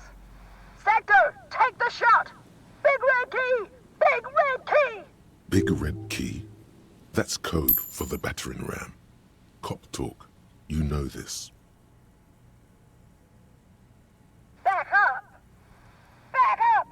Back up. Status unconfirmed. Lieutenant W. Frater, Harrier Dubois, 41st Precinct. This is my partner, Lieutenant Kitsuragi from the 57th. No. I thought Mr. Moran. Gareth. Aggravated assault. Man down. Officers in pursuit. What's the situation, officer? Law enforcement compromised. Impersonating a police officer. Does she not believe you two are actually police officers? I'm in a full RCM lieutenant's uniform and look at my partner. We're cops, alright. License and registration. License and registration. Come in dispatch. Sector. Azimuth. It's not a code, just disjointed words. She's losing it. One twitch and there will be blood. Oh, good God. Okay. Oh, boy. Let's grab the gun. Oh, this is our one oh, man. Should we spend it or should we fucking... Oh, God. You have a quick save. I do have a quick save. Alright. Oh! Here's the plan. You hurl the ledger in her face. Oh, come on. Already darting right. and immediately close the distance. Left hand grabs the barrel, right one breaks the wrist. A drop of sweat runs down your nose. Wait, what? And in it, you see the Martinez Inlet, wrapped in the night. In the abandoned fish market, 3 figures standing in a spectacular light show. A large, loud woman is pointing an empty firearm at the other 2. She doesn't want to listen, or even to be heard. Oh. Kim, there's no bullets in that gun. Huh? My God, I think you're right. Ma'am, the weapon you're holding is mine, and I know it has no bullets. What? This isn't police issue. Police weapons have bullets. This isn't real. What is this? Police guns always have bullets. What is this? Why did you sell me this? She looks devastated. Grab the gun, right now. This might be your only chance. No one ever cares anymore. Why would they treat me like this? Poor woman. We need to figure out what to do with her now. Nobody's ever around. Nobody ever comes to visit me. What do you think's happening here? She's in a stupor. I've seen this before. God knows for how long. Could be days when they get like this. But why? Honestly, I don't know. Dementia, probably. Dementia and Channel 8, and loneliness. Neurodegenerative disease, like we thought before. Could be. Her hands were trembling, and she did seem uncoordinated. But what are we gonna do with her? Hey, it's okay, ma'am. Her scratched skin is warm to the touch, but the person inside doesn't even know you're there. Oh, she's really been through it. I don't think there's any need for that. In her current state, and without the gun, she isn't really a threat to anyone. We could let Titus know. This is a perfect problem for the local peacekeepers to handle. They might even know her family. That would just be a waste of paper. I mean, look at her. She's not going to respond to a station slip.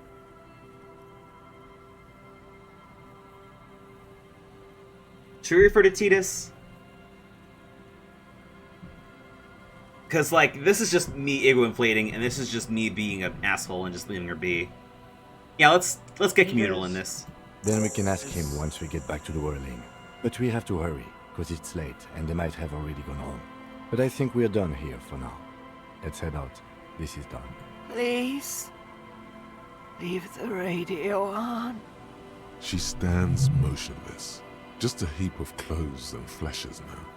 Maybe if you search her once more.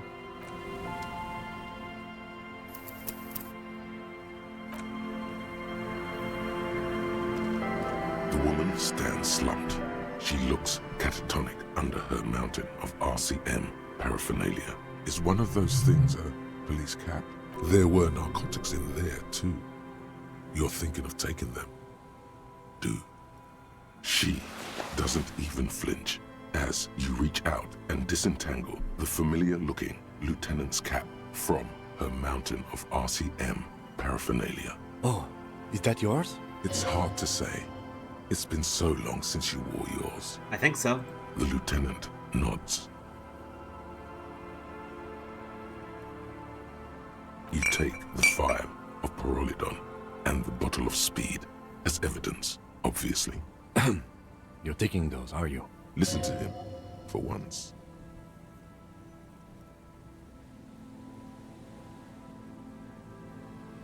Thank you. I'm doing this to help you. We need to focus on the case. He's grateful you did this. The old woman doesn't react to your touch. Oh boy.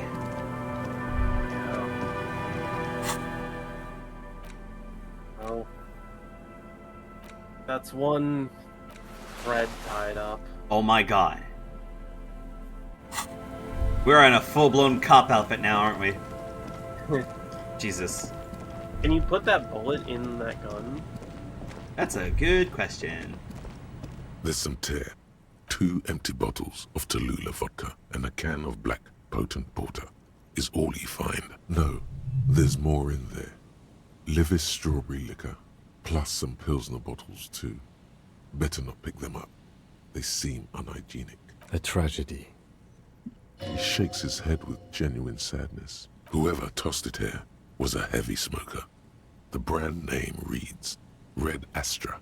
You see traces of mayonnaise and ketchup on it, as well as a tomato wedge.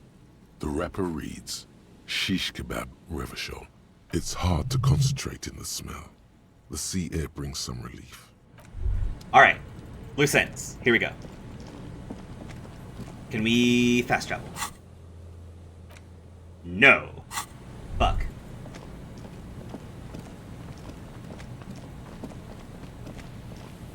This game is so fucking good. God damn it. Yeah. Well, let's see. We have to meet with the communists. Well, first we should talk to Titus on the way, because, If he's still up. hopefully he's still up. Please tell me he's still up. Come on, hurry. Hurry, you little Astagua. Yeah. Go, go, go, go, go. We should hurry.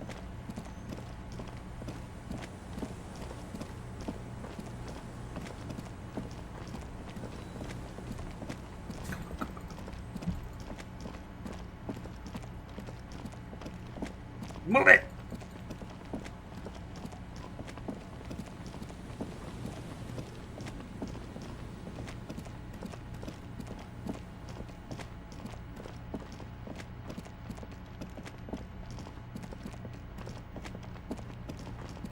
We also have a lot of shit we could sell later, I think. Yeah. I am picking up a lot of things, not all of them are related to the case, and I gotta accept that. Titus? Oh, Titus! You! I can't believe I'm saying this, but thank God you're here. Copper-nado is back. What do you want? Is he saying that because I'm wearing a cop outfit? I don't actually know. There's an old catatonic lady in the old fish market on the other side of the bay. She needs help. What's that, Copper? You want us to help little old ladies now? I am not fucking joking here. You're local law enforcement, aren't you? Helping troubled civilians should fall under your jurisdiction. Yeah. We'll send someone out. Who is? Wait. It's the pigs, isn't it? Yeah. God. Poor lady. Don't worry. We'll handle this. I think she got some family in Kurong or something. Bastards left her alone. Oh. Sick. We've been getting complaints. They left a lady who's suffering a neurodegenerative disease to die. Hey, wasn't Everard's B team looking for her the other day? They said something about her, I don't know, finding something? Gun. Yeah, I think you're right, Gene. She have something of yours, Pig?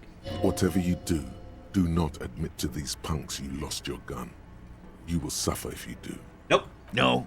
Well, whatever then, cop. No. They totally said what it was. What was it? Anyone remember? I don't remember. I was fucking drunk. Let me know if you figure it out back there. Now, anything else we can help you with? What's her name? Auntie LaPlante. We always called her. Something LaPlante. Marianne, amigo. Marianne LaPlante. Be anything else you wanted to know? Who was she? Was.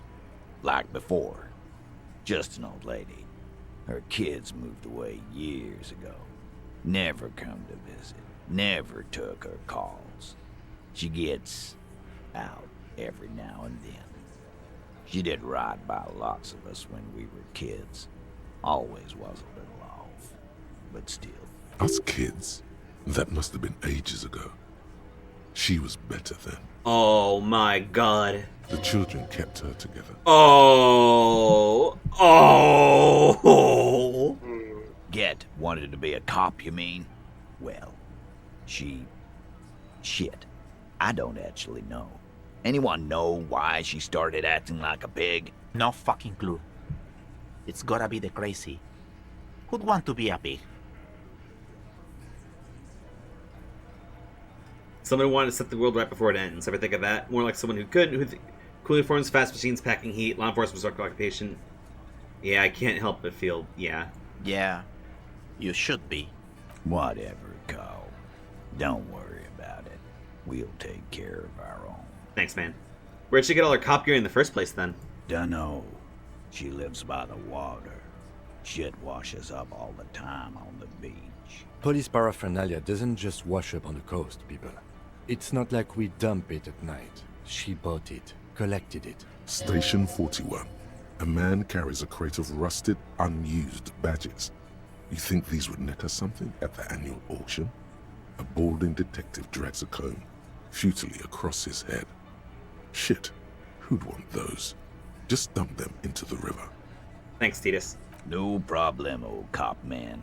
We take care of our mentally ill here in Martinez. Ain't that right, boys? Sure enough, we're the real heroes on these streets. Yeah. Thanks, Titus. Alright, so that's taken care of. Question. Can I ask... Oh, wait, they're not here. Never mind. Wait! Lena. Hello, dear. Where's... Good to see a familiar face. Where's Morel? Thank you for doing that, dear. Her smile is wary. Her earlier ebullience has left her. Morel still isn't feeling well. I convinced him to stay at Gary's to get some rest. I'm afraid the cold has really gotten to him. Only the hardcore left, huh? Yes. Field work is a young person's game, as they say. Who's gonna check the traps then? Morel will eventually, or we'll talk Gary into going back out, perhaps. The lieutenant stares at his shoe, caked in mud. He doesn't say anything. Once more into the breach. That really is too much, sweetie. Thank you for your dedication, but I can see you're coming down with a cough yourself. Aw. Very strange. Why is she not letting you do this? It's like she's given up. Are you okay, Lena? What's on, girl? Different? How? Answering a question with a question, for example. Defensive isn't her usual style.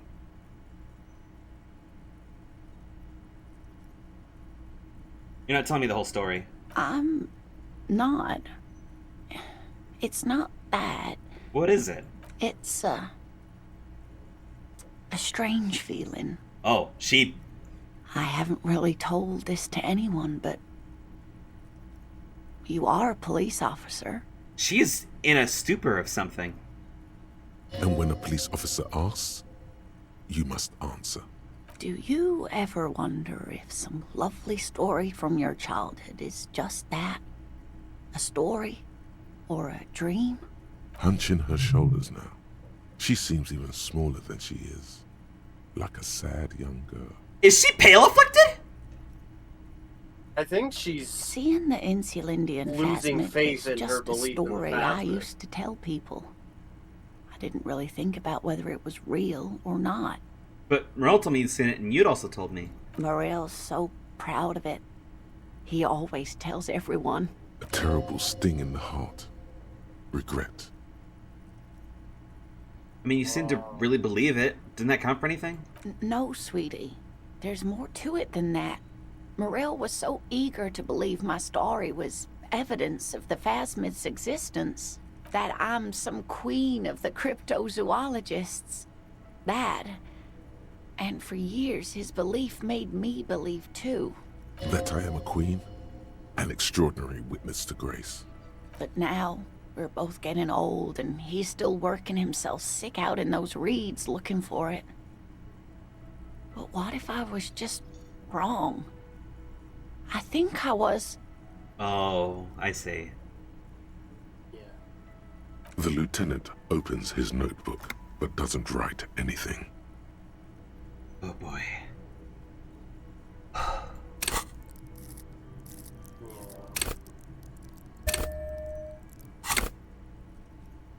First, tell her that her marriage hasn't been a lie.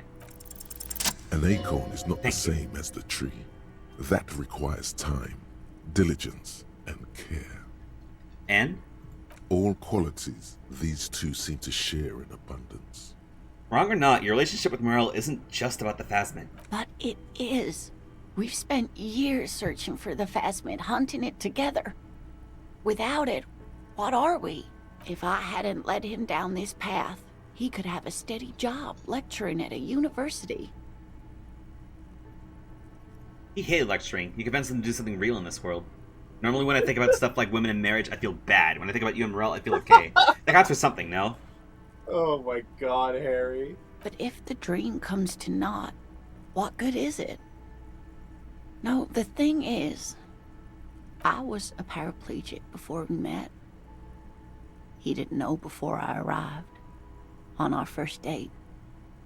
If I weren't the queen of the cryptozoologists, if I didn't tell him that story... She has to swallow to relax her throat. He's keeping her from talking. He'd still like you. Come on. Maybe. But then why do I not dare tell him? I've wasted enough of your time with this drama. I really must stop talking about it lest I start crying and waste more of your time. Ma'am, I'm already late for a communist meeting. You can waste as much of it as you need to. What you have to know is the Insulindian phasmid probably does not exist. Let us fools chase our ghosts. There are a million better things to do with your life. I'm not sure you made it up either. I'm not sure of anything. Sometimes I still see it, you know. The real memory. Not the memory of the memory, but it's so hard to tell the two apart.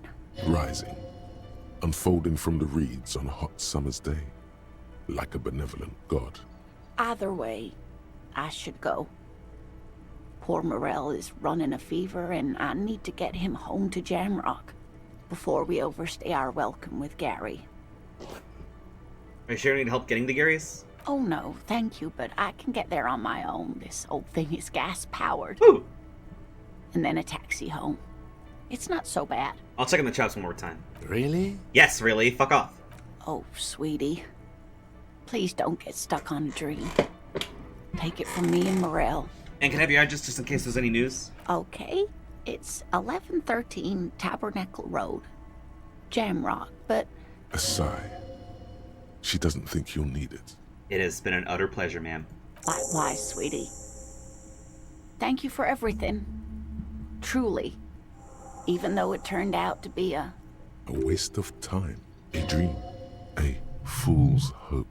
Like that, she drives off. The gas engine putters quietly as she gets to the doors, then pushes them open. Outside, the cold, coastal wind blows. We should go to... Somewhere out there, a kilometer to the southeast, a gust of wind shakes the felled building, rattling dusty windows, beckoning with strange coldness. To ask the wind once more. Oh. Wow. This isn't over. It's not over. Yelling at you. It's not over. Ooh. Holy shit. This game is... communist. Ooh. God damn it. Yeah. Shivers fucking rules. I need an ability like that in my game. Like any game. God damn it. Yeah. Oh. Shivers saying how to... Oh.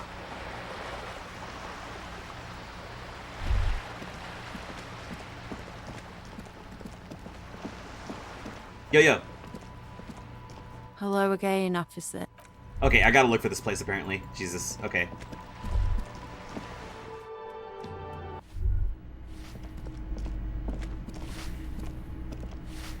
Give me a moment. What? If it ain't my, I think we'd all be... Shites. Alright. Balcony. Cindy, does anything change that I'm here? Hello again, officer. Is it in here? Nope.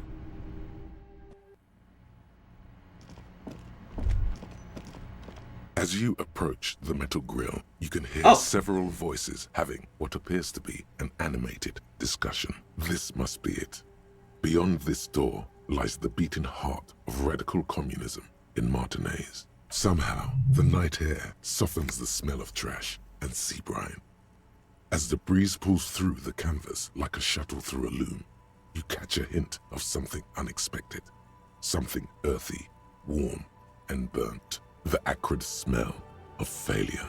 No, that's just slightly burnt coffee. A smell you would recognize anywhere. Just look at these pigs sniffing about after hours. Must have slipped my mind. You know how it goes. The metal grill is cool to the touch. You notice the lieutenant is looking uncustomarily anxious. His posture is rigid. His right hand hovers near the zipper of his jacket. He wants so badly to draw his armistice, but he also doesn't want to draw it. You okay, Kim? Oh, I'm fine. I was practically born to infiltrate underground communist cells. Which is just to say, we should be prepared for any eventuality. Kim, they're not fucking murderers. You can make out at least 2 separate voices. 2 voices, both male, approximately early 20s. Careful with those now. I have it. It's going to work. I can feel it. You can hear the clang of metal reverberates all along the scaffolding. The voices coming from the other side fall silent. A pair of frightened hares cowering in some dark crevice of their burrow. Who's there? Is that you, Maurice?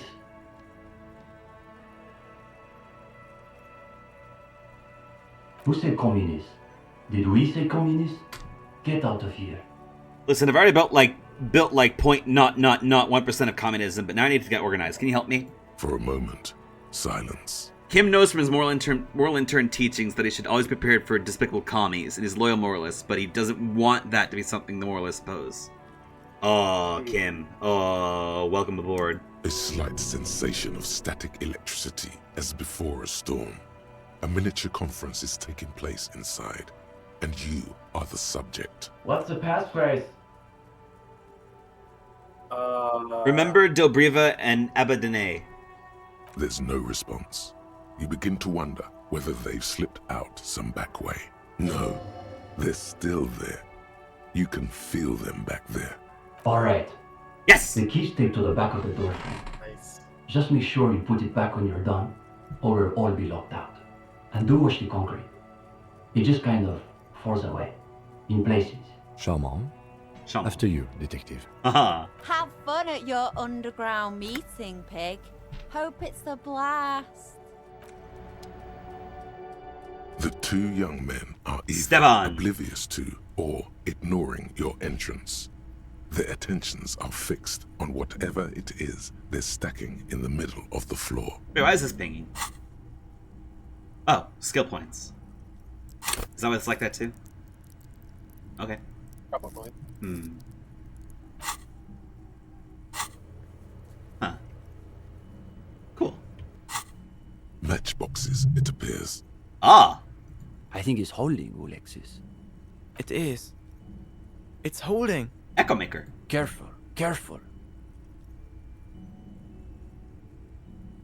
Oh. Oh, they're making structures out of cigar boxes.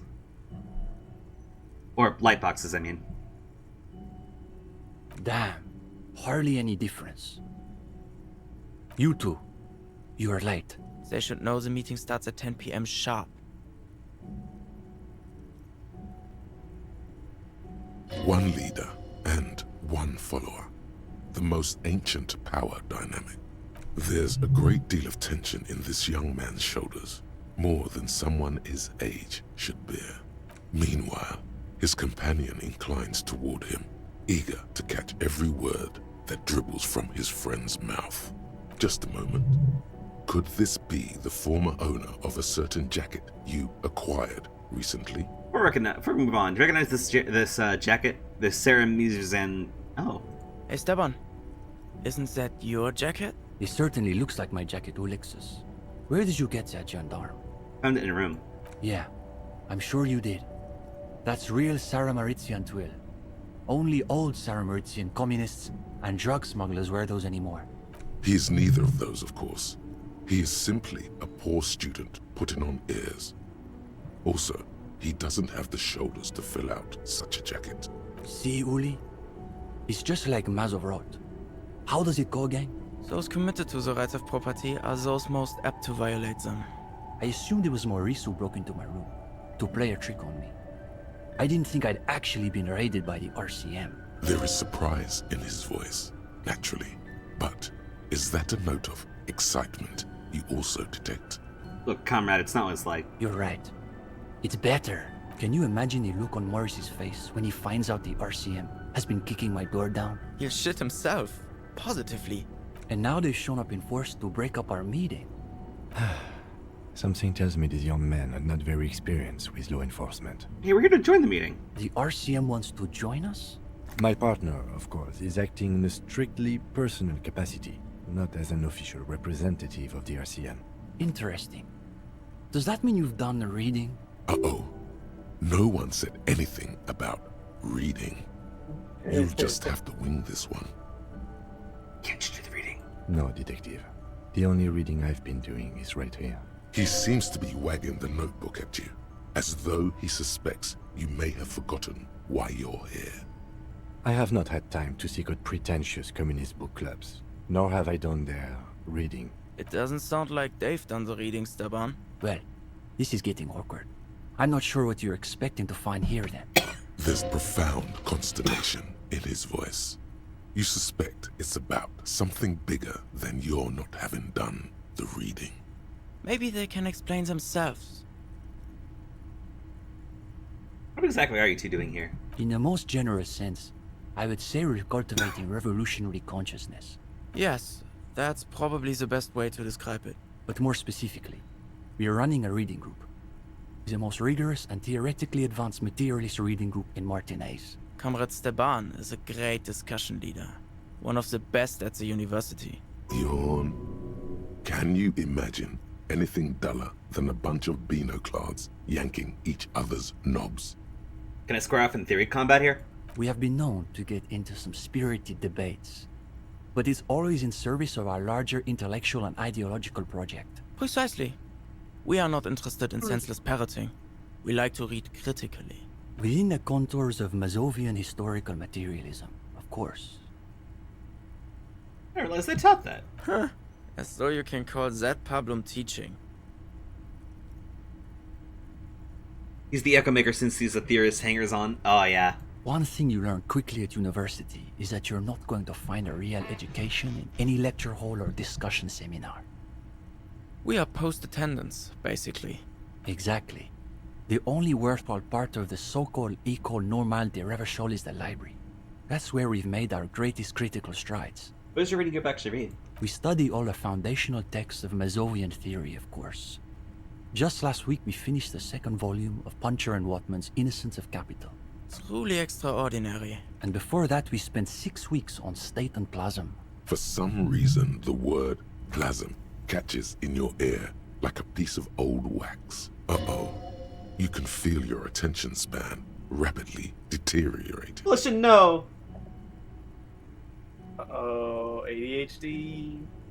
We've also read Wertmüller's The Megastructure of History, and before that, Real and Reality. Ablar's Une Paix Infernale. The original Fisdale translation, not that watered-down revisionist garbage. Brother. Obviously. But, of course, our special emphasis is on the theories of Ignace Nilsson and his followers, especially the inframaterialists. Wait, inframaterialists? You're not familiar with him? It's pretty advanced stuff. You may not be ready for it yet, gendarme. But who's Ignace Nilsson? Only Krasmazov's most trusted lieutenant, the evangelist of the revolution, and the founding father of the People's Republic of Samara. It's hard to overstate how unimpressed he is that you've never heard of this world historical individual. He also happens to be the greatest communist theorist after Mazov himself. It was Nilsson who first postulated the existence of ideological plasm, which forms the basis of inframaterialist theory. Those words again. You've got to find out what this inframaterialist stuff is all about. Whatever it is, one thing's perfectly clear. These young students have a much deeper understanding of communism than you do. You could learn a thing or two from them. If you can convince them you're one of them. The young man sighs. His companion looks about furtively. Where's the rest of the group? What do you mean? This is the reading group. There's just two of you? We're in something of a rebuilding phase. Some of our former comrades didn't have the ideological fortitude our work demands. Okay, but what happened to them? Intellectual attrition is maybe the best way to describe it. Felix said he couldn't keep up with the reading on top of his classwork. And Susanna wanted to read text other than Mazovian theory. Like novels, if you can believe it. Novels. See?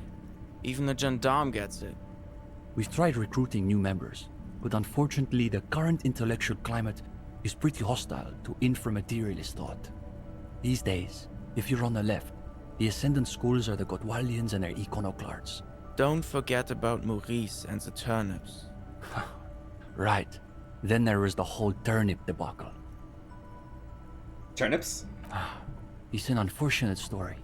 You see, our ex-comrade Maurice is something of an economist. Uh-oh, he plays Animal Crossing. He's studying macro and microeconomics. Wow, a real intellectual, it sounds like.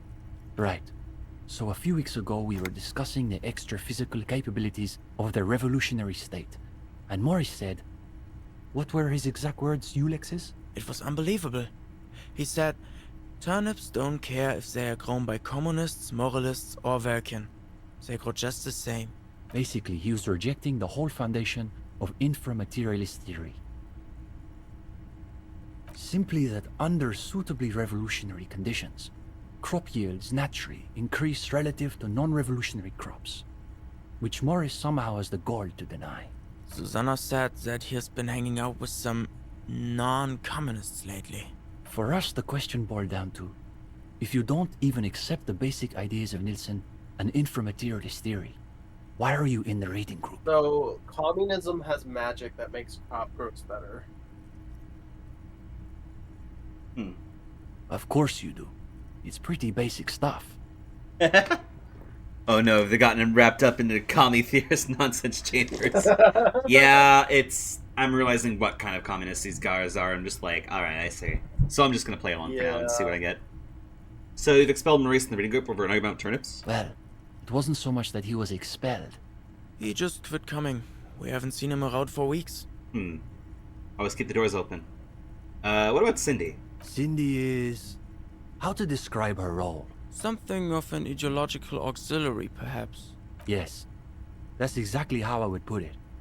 And naturally, we support her radical counter-liberal aesthetics. But she refuses to submit an essay, so we can't call her a member of the group per se. That doesn't stop her from using the room for studio space, of course. Who, the iconoclasts? For starters, they love talking about beans. Beans? That's right. Iconoclasts are obsessed with beans. They love thinking about beans. They love counting beans. But most of all, they love building models to predict how many beans there'll be in the future. They're by far the most bean-centric school of communism. Ah yes, the much maligned bean counters, ensconced in their think tanks and high-rises, believing they can save the world through a series of incremental, assiduously technocratic reforms. If only. They've got all the beans accounted for in their asset sheets, their quarterly budgets, their future projections. But for some reason, there are never enough beans to go around. Yeah. So we've just got to cut our bean rations in half. It's okay, we got Earthbound tomorrow instead. And next thing you know, there are budget cuts, so now we've got to cut the bean rations in half again. You see, iconoclasts claim to be communists, but in reality they're just liberals with hard-ons for spreadsheets. God. Man, fucking... Yeah. I'm just thinking about, like, there are people who, in the communist line of thought and everything, they do in fact think, like, less about literally the idea of making sure that everyone is okay and more of, like, let's make sure the money's okay. And you get so deep thinking about the money that it just kind of goes with you. I don't know, I'm very much, like, vibes-based, I guess, on my line of thought personally, so I'm just, I don't know. In any case. That's fair. Got well, dudes. I just remember I used to be on Twitter, and I used to interact a lot with this type of communist. Yeah. Oh, brother. I mean, the spirit's there, it's just a bit exclusionary. it's just more focused on knowing the texts and knowing the theory, and like, oh, you don't know the theory? Well, I mean, you don't really have to be like a book thumper just to generally want to do good by other people and dismantle things Exactly. to ensure that you could do that. You know. I mean, look at that. Exactly. A good example of that, we just helped out the pigs and everything by quite literally like making sure she's okay. She's taken care of not by the RCM, who will only escalate things if we try to arrest her on those like dumb bullshit grounds, but just going to the nearby people and being like, "Hey, is she okay? What's her deal? Does she need any help with anything?" Like, "Oh no, yeah, we got her. Don't worry." Yeah. And gladly, unlike anything else he's ever talked about tonight, Titus was more than happy to make sure that she was okay and say like, "All right, her entire deal is she's got the disease and everything, and her kids don't care about her."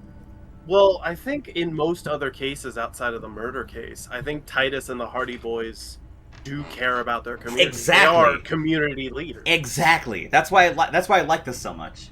It's willing to embrace and like accept and like understand and portray and all these different like actions of just a lot of thoughts and everything. It's so fucking good. No wonder you recommend this so much.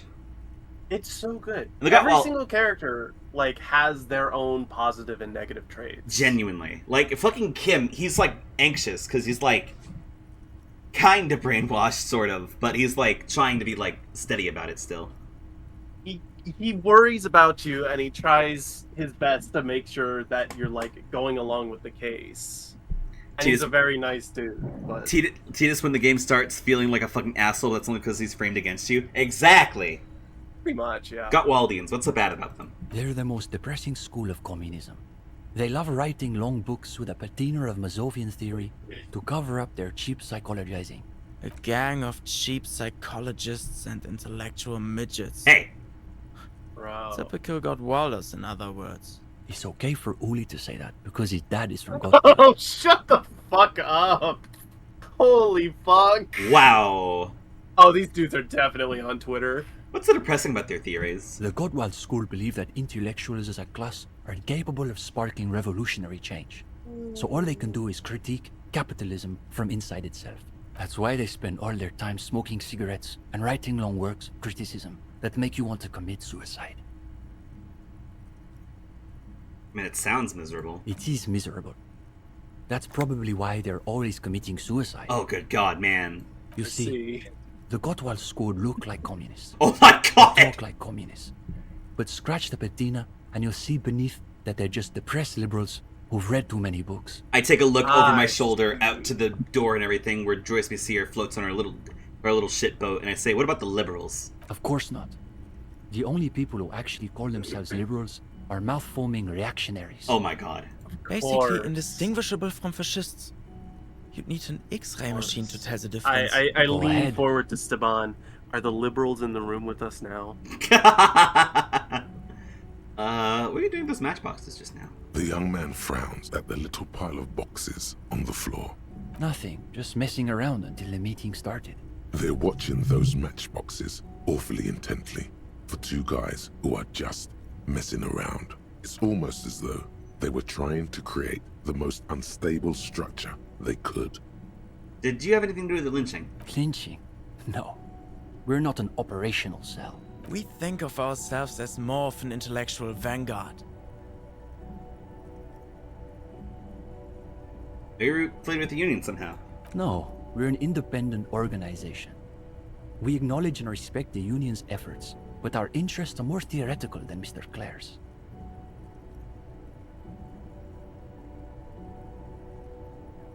My working theory is that communism killed Hangman. To be clear, communism is not an official suspect in this investigation, because it's not a person, you see. Seems unlikely, from a strictly inframaterialist perspective. Comrade Ulix is right. The amount of plasm required to strike down an ideological enemy outright is enormous. We're talking second-level effects, at a minimum. Or even third. In any case, it's not like the SRV has established a party line on the subject of lynchings in Martinez.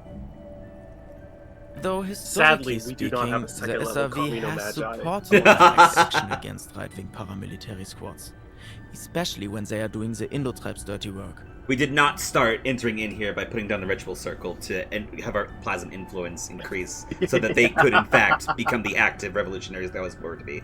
Sadly, the ley lines of So as a communist provisional Plasm matter, are we can see low. what's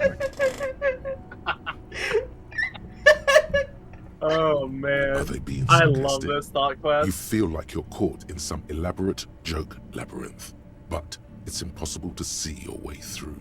It's always that way. Beneath the crust of irony, there's a molten sincerity that threatens to erupt forth. You may witness it yet. Yeah, empathy. Empathy's on track, at least. So what's your stance on crime in general? That's easy. Crime is simply the inevitable expression of the injustice and incoherence embedded within capitalism itself. Now that makes sense. Delivered with the smug assurance of a schoolboy reciting a maxim he's committed to memory. Now that makes sense. Yeah. I get to make the joke twice. Fuck yeah. Every one of the ideology quests end up boiling down to the status of the ideology is worse than you could have imagined. More than less, yeah. It's a symptom, in other words, not a cause. His companion can barely suppress a yawn. Are there any operational communists in here? No, unfortunately. The communards were hunted down and killed nearly to a man. All that's left of them are bones and old rifles. Like this Belmel grave. His companion's eyes widen as you hold up the ancient weapon. He's practically itching to stick that thing in Oh someone's my face god, and man. pull the Yo, trigger. cool it. Yes, Good like lord. that one. I wonder how many of these are still lying around in cellars or sealed up behind the masonry. Can I hold it? Oh my god. We saved, right? Yeah, and it's non-functional. He's not gonna shoot It's it. heavier than I was expecting. The attitude of a priest bearing one of the holy relics of his faith. Yeah. He's not a Though it is magi. He's not a not magi. He's a cleric. Power is evident. He's a commu cleric. Communism subclass 20th level cleric. Fucking awesome. The 20th level capstone of being part of a communism cleric is that you don't really do action. You just kind of think about the action and do it until endlessly. And you write about it endlessly. Exactly. When he's finished, he returns the rifle to you with a nod of appreciation. Is there accepting new members? We typically only accept new members once per semester. There's this whole process with essays and presentations on assigned topics. But given that we have some extra seating at the moment, I guess we could be convinced to expedite an application or two. Stepan, you can't be serious. For these gendarmes? I am serious. As materialists, we've got to adapt to conditions as they are. Besides, he'll still need to pass the interview portion of the entrance process. Assuming he's even still interested, that is. Voracious bibliophilic Territorin. This is definitely to do with your thought cabinet. This is exactly everything to do with my look at me, look at me, look at me, look at me. I'm a superstar. I'm trying to get sober. I know things. I learn things. I'm currently aware of our living situation surrounding us. Quite this pale big thing. In fact, I can hear it most days. I have an art degree. I understand Krasnozov better than most people. In fact, I have a pretty good understanding of the Mazovian socioeconomics. I can fucking work with the cops while also being a fucking baller. And I can understand everything about being materialist. So come on, man. And let me in. And in 8 hours, I might be gay. You've really been cracking the books these last few days. You can go toe to intellectual toe with any reading in Martinez. Clip it, please. Okay.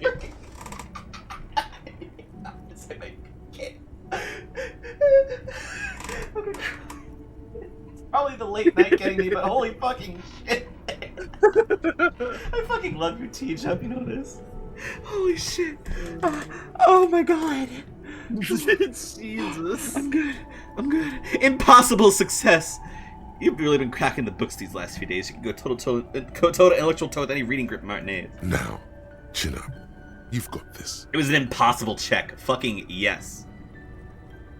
This is the group I'm looking for. When do we start? Oh, you want to start now? Sure, we can manage that. You've caught him off balance.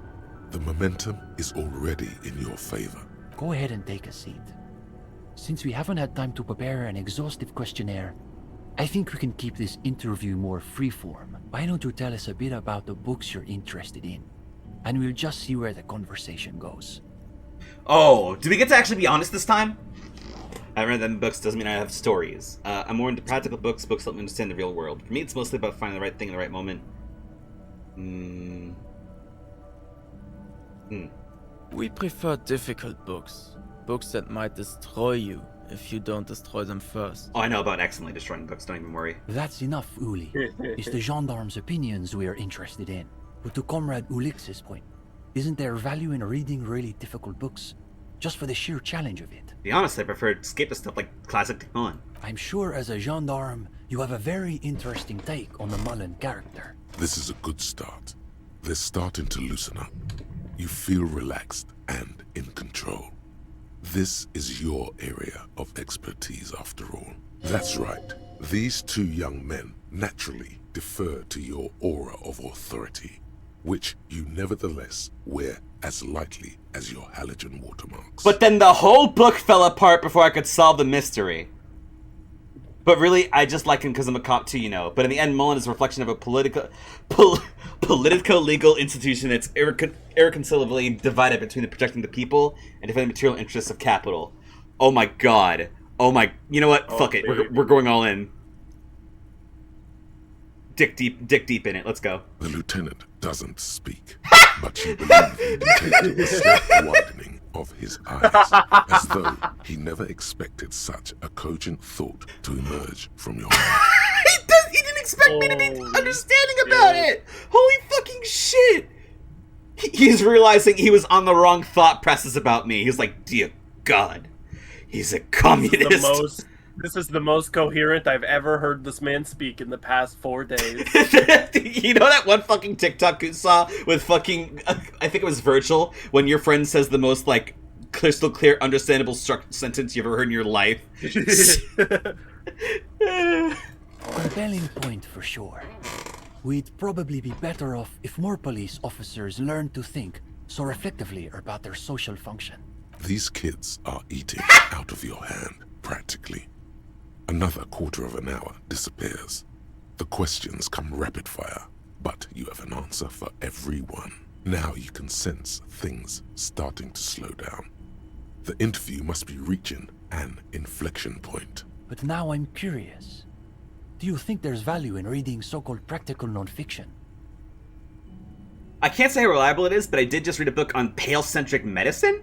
Just consider the cockatoo, for instance. How much do you really know what they're like? Oh, man.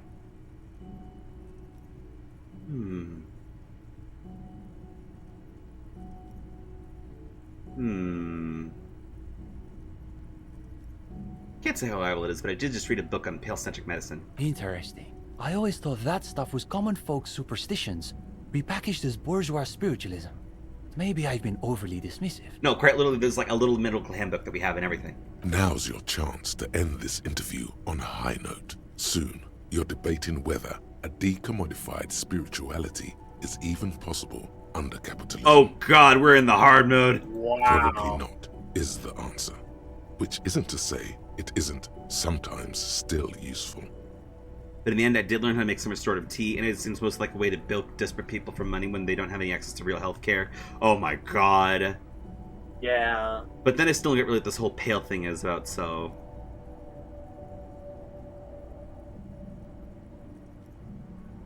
Ogotwalian will tell you that it's an inescapable fact of modernity, that we can only repackage our collective history in increasingly ludicrous forms. Thank God we are no good Wallians. In any case, I think we've heard enough. We could use someone with your perspective in the group. With just a bit more theoretical foundation, I think you'll be making real contributions. Yes, I would say he's got serious potential at least. And with that, welcome to the most ideologically advanced materialist reading group in Martinez. Here's your first assignment. It's an overview of inframaterialist theory. A little basic, as you'll see, but one has to start somewhere. To the list. You're going to fit right in, I think. Come back when you're done.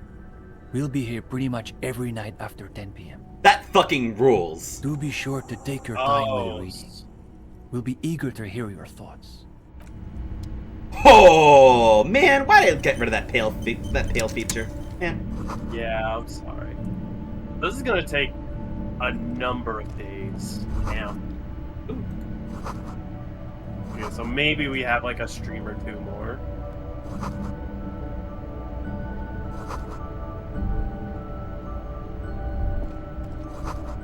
Coffee. What is this? Reflective construction vest. Endurance, reaction speed. Cool. Literally, oh my god. We literally have a working class outfit. This fucking rules. Awesome. A ludicrously reflective safety vest like most favored by construction and road repair crews. Comes with a replaceable battery pack. Makes you feel like a deep sea anemone. You're back. I'm guessing the pots of ghost belong to Cindy? Yeah, it's hers. She just sort of moved it all in a few months ago. She said if she's going to make truly radical art, she needs a suitably radical workspace. Fair enough. And I don't think she could afford rent at an actual studio. You like her art? Oh, sure. It's definitely interesting, I would say. Interesting? Isn't that just binoclad for I don't have a real opinion? I thought interesting was what people said when they don't have anything real to add. His companion's eyes widen with interest. He has a cold smile. Come on. It's not that I don't have anything to say about Cindy's art. It's more that I'm still working out the details. It's a complex question. You've got to take your time with it. You flustered the poor boy. Now he's got to say something. I guess you could call her latest stuff a sort of counter-bourgeoisie calligraphy. She's got a real taste for radical slogans. It's too bad she hasn't developed the theoretical foundation to do truly radical work. Hey! I think she'll get there, though. She's still looking for a subject equal to her ambitions. What's the deal with this place? The deal? At a fundamental level, I guess you could call it the shattered bones of a dream crushed by capital. That's really good, Steban. You should save that for an essay. Thanks, Uli. When the idea is sound, the words just sort of flow. I heard these seem to be luxury apartments. Million real views, that sort of thing. That could be. It would explain some of the more ornate detailing. But we're speaking in world historical terms here. What his place represents, not what it merely was. His friend yawns, evidently bored by literal reality. Go ahead. Well, alright. I guess we have reading material to check out later. Yay. Or should we read it right in front of them and get it over with? Oh, we could get it over with. Okay.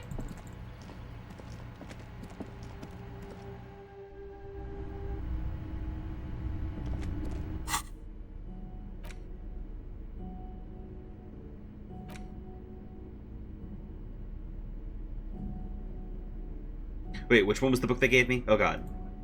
It was a brief look at inframaterialism. Concise introduction to inframaterialist theory intended for a general audience. You can tell this particular copy has spent a lot of time in someone's back pocket. What was this one, though? Hang on. Let me I don't remember. Reorganize this a little bit. There we go. The cover of this pocket-sized volume features a swirl of orange, yellow, and green. The title, A Brief Look at Inframaterialism, is set in an authoritative yet approachable serif font. No. These are terrible colors. They're like apricots. Uh-oh. On the inside jacket flap, you find a brief summary. What is inframaterialism? A highly theoretical branch of Mazovian communism? A collection of mystical ramblings by a discredited revolutionary? Or possibly both? This brief look, TM, introduces readers to one of this century's most fascinating and misunderstood theories in a concise, jargon-free manner. Oh shit, before I forget, Elzinitrad, we have found the gloves. We have the boots, the gloves, and the cuirass. You turn to the table of contents. The guide itself is divided into several sections with seemingly esoteric titles like Effects of Plasm on Root Vegetables and Mental Projection. Oh my god, this is literally japing on the fact they have fucking the life of Ignis Nielsen. Communist thought form magic! It's literally the magic of communism. Known to his numerous admirers as the evangelist of the revolution, and to his even more numerous enemies as the apocalyptic Shrike, Ignis Nielsen remains one of the most controversial and fascinating figures to emerge in the years of the anti-centennial revolution, second only to Karamazov himself. During his unparalleled life, he helped guide a revolution in one country and found a new state in another. Along the way, he committed some of the most notorious war crimes. Oh my God! Famed for its atrocities. And yet, his most fascinating contribution to history may be the most overlooked. His theory of ideological plasm, from which his followers and successors developed the school of communism known as inframaterialism. If you're like most people, you probably believe that your thoughts reside in your brain, right? Oh God, are they in the balls? That's not right at all. Thoughts don't exist in the brain. They float through the air. Your brain is but a fish, swimming through them. Wrong, at least according to Ignis Nielsen. As Mazov's devoted comrade and leading theoretician, Nielsen was responsible for developing much of the intellectual foundation of communism. But his interests and speculations were famously wide-ranging. During his final years in exile, he produced, among other things, an early guide to home brewing, instructions for raising revolutionary children, plans for a universal pictographic language, and a detailed materialist critique of Dolores Day's chess strategy. But one subject he returned to time and time again was the fundamental relationship between thoughts and matter. The fact that Inland's saying this, who's almost always right, is concerning. Inland is right in the sense that the Inland looks at the script that's setting the story and the main character. Oh boy. We may yet discover, he wrote in his notebooks, that under certain exceptional circumstances, the proletariat's embrace of historical materialism may be so fervent that their beliefs take form in the world of matter as a kind of revolutionary plasm. In English, Four Eyes? Certainly. In essence, Nielsen is arguing that thoughts don't just reside inside the brain. I was just thinking they're fucking radiate her pussy. outward Sorry, that from just came in it. my head. According to this idea, the brain is an Now you're ideological speaking my transponder, language. constantly emitting waves of highly politicized energy, which Nielsen called plasm. Wow, like Lua Thrax plasm you get off of Lua. Whoa is right. This game What's is more, Warframe? Nielsen No way! speculated that this No plasm, fucking way. when it I'll becomes add it to the powerful list. enough, might begin to influence the material reality surrounding it. Hence the name, inframaterialism. See this guy sitting on top of the couch? I want to take a screenshot of him and edit to him to be on top of the man on the wall. Like the big statue version. Awesome. Yeah. Unfortunately, Nielsen passed away before he was able to develop these initial ideas into a full-fledged theory. That work was left to subsequent generations of communist theorists. Building on Nielsen's basic insight, these theorists reached a startling conclusion that a sufficiently revolutionary state might begin to exhibit certain extra-physical effects based on the amount of plasm generated by its citizens. Wait, it's just followers' thoughts? Correct. Though certain particulars of the theory are commonly attributed to Nielsen himself, the evidentiary basis of those attributions has always been a point of contention between inframaterialists and their critics. Awesome. And he was just mentioning how he doesn't read revisionist stuff. So you're telling me these people are saying enough people just believe in communism, it'll come true? The actual theory is highly technical, but for the purposes of this brief look, TM, that's a fine working definition of the concept.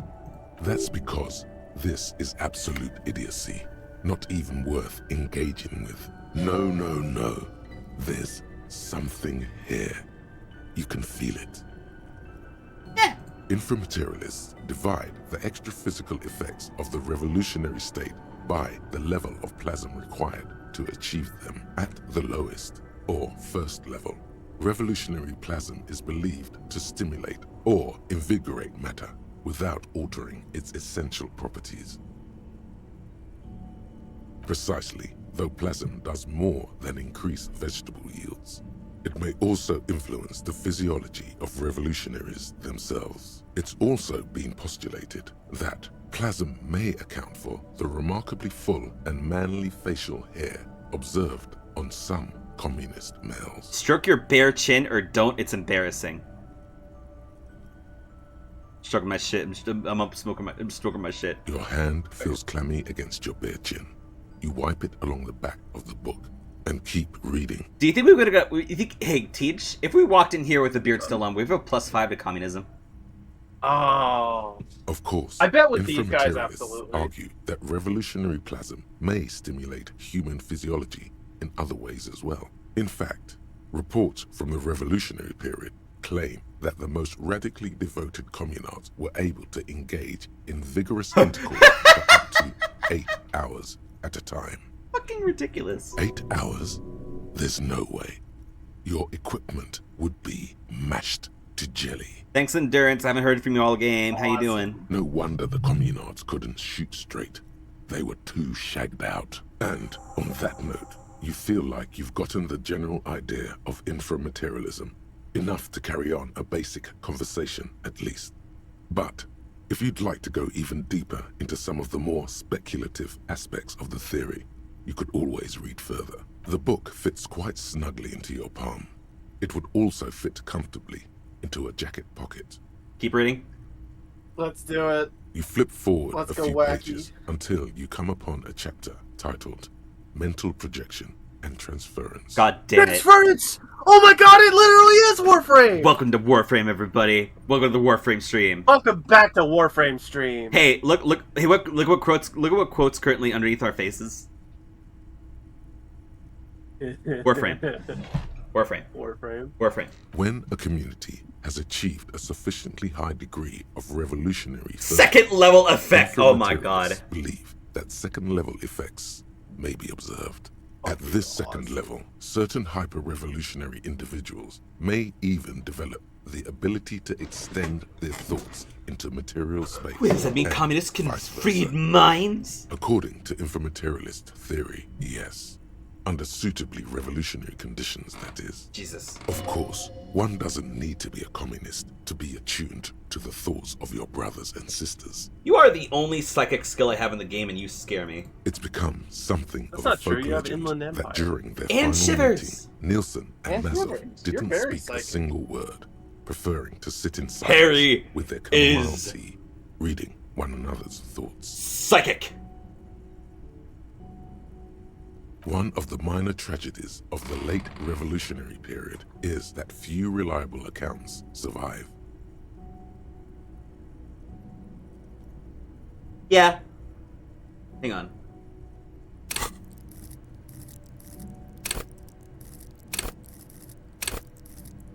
I think savoir-faire might be the closest thing to psychic, too. That and perception. This thing has done work for us. Yeah. I didn't realize we gave Inland 2 little pips. Wonder when that happened. Man, our visual calculus went to shit, huh? Yeah, Much of what we know of the communard's activities during this period come from memoirs and second-hand accounts. Some only written down decades after the fact, and of dubious authenticity. Hey, Kim, you'd say we share a pretty special connection, right? I suppose we do work quite well together. You and me were on the same blink. We're finishing each other's... Your words hang in the air as the lieutenant scribbles something in his notebook. At some point, he realizes you're waiting for him and looks up with a tightly knit brow. Sandwiches. That happened exactly once, and only under extreme duress. As we were saying, it's generally believed that these effects are only exhibited by certain hyper-revolutionary individuals. Generally, less than 0.01% of the revolutionary population. Why don't they work for them? Because plasm has never been directly observed, the exact mechanism behind these effects remains entirely speculative. Why are you getting hung up on mechanisms? Open your mind's aperture just a little wider. You're so close to true understanding. Half-Life then says reach for Kim's gun. This should be more than enough for a stimulating discussion. That said, if you're still yearning for more, You must. Everyone knows. Books save their best parts for the end. Oh my god, we have to go all the way in. You breeze Let's through be the the next strongest several sections. World's until you strongest arrive psychic at the communist. final chapter, titled A communism above reality. When a society's revolutionary fervor reaches the third and highest level, inframaterialist theoreticians have postulated that the laws of physics cease to be laws. What do they become then? More like suggestions, according to some of the SRV's leading inframaterialists. Of course, it's impossible to say what exactly happens under these conditions. No known society has ever achieved the levels of revolutionary enthusiasm the theory seems to require. Some inframaterialists have even argued that it might require more plasm than humanity alone may be capable of producing. So the point that undermines everything Nielsen says, we know that Harry being psychic is not dependent on Harry being a communist. Are there non-human... Oh my god, he really could be Krasnozov. God. What are these non-human sources of plasm? In the SRV, there have been attempts to organize certain species of aquatic mammals, as well as a few of the higher corvids. But, as of this writing, only human beings have demonstrated the intellectual capacity for revolutionary communism. Has anyone ever gotten close to reaching the 3rd level? There are numerous stories from Samara involving bandits or fascist mercenaries being levitated by farmers from the most ideologically advanced communes. Of course, few of these incidents have ever been rigorously investigated or substantiated. Among known attempts to channel 3rd-level capabilities, the most well-documented is the curious case of Coalition warship Debutante. It concerns an interesting series of events that took place during the invasion of Revachol. As Coalition forces made landfall, a cadre of Nielsen's most fervent acolytes attempted to compress a Coalition aerostatic with their collective will. Mind crush an airship. Awesome. Teach, I gotta say, I fucking love this game with you especially, because it's just like we just sit down and get to listen to story time. Yeah. According to communard law, these acolytes positioned themselves at the top of a redoubt just over the bay of Revachol. From that vantage, they proceeded to visualize pinching Coalition warship Debutante between their fingers, a gesture believed to assist in the extra-physical materialization of their thoughts. They held their fingers up to their eye and they did the fucking pinching. Yeah. Like, oh my god. She used the finger pistols instead.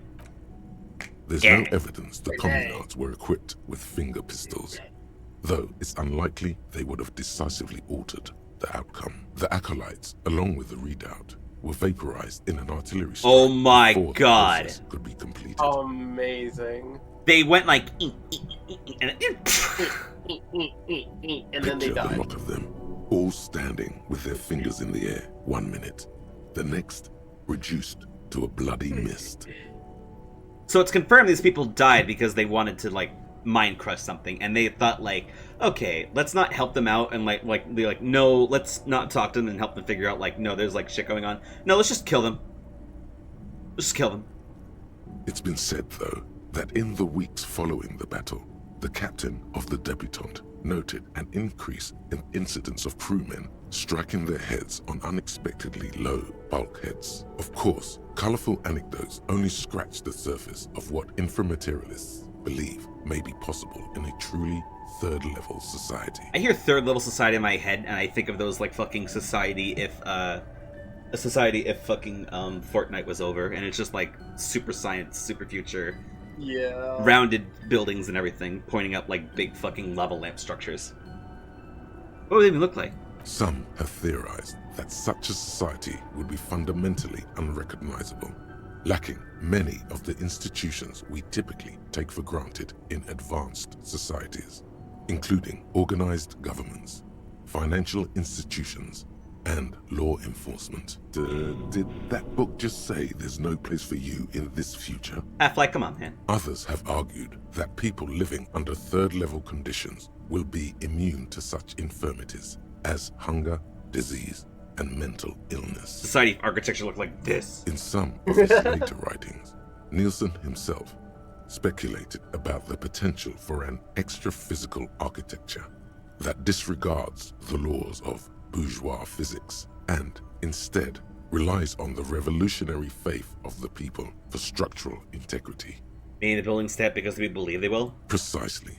Nielsen observed that the financial system operates on the same principle of faith. So why not an architectural system? And that's why they were trying to use the like fucking matchbooks and everything. On the following page, you come across a few black and white reproductions from Nielsen's own notebooks.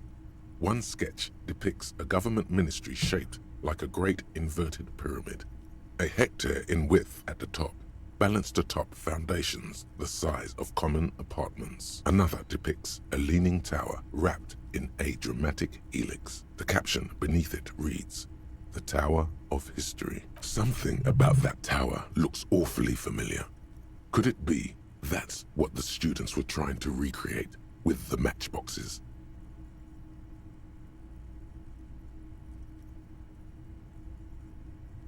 In the corner of one of the reproduced notebook pages, you can make out the following words, written in Nielsen's distinctive slashing script. A state that has lost the faith of its people has forfeited the right to exist.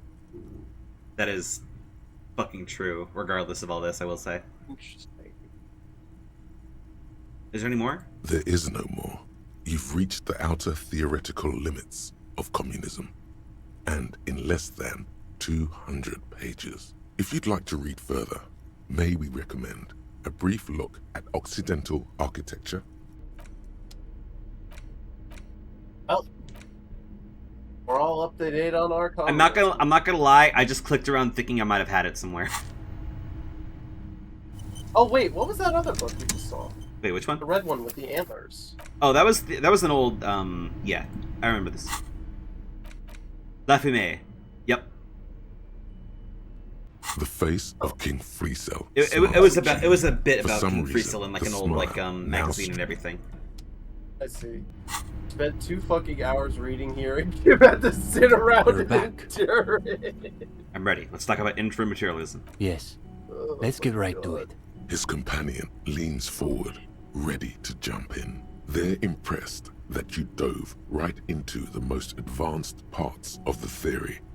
Half an hour evaporates and the conversation is still wending its way toward new and unexpected places. The cool breeze coming off the bay wraps itself around the Capeside apartments in a nearly forgotten part of that glorified construction site, surrounded by rusted pieces of scaffolding and walls of faded tarpaulin. A detective of the RCM debates the intricacies of an abstruse theory with a pair of university I love you, Shivers. I love you. But if it's true that this individual possesses so much capital that light literally bends around him, then that must mean that capital produces its own form of plasm. In Innocence of Capital, Puncher and Wortman argue that communists must possess as little capital as possible in order to keep their thinking undiluted by its influence. You've accrued a modest account balance over the last few days, but probably not enough to warp your thinking too much. Again, he was just a regular high net worth individual. There was nothing extra physical about him. Now the breeze has subsided. All is still except for the last bits of steam rising from the coffee pot. Well, on that note, I think we can call it an evening. Yes. One of our better discussions lately, on the whole. Is that it? What do you mean, is that it? You've done the reading, we talked about it. What more do you expect from a reading group? What if I want to know more questions about communism? Well, you could always ask, I guess. We probably won't get a better chance. Honestly. But it's getting late, so maybe pick the most important question. Ooh.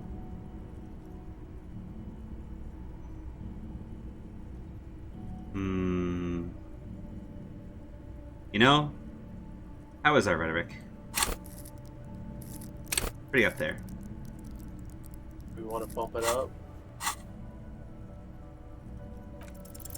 Alright, here we go. Ah, poop. We're devoting all... Hang on, I can do one better.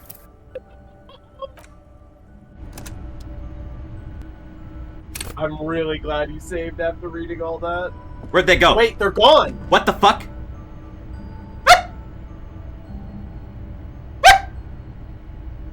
Ghosts! Also, yeah, you did miss out on one of the best lines.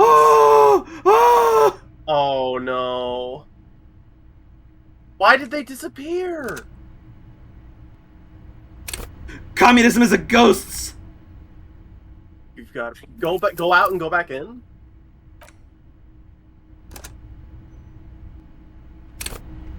Oh no! We have to do...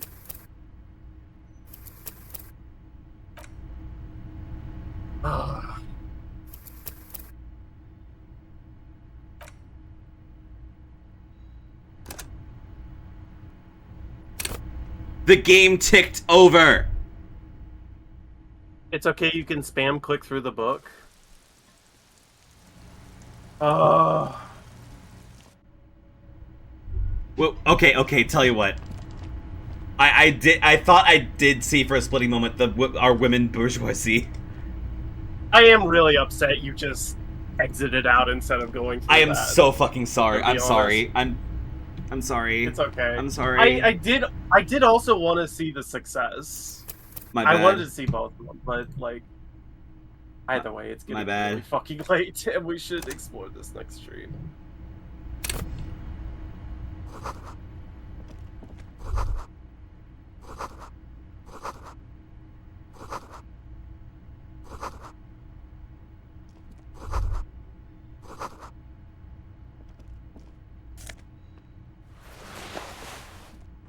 You're back.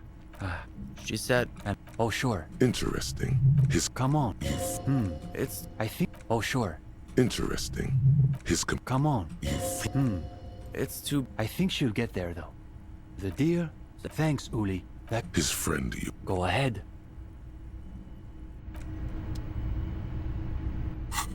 Okay. Rhetoric. My friend, where are you? I wait to your beautiful grasp. Rock, where to go? I don't think I have a smart boy outfit. Where to? Oh. I think Harry would either be laughed out of the room or change these men Irrevocably for the worse. Yeah. Irrevocably for the worse.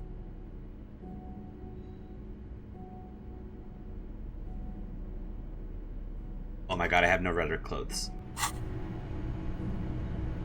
The only class I care about is the working class. Yes, exactly. Fucking awesome. Okay. The cover of No Apricot on in this brief look, TM introduces you known to his numerous during and yet his most. If you're that's not right at all. Thoughts don't exist in the brain. I swam through them. Very interesting.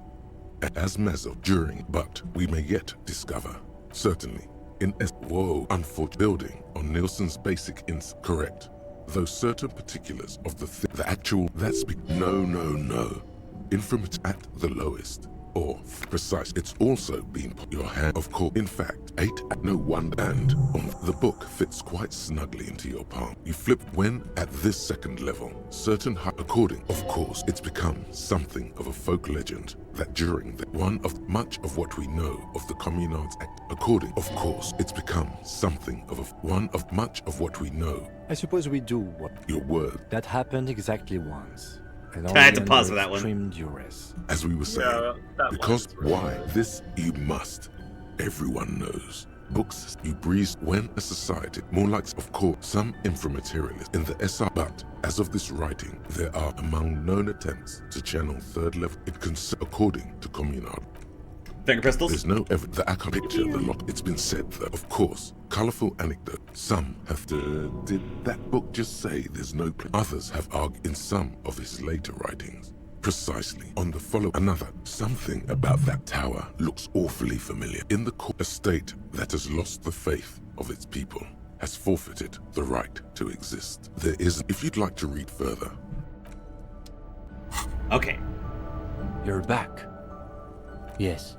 His companion, they're impressed. that you dove Let's make right into the most question on advanced parts of the communism theory. and then close the Half an stream. hour evaporates and the Because I'm tired. But if it's true that this individual... In innocent...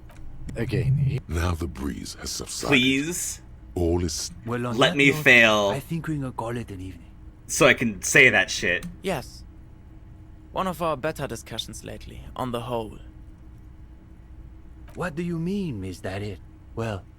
He probably won't... But it's getting late. So maybe pick the most important question. Alright, here we go. We're devoting all your available brain cells to coming up with a question about Surely communism. we can think of something Scratch better. that. To coming up with the question about communism.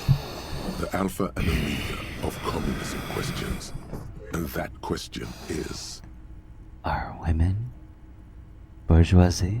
The young man gives you a slightly confused look, as though he's sure you asked something else and he simply misheard. Somehow, it sounded even worse out loud.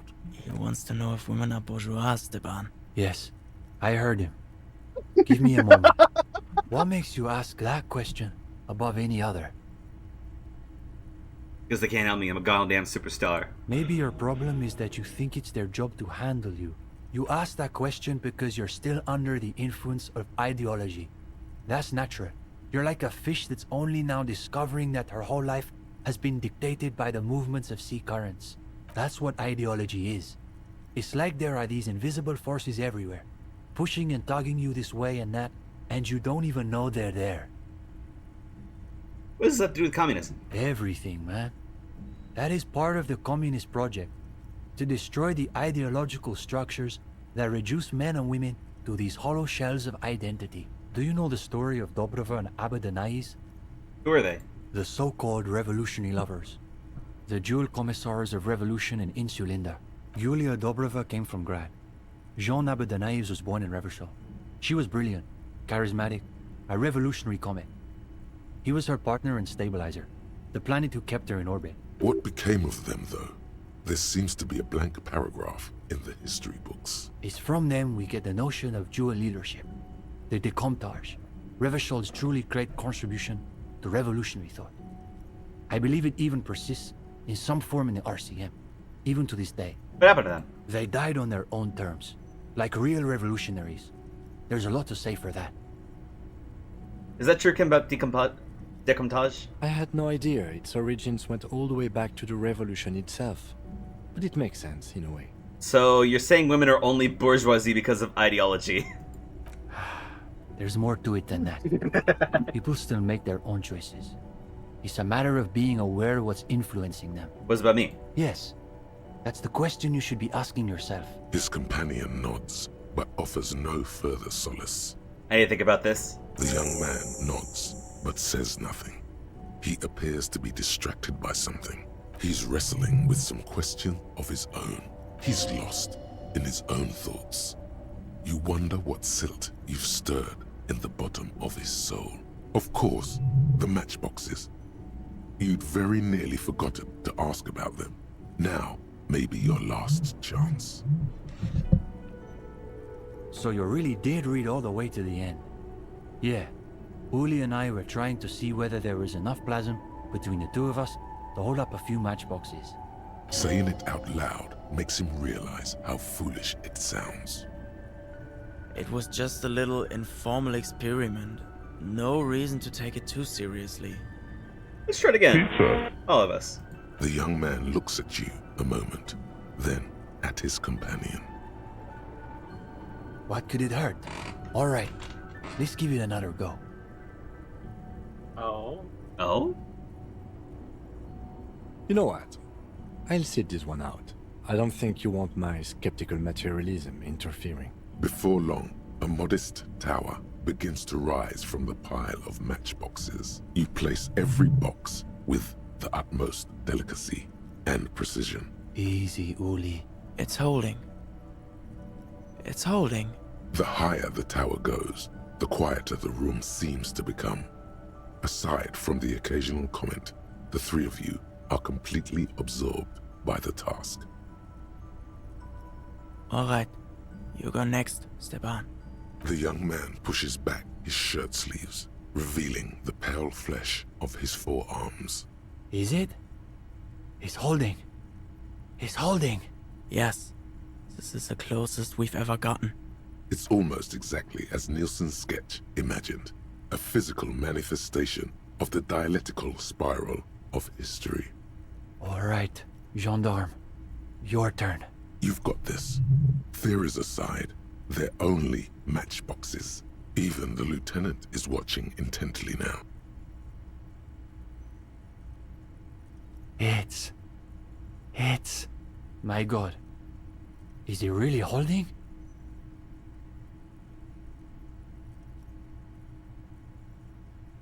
Holy shit. It is. It is.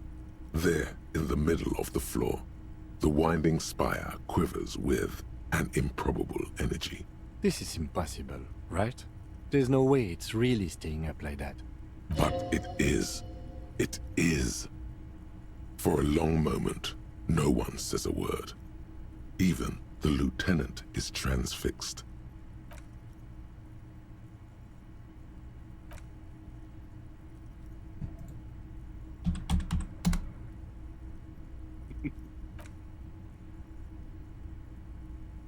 A low-pressure system is gathering itself over the bay. It's begun to tug violently at the tarpaulins.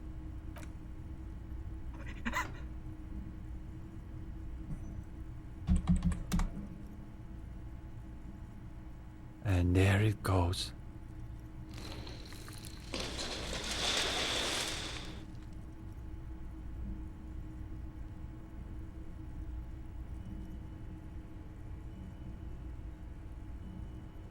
That was miraculous. No. It was exactly what's supposed to happen. We should treat it that way. We should probably clean up.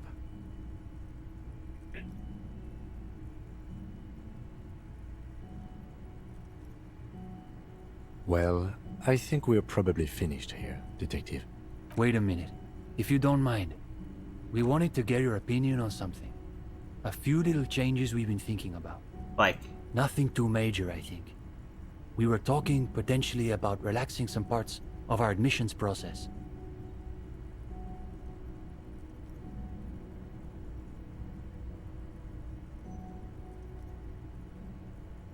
Probably would help you if you didn't just have people go through an interview just to join. That's interesting. I thought people loved group interviews. Well, I thought so too, but perhaps we overdid it, just a little. There was another thing. We were also debating putting up some posters around town. Though some of us maintain that advertising is an unacceptably bourgeois tactic. That's what makes it so beautiful. The irony is unbeatable. As something an art critic myself, I support this poster plan.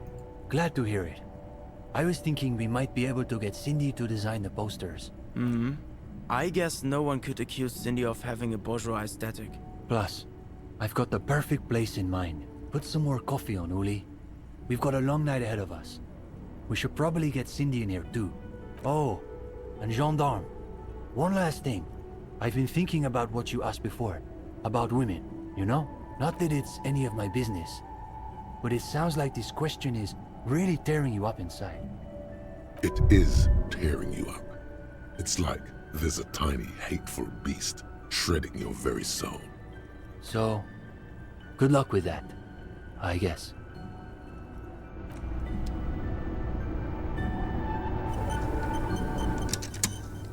Maybe communism magic is real. I like this result. What a calm track this is, too. Yeah. Man. What a fucking stellar game this is. I can't stop talking about it. God. Well, tell you what, it's late at the night. Let me just say we're gonna say hi to our little buddy Polar. They're doing art. It'll be nice. Hell yeah.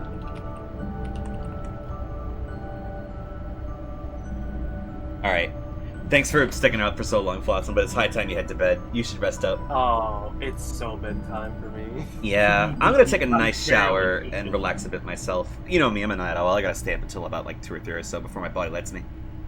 You know, actually, I should take a shower because I am fucking gross as shit. Yeah, me too. It's been sweaty. It's been like 4 days. Oh. Wait, okay, yeah, that's definitely a reason that you should definitely go shower. Oh boy. I'll go shower. Okay. Y'all take care of yourselves. Anyways, bye-bye, everyone. Communism magic is fucking real. They're lying to you. The fucking